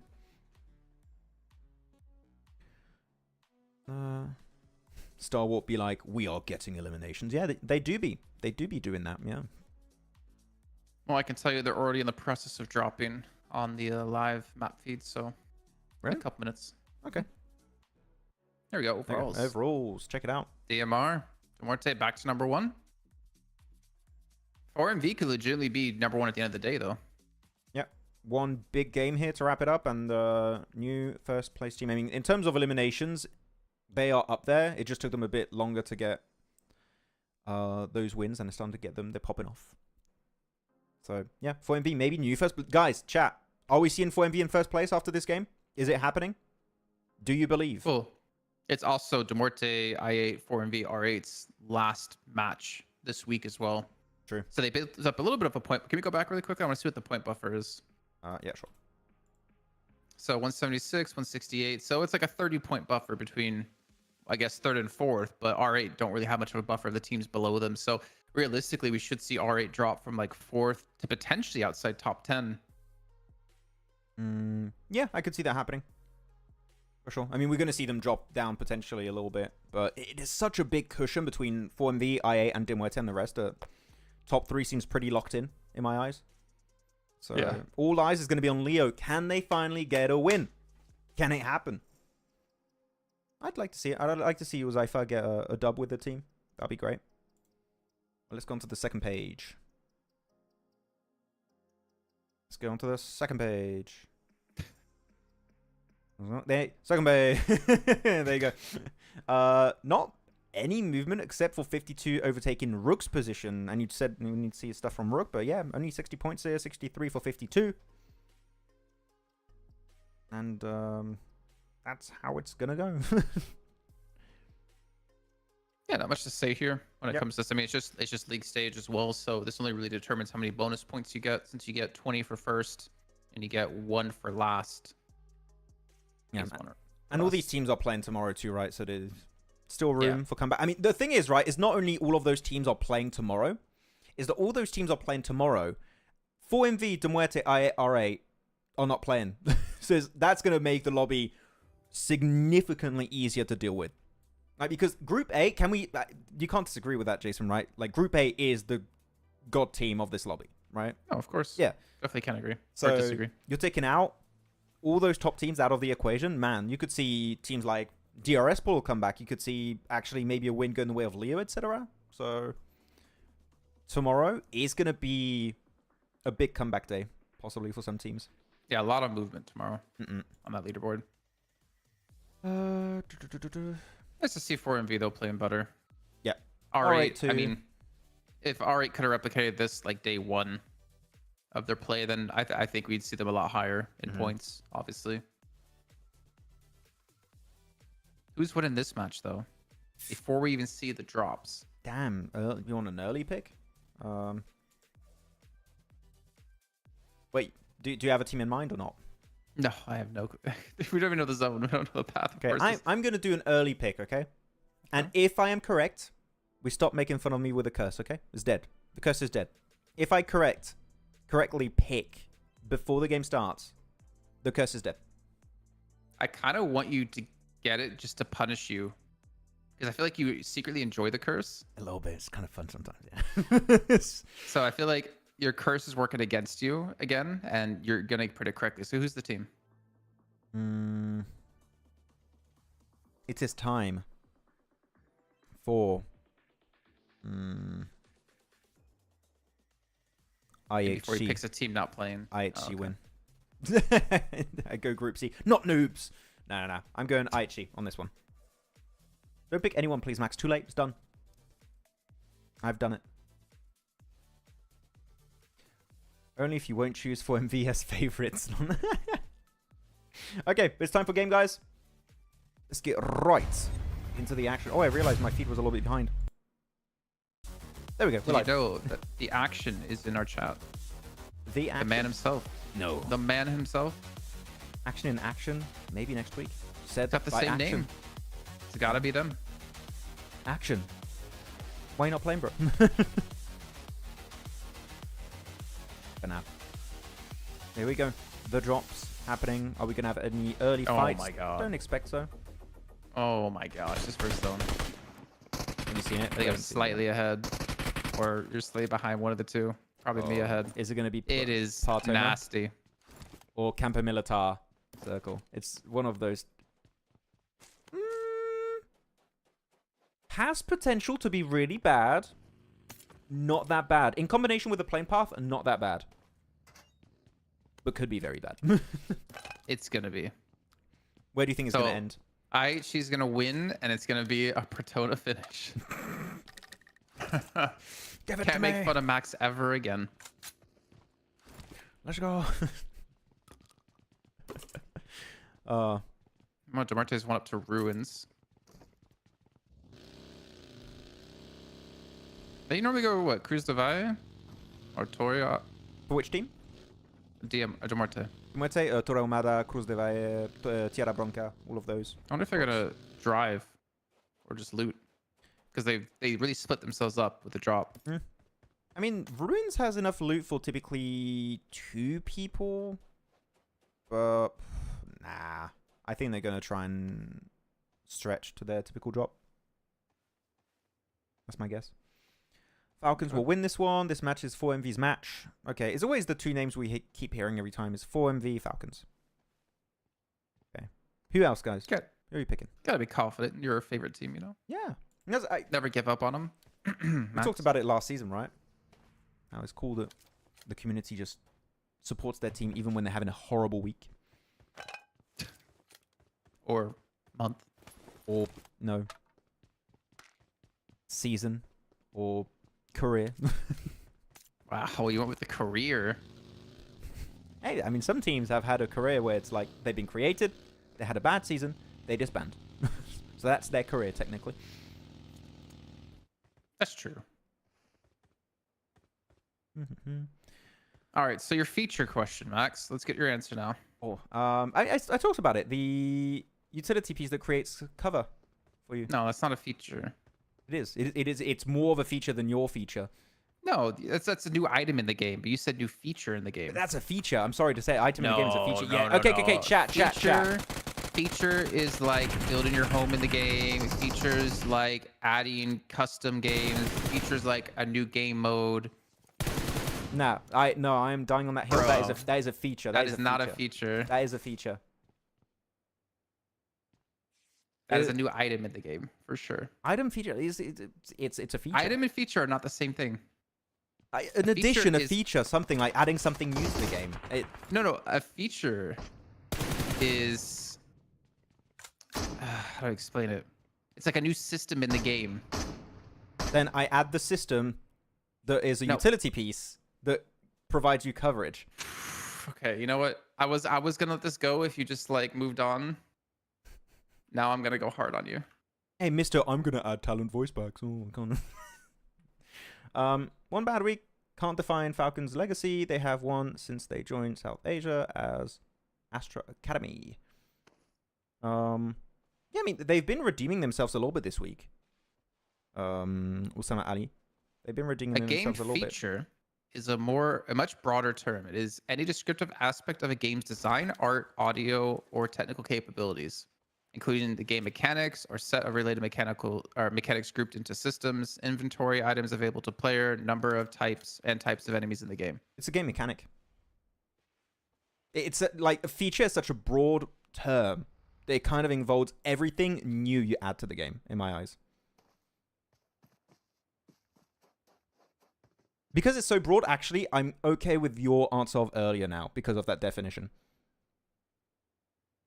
No, your answer earlier, your question earlier. Okay.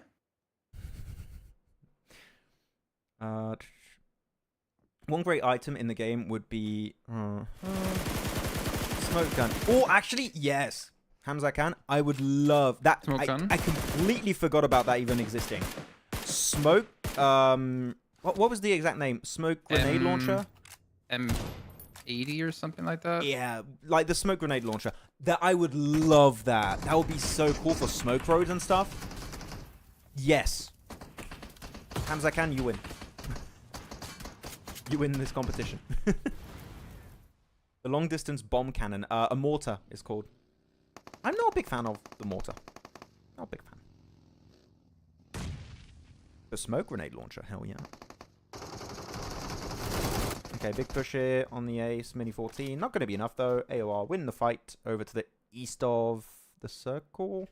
Let me take a look real quick. Yeah, yeah, they're east of the circle. Ah, no, power grid finish again. that's the previous game, bro. There you go. What are you working with here? So 52 already on the pivot. IHC also making their rotate. The Muerte went into Valle de Mar, so that's going to be their looting ground, realistically, this game. But we just have stalwart fighting currently. This is A1. Well, they've been pretty good the last couple games fighting, so. Yeah. Well, Jason, the curse. I knew that's gonna happen eventually. Decent smoke there, actually. Just using... Actually, car over these ridges is not a bad shout. Hitman. Yeah, I think it's not working on this fight unless they get Hitman out of the. Oh, okay, they get him out of the car. Never mind. Stop it, Jason!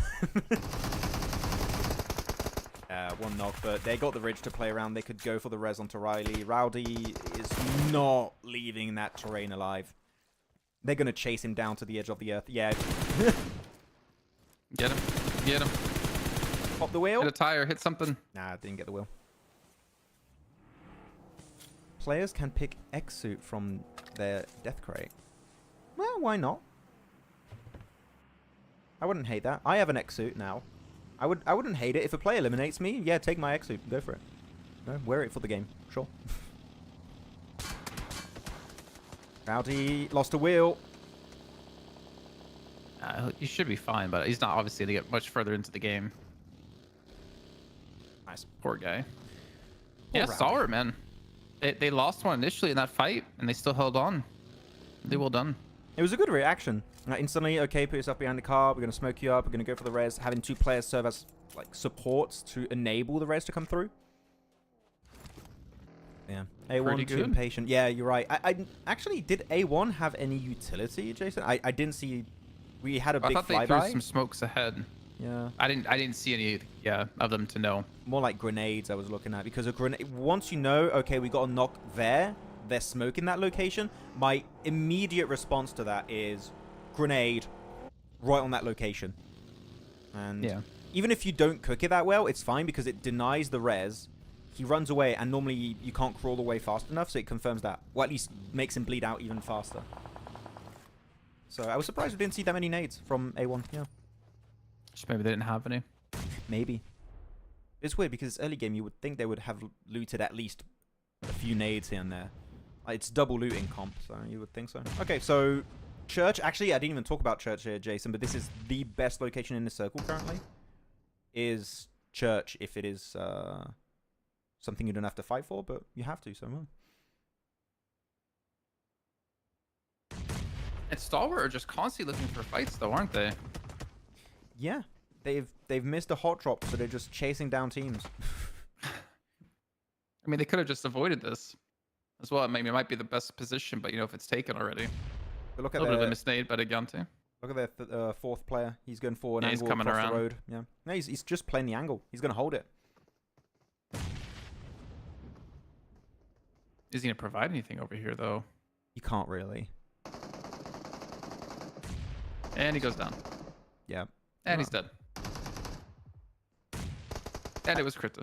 I thought it was just decent as keeping info, but I didn't think he would try and just cross the road that way, because if you want to cross the road, you would enter through the east, right? You would go downhill to be safe from example, and then you would go back into the church and support your team.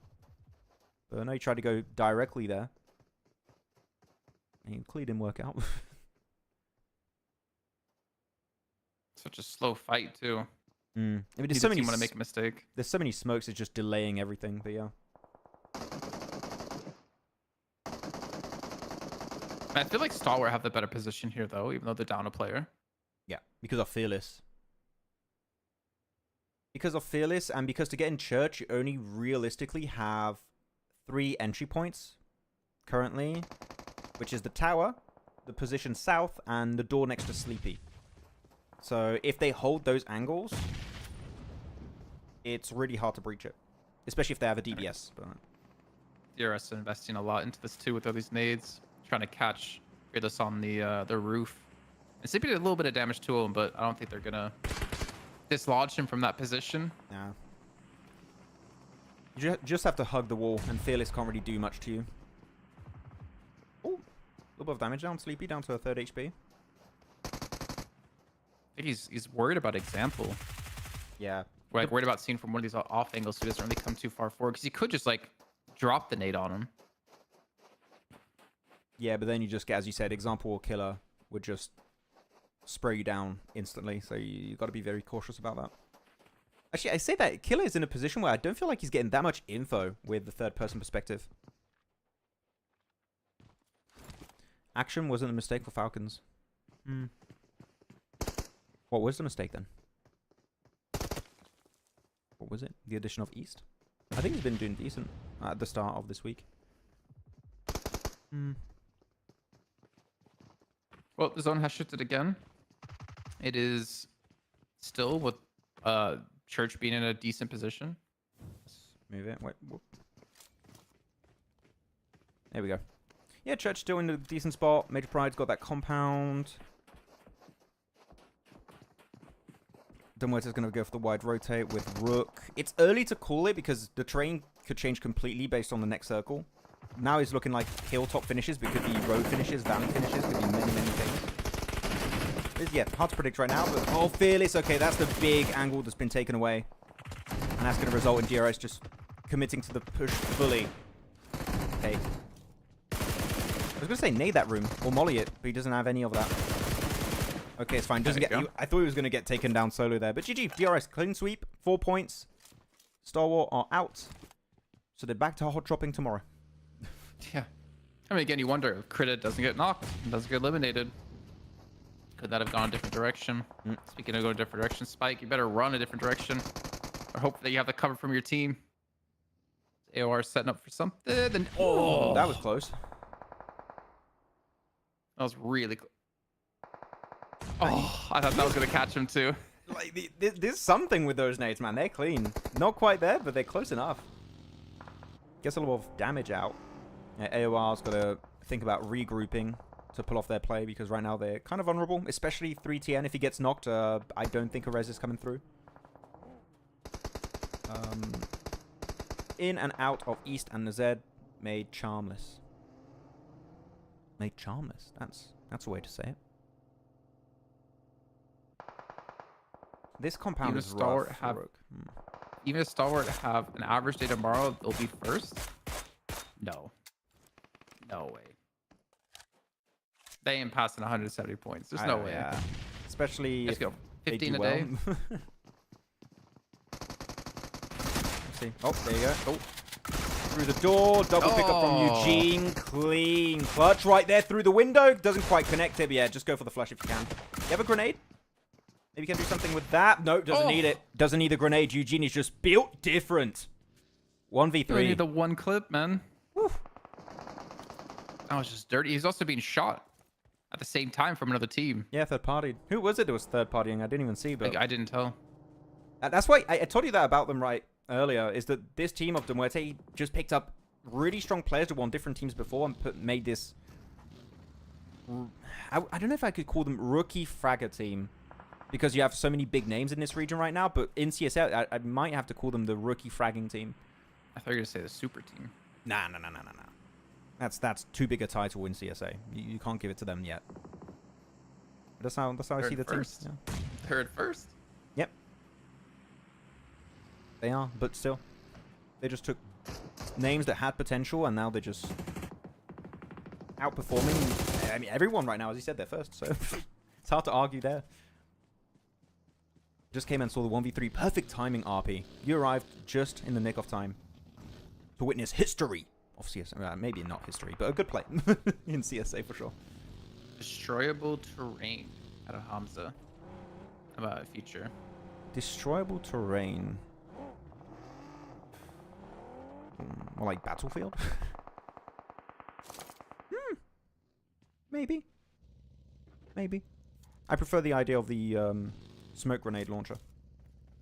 That one's clean. Or just grenade launcher, you know. You guys in PL have exploding arrows. We have grenade launchers. Just imagine Doc with a grenade launcher. Mm-hmm. That'd be pretty damn deadly. Or your boy Apex. Yes. He is a grenade launcher. Well, Max, CSA is the current champion region. Yeah, from IHC. Oh, I was... Oh. Well, not in PMWC, right? So. Okay. GG. Presley.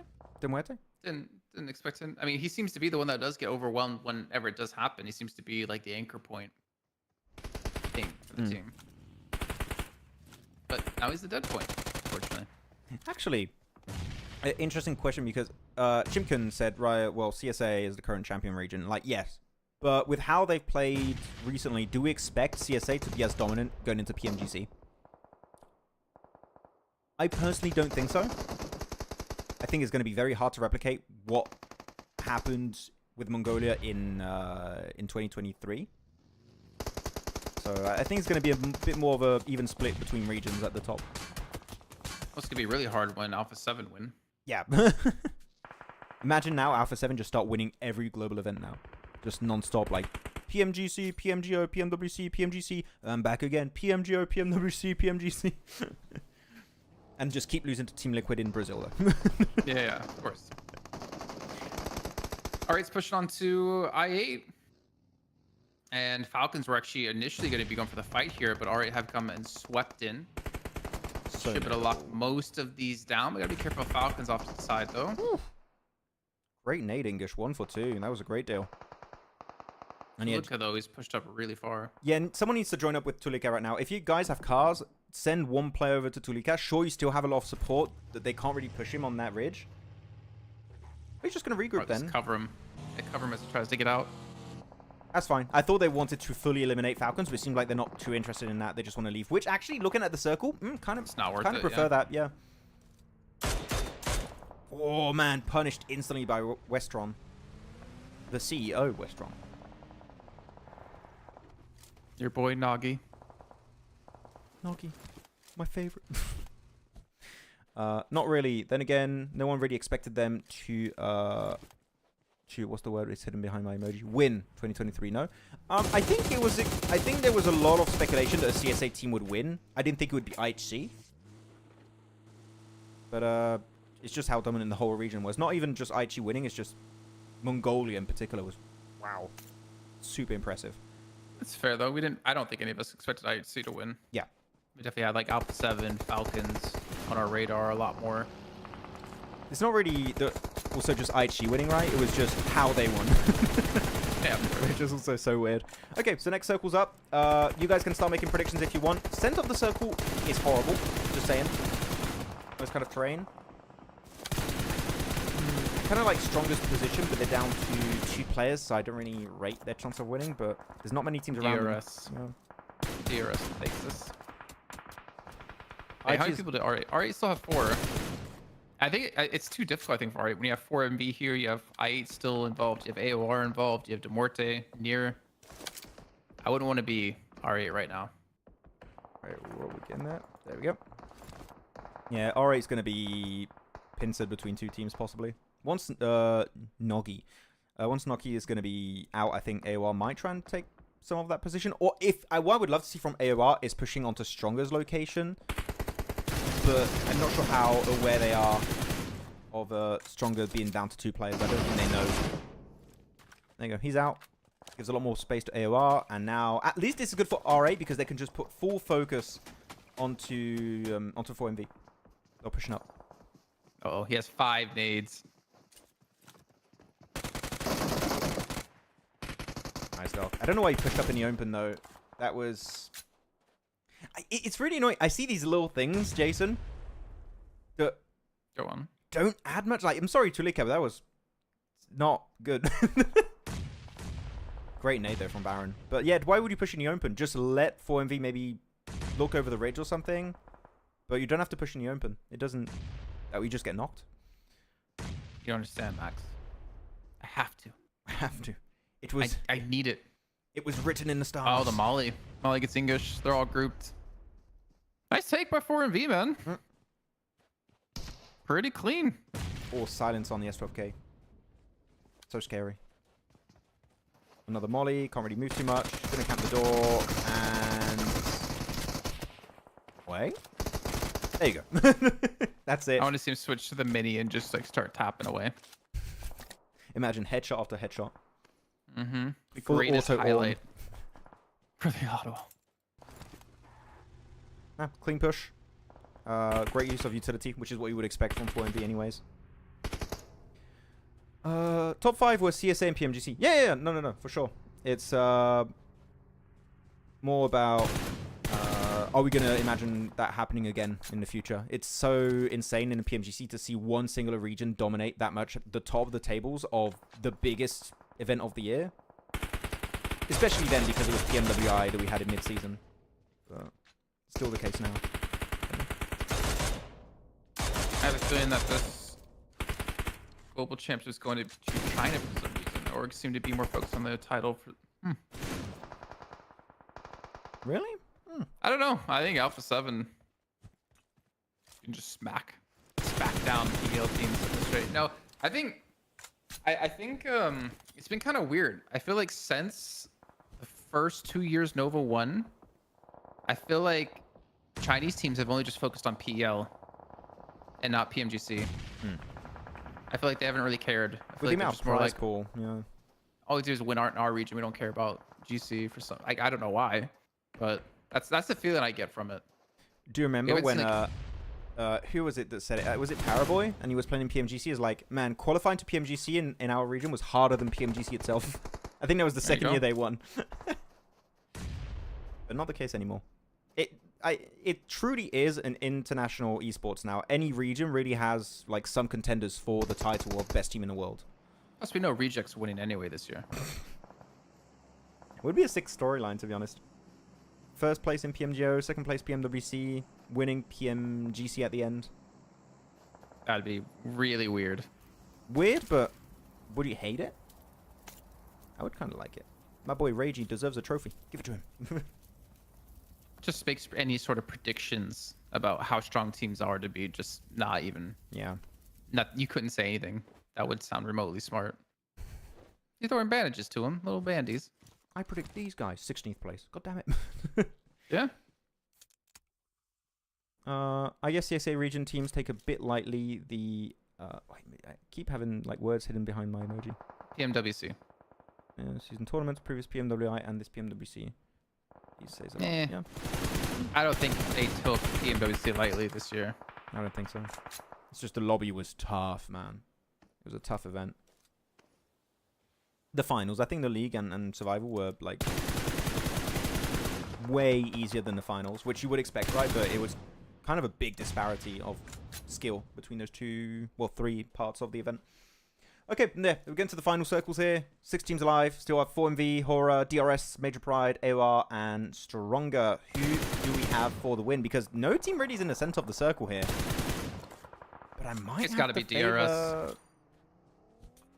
DRS? It's got to be DRS, right? DRS or Major Pride, I was going to say, because Major Pride have a pretty nice out from their position. But the southern teams here, they're all going to fight. Like Stronger, 4MV, AOR. I don't think any of those teams are going to win it. So yeah, I think it's between DRS and Major Pride. Yep. Good nade? Oh, a little bit behind. I was going to say, if that actually hit, I was going to be real confused. Yeah, I don't know. I kind of like DRS because you have Killer across the road. Check out the map. You have a decent amount of control around the map. That's off the back of their win versus Stalwart too, right? So they were able to get that position. Yeah. For me, it's between Major Pride and DRS. It's hard to take it away from those two teams in reality. Unless one of the southern teams completely steamrolls the other one and keeps 4 players alive, which as of right now would only be AOR or 3 players of 4MV. I don't see that happening right now. Mm. I mean, Major Pride, if you're here on the west, do you think about crashing this party on the south to clean it up? I think it's a valid option. If you have cars, I think it's not a bad idea. But currently, I think their eyes are more focused on DRS or Stronger over to the east.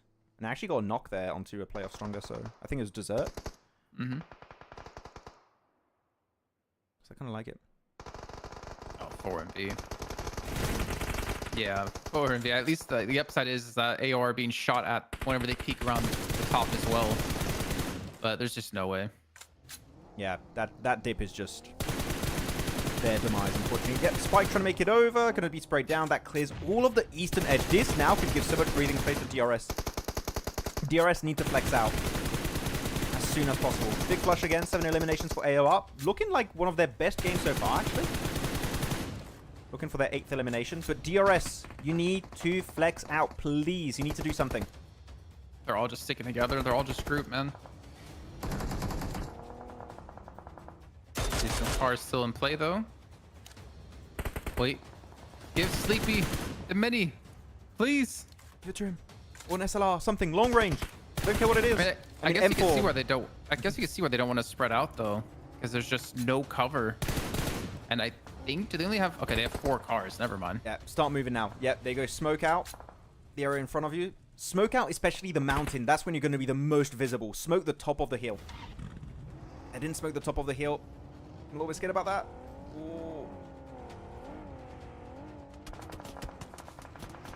Did Major Pride even put smokes down? Yep.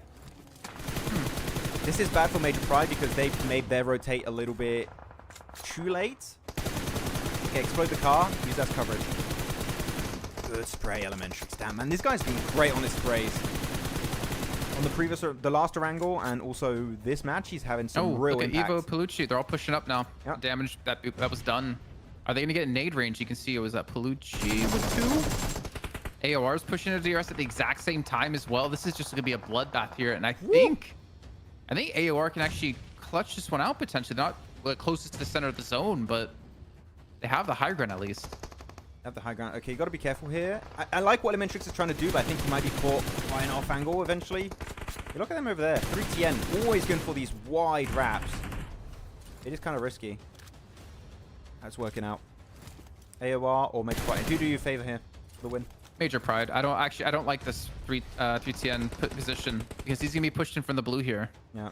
Which is like directly into what Good nade. Major Pride want. Good nade as well as they start to group up with the car. Yeah, I do like Major Pride's location, but I think the man advantage alone might just get the job done. Wait, 3TN was able to run back. He was able to run back every group of this team actually. So they didn't catch him there. And I think do they think he's still there? You can see Palucci just threw a Molotov off towards the buggy. I think he didn't hear the footsteps because of all the shooting, the mollies, the nades, all that stuff. He doesn't really have too much info. But the center still is held down by Palucci. The issue is Elementrix's location, his off angle, is not viable anymore. It's not in circle. It's going to be pushed out very soon. So yeah, just hold the high ground position. Elementrix can't really defend it that much. And if you get the knock, yeah, it's pretty much an easy win. Palucci, though, great opening knock. Almost gets a second. But yeah, Elementrix, try and confirm the point if you can. I don't even know if he was able to, but that is going to be AOR to secure the final win of the day. In very silent fashion until the late game, and then they actually rocked up on DRS. They were again third party by Major Pride, got those elims, and then fully make use of that high ground position. So congrats. Nice to see some AOR points coming on board. Actually, is this their first I believe so, yeah. win? It is. Yeah, they got a 3rd and 2nd place at the end of their first day and the start of their 2nd day. But this is their best performance yet this PMSL CSA season. GG's. Chimkin said AOR is winning. You said it too late, Chimkin. You got to say it earlier, man. This also means that our top 4 at the moment is pretty much settled at the end of that match, right? Yeah. I don't think AR are able to breach the top 4. I don't think they were really anywhere close at the time. Yeah, and 4MV got a few extra eliminations this game. So they're also going to solidify their position in top 4. Why do you have a green screen behind you, by the way? I'm just curious. Because when I don't do my super cool setup with the lights in the background and stuff, it gets blurry sometimes. It focuses on stuff in the background. And I don't want to have lights in my eyes all the time because it hurts. So I just have put all your green One screen. Piece stuff there, don't you? Yeah, so then I just put the green screen in and I don't have an issue with the focus.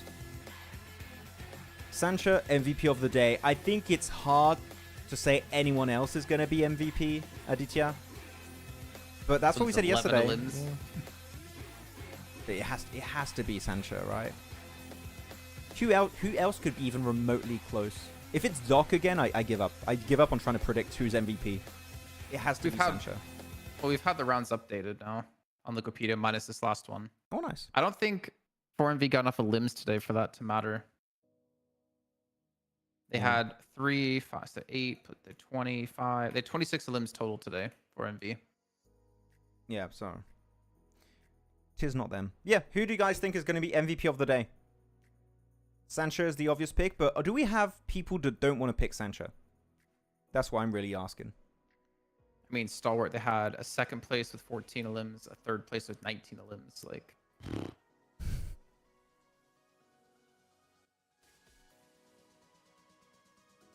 there we go.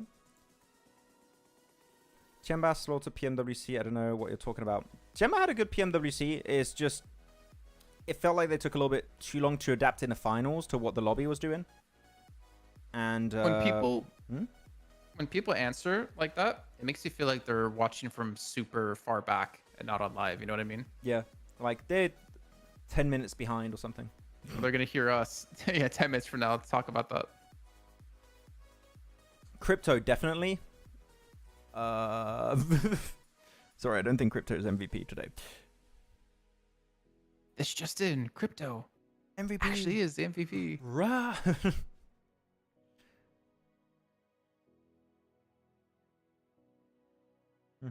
Doc MVP again? Nah. Arima? Nah, it's not Doc. It ain't Doc. Did Crypto do better than I saw him for everyone to be guessing he's MVP? No, no. He had one like impactful position in Erangel on the win that 52 got, where he actually rotated after holding off an off angle on the roof in Gatka Fields and actually went on this nice little ridge that gave all the angles they needed to apply pressure on R8 to secure the win. So he was impactful there. He did a really good job. We're not going to talk about the Miramar off angle. But let's just forget about that one. That does not exist. That was the MVP play in my book. That was the MVP play. Is it frozen for you, by the way? Yeah, it was, yeah. And MVP of this game is Red Like. Is it Red Like? Because, actually, it's probably Red Lick. 524. Yeah. I should name worst performing player as well. We have MVP, so you have most valuable player, and WVP, the worst valuable player. That doesn't really make sense. No, the lesser valuable player, so LVP. LVP. Oh, I like LVP. That kind of works. Who's the LVP of today, guys?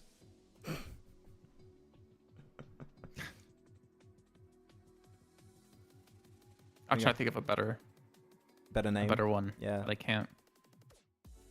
Red Lick. Least valuable player. I think that's all right. Yeah, least valuable player. Yeah, LVP. I like the fact that there's an L in there also. Oh, you gotta take the L. Yeah, he's the L taker of the day. That would be me. No, Nep, you're not even playing. You're the no value player. The NVP.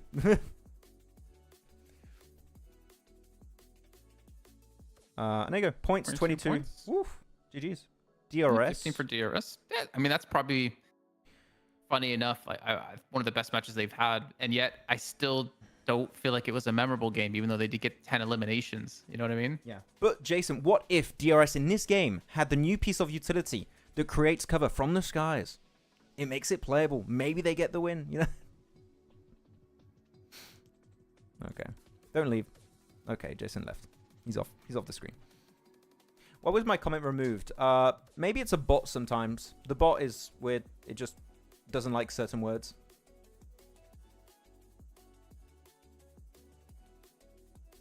Who is L player of today? Who's the L player of today? It kind of works. Who's the L taker of the day, or the L player? And the L player of the day, the next day has to wear like a new jersey with a big L on it. Oh, I was gonna say a dunce cap. Now, oh, yeah, actually, you know what? That's better. Yeah. Is that what it's called? I don't know. Like, okay. DUNC. Mm. So today we've learned that dunce is the word for the dunce cap, the little cone hat you wear. Yeah. And that phone screens work from electricity in our bodies. Yeah. There was one person who was like, no, that's not how they work. I just don't know the technical terms, but yes. Okay. I'm waiting for the leaderboards and MVP of the day. So, Alian? Your finger is electrically conductive, and when you touch the screen, it changes the electrical pattern in the electrode layer. The layer turns the analog action of your finger touching the screen into a digital signal, which is why the layer is sometimes referred to as a digitizer. Oh, there you go. Those are the technical terms. Overall rankings those up. And let's check 4MV it out. second, man. Yep. It's quite a big turnaround considering they look day one. Not quite first place, but close enough. I'll take it. Yeah, so top 4 teams all played their matches. So Muerte, 4MV, I8, and R8 are not going to be playing tomorrow. Which means maybe Aura catch up. No, I don't think 1, 2, 3 is changing. I think 1, 2, 3 is staying the same way. I think R8's going to fall for sure. Yeah, no, top 3 is not moving. I agree. Yeah. But maybe Aura can overtake R8 and be in 4th place. That could be a fun one. Unless they have an insane day, which from what we've seen from Horror so far, I don't really expect to see that. I'd like to be surprised. But really on this page, for the teams that are playing tomorrow, I have 2 main topics, which are, can we finally see Leo get a win? And after the success of today, are we going to see Star Wars maintain this, sorry to call it what it is, stupid hot drop versus not noob in Picardo? That's the big topic I have currently. Let's go to the second Or are they page. going to come out the gate swinging? Are they going to have better results when it comes to like Erangel's then, considering we saw them finally be able to put up some eliminations? True. In a Nova. Yeah, you're right. Maybe. DRS jumping up a little bit. Same for Major Pride. 2 extra positions. AOR after that win. Man, after a win like that, AOR only go up 1 position. Damn. I kind of expected in a sense that we are towards the end of the week, right? So it's even tougher to really move, but that's not a lot for Chicken There's Dinner. a gap though between 15th and 16th. Yeah, there is. You're right. Yeah. 20-something points. Then bottom 4, 22. KSX, 52, Rook, and A1. But I want to see the MVP graphic. Should be coming up soon. Wait, are we live? Oh, we are live. Oh, okay. Oh, just wait. We'll just wait a little bit. If Max is wrong, who the MVP of the day is, I will ban Natura. Oh, okay. Oh, guys, actually, I think Apex is MVP. No, it's Santra, for sure. What will be your dream team? Oh, I think this is it. And Sancha, what a surprise. No, really GG, man. He was on point. Survival, that's a good survival time. For a Star Wars player, that's a really good survival time. Oh. But there was no hot drops today for them. Exactly. In Picada, so. It's an outlier. I want to see this continue tomorrow. Is my only true request.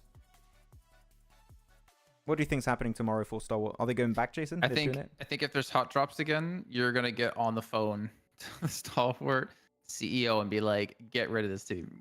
Or tell him to stop doing it. Yeah, I am You're gonna get flying to Mongolia. Okay, I'm flying there. Well, no, I guess they're not in Mongolia, right? I'll fly to Kathmandu in Nepal, and I'll have a chat with the owners. Promise? Please don't. Please But don't. please. Listen, that means I have to do the stream. You'll have Wow. to stream it. 13 a limb difference. Almost 20 more than Falik, and who's in third. Actually, you know what's impressive? The fact that Huzaifa not playing today is still in second place. With 40 limbs. True. Yeah. Yeah, Falik wasn't on top 5 yesterday. No, They he was came out back. of it, right? It was just IQ. You're right. And looking at that. There you go. Day summary. Where's the TDM stats? I want to see TDM stats. LVPs will not play tomorrow. LVP's just banned. You're banned for 24 hours from So that's playing. why you have a 5-man roster. So you can play when someone inevitably gets banned, you know? When your teammate does something so bad, okay, guys, sorry, you can't play tomorrow. We have to sub in the 5th. That's a good one, Inspiration. That's an interesting rule. We might have to implement it for PMGC. Okay, so I think we're pretty much done. We got the comment of Pepper Port. I just want to go over that. I think PMGC win is now more about which team slept better before and has best current mood. And for example, if PMGC will be a month later, the results could be completely different. I do agree in the sense of you just change some very small variables and a different team could be the champions of PMGC. I think we truly are in the era of any region has a shot of winning PMGC. That I do agree, Pepper Port. Not sure about the sleeping thing, but sleep's important, so yeah, maybe. Okay. With that said, that's going to be it for day 4 here of week 1 of PMSL CSA Fall 2024. Anything you'd like to add, Jason? We'll see you tomorrow for day 5. Thank you very much. Wheel, guys. See you tomorrow, same time, same place for Why the you say last it day. weird? I don't know. Is that Oh, better. That's what we wanted? I'm happy now. Okay. I made my day. See you guys tomorrow for the last day of week 1 here of the PMSL CSA Fall 2024 season. And see who's going to be on top. It's top 3. It's not going to move. See you tomorrow. Bye.